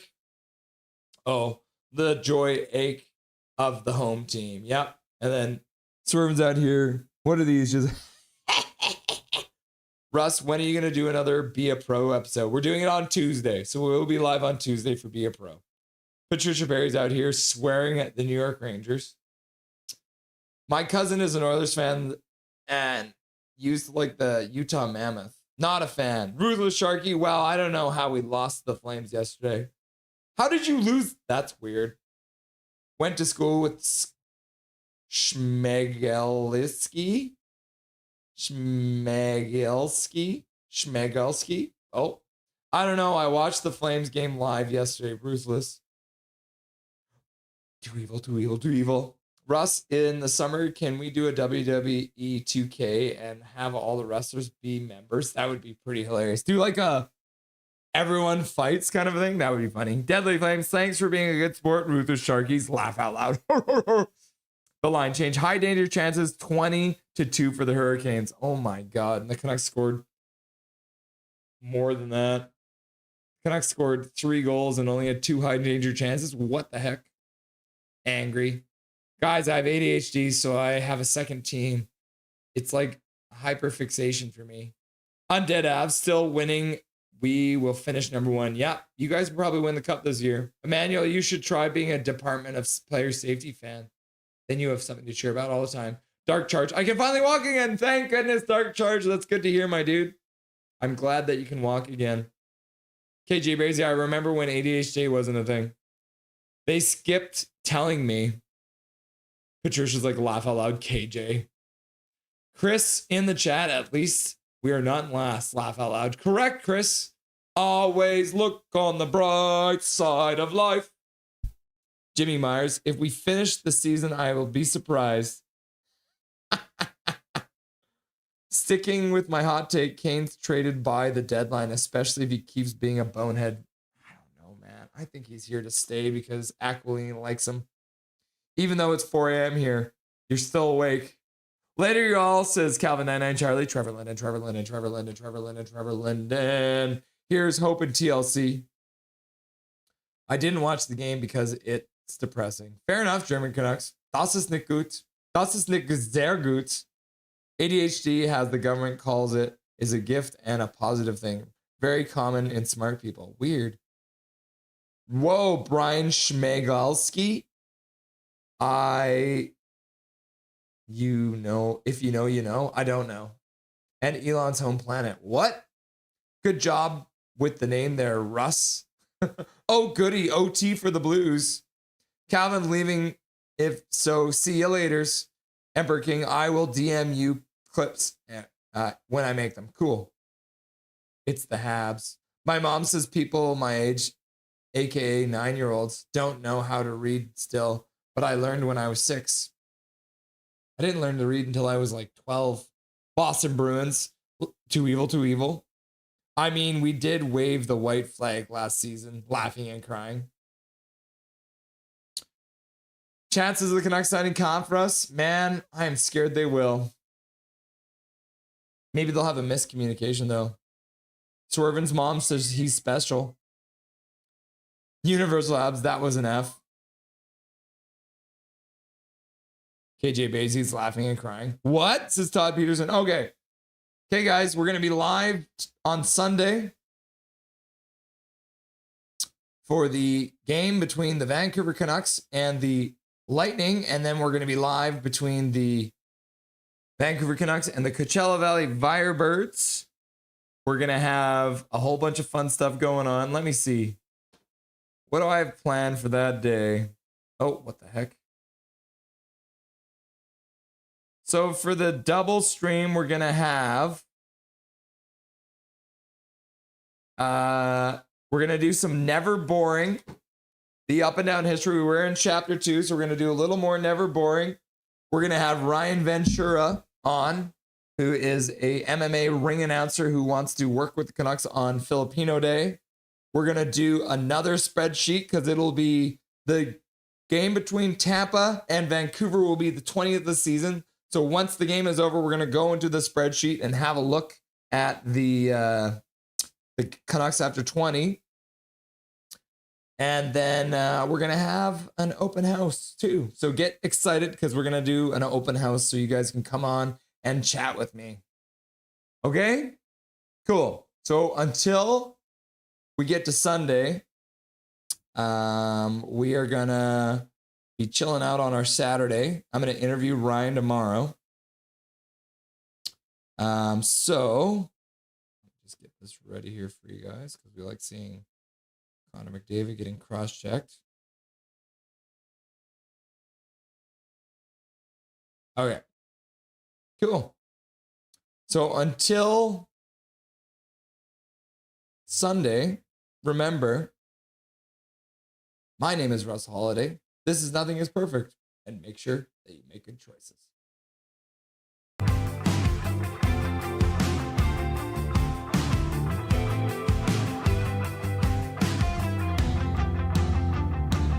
Thank you for having me. Thank you to everyone who requested to hear my beautiful voice too. I appreciate that.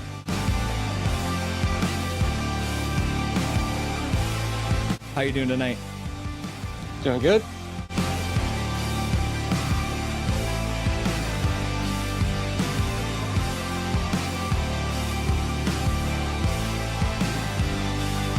Thank you very much for taking the time out of your very first hockey game to join the stream. Everyone was very excited to see you and enjoy the rest of the game in the third period. Yeah, thank you so much. Bye-bye, guys.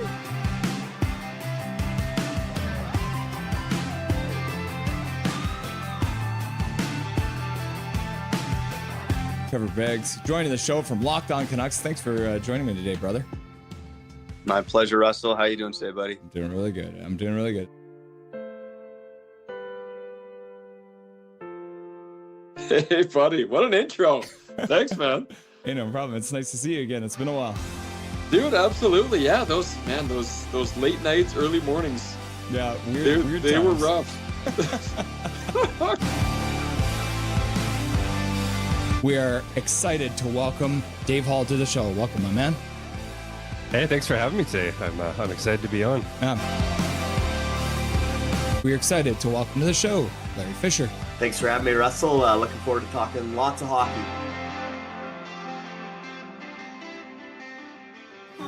Yeah, look at that. Look at this man. He's wearing his Canucks jersey at a Montreal game. You'll love to see it.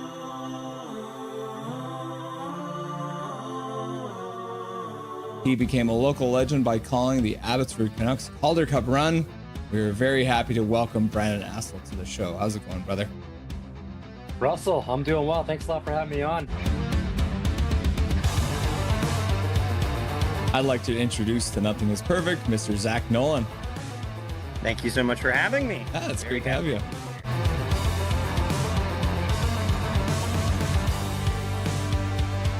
Howdy. What's up, my dude?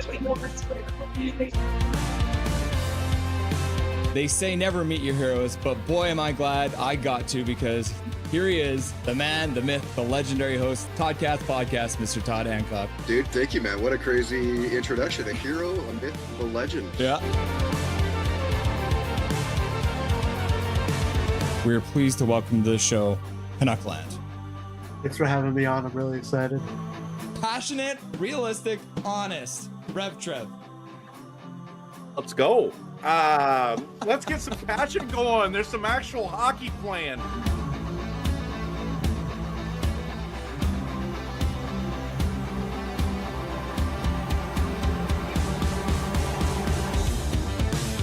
Smith plays it right across the zone. Bolana with a shot. Score! The Edmonton Canucks from the blue line! Shot through a crowd! And the Canucks have won it in overtime! Just like that, game one is over! And you don't have to wait much longer, because the Abbotsford Canucks have won game one with 14:09 left to go in the overtime period! Woo! Just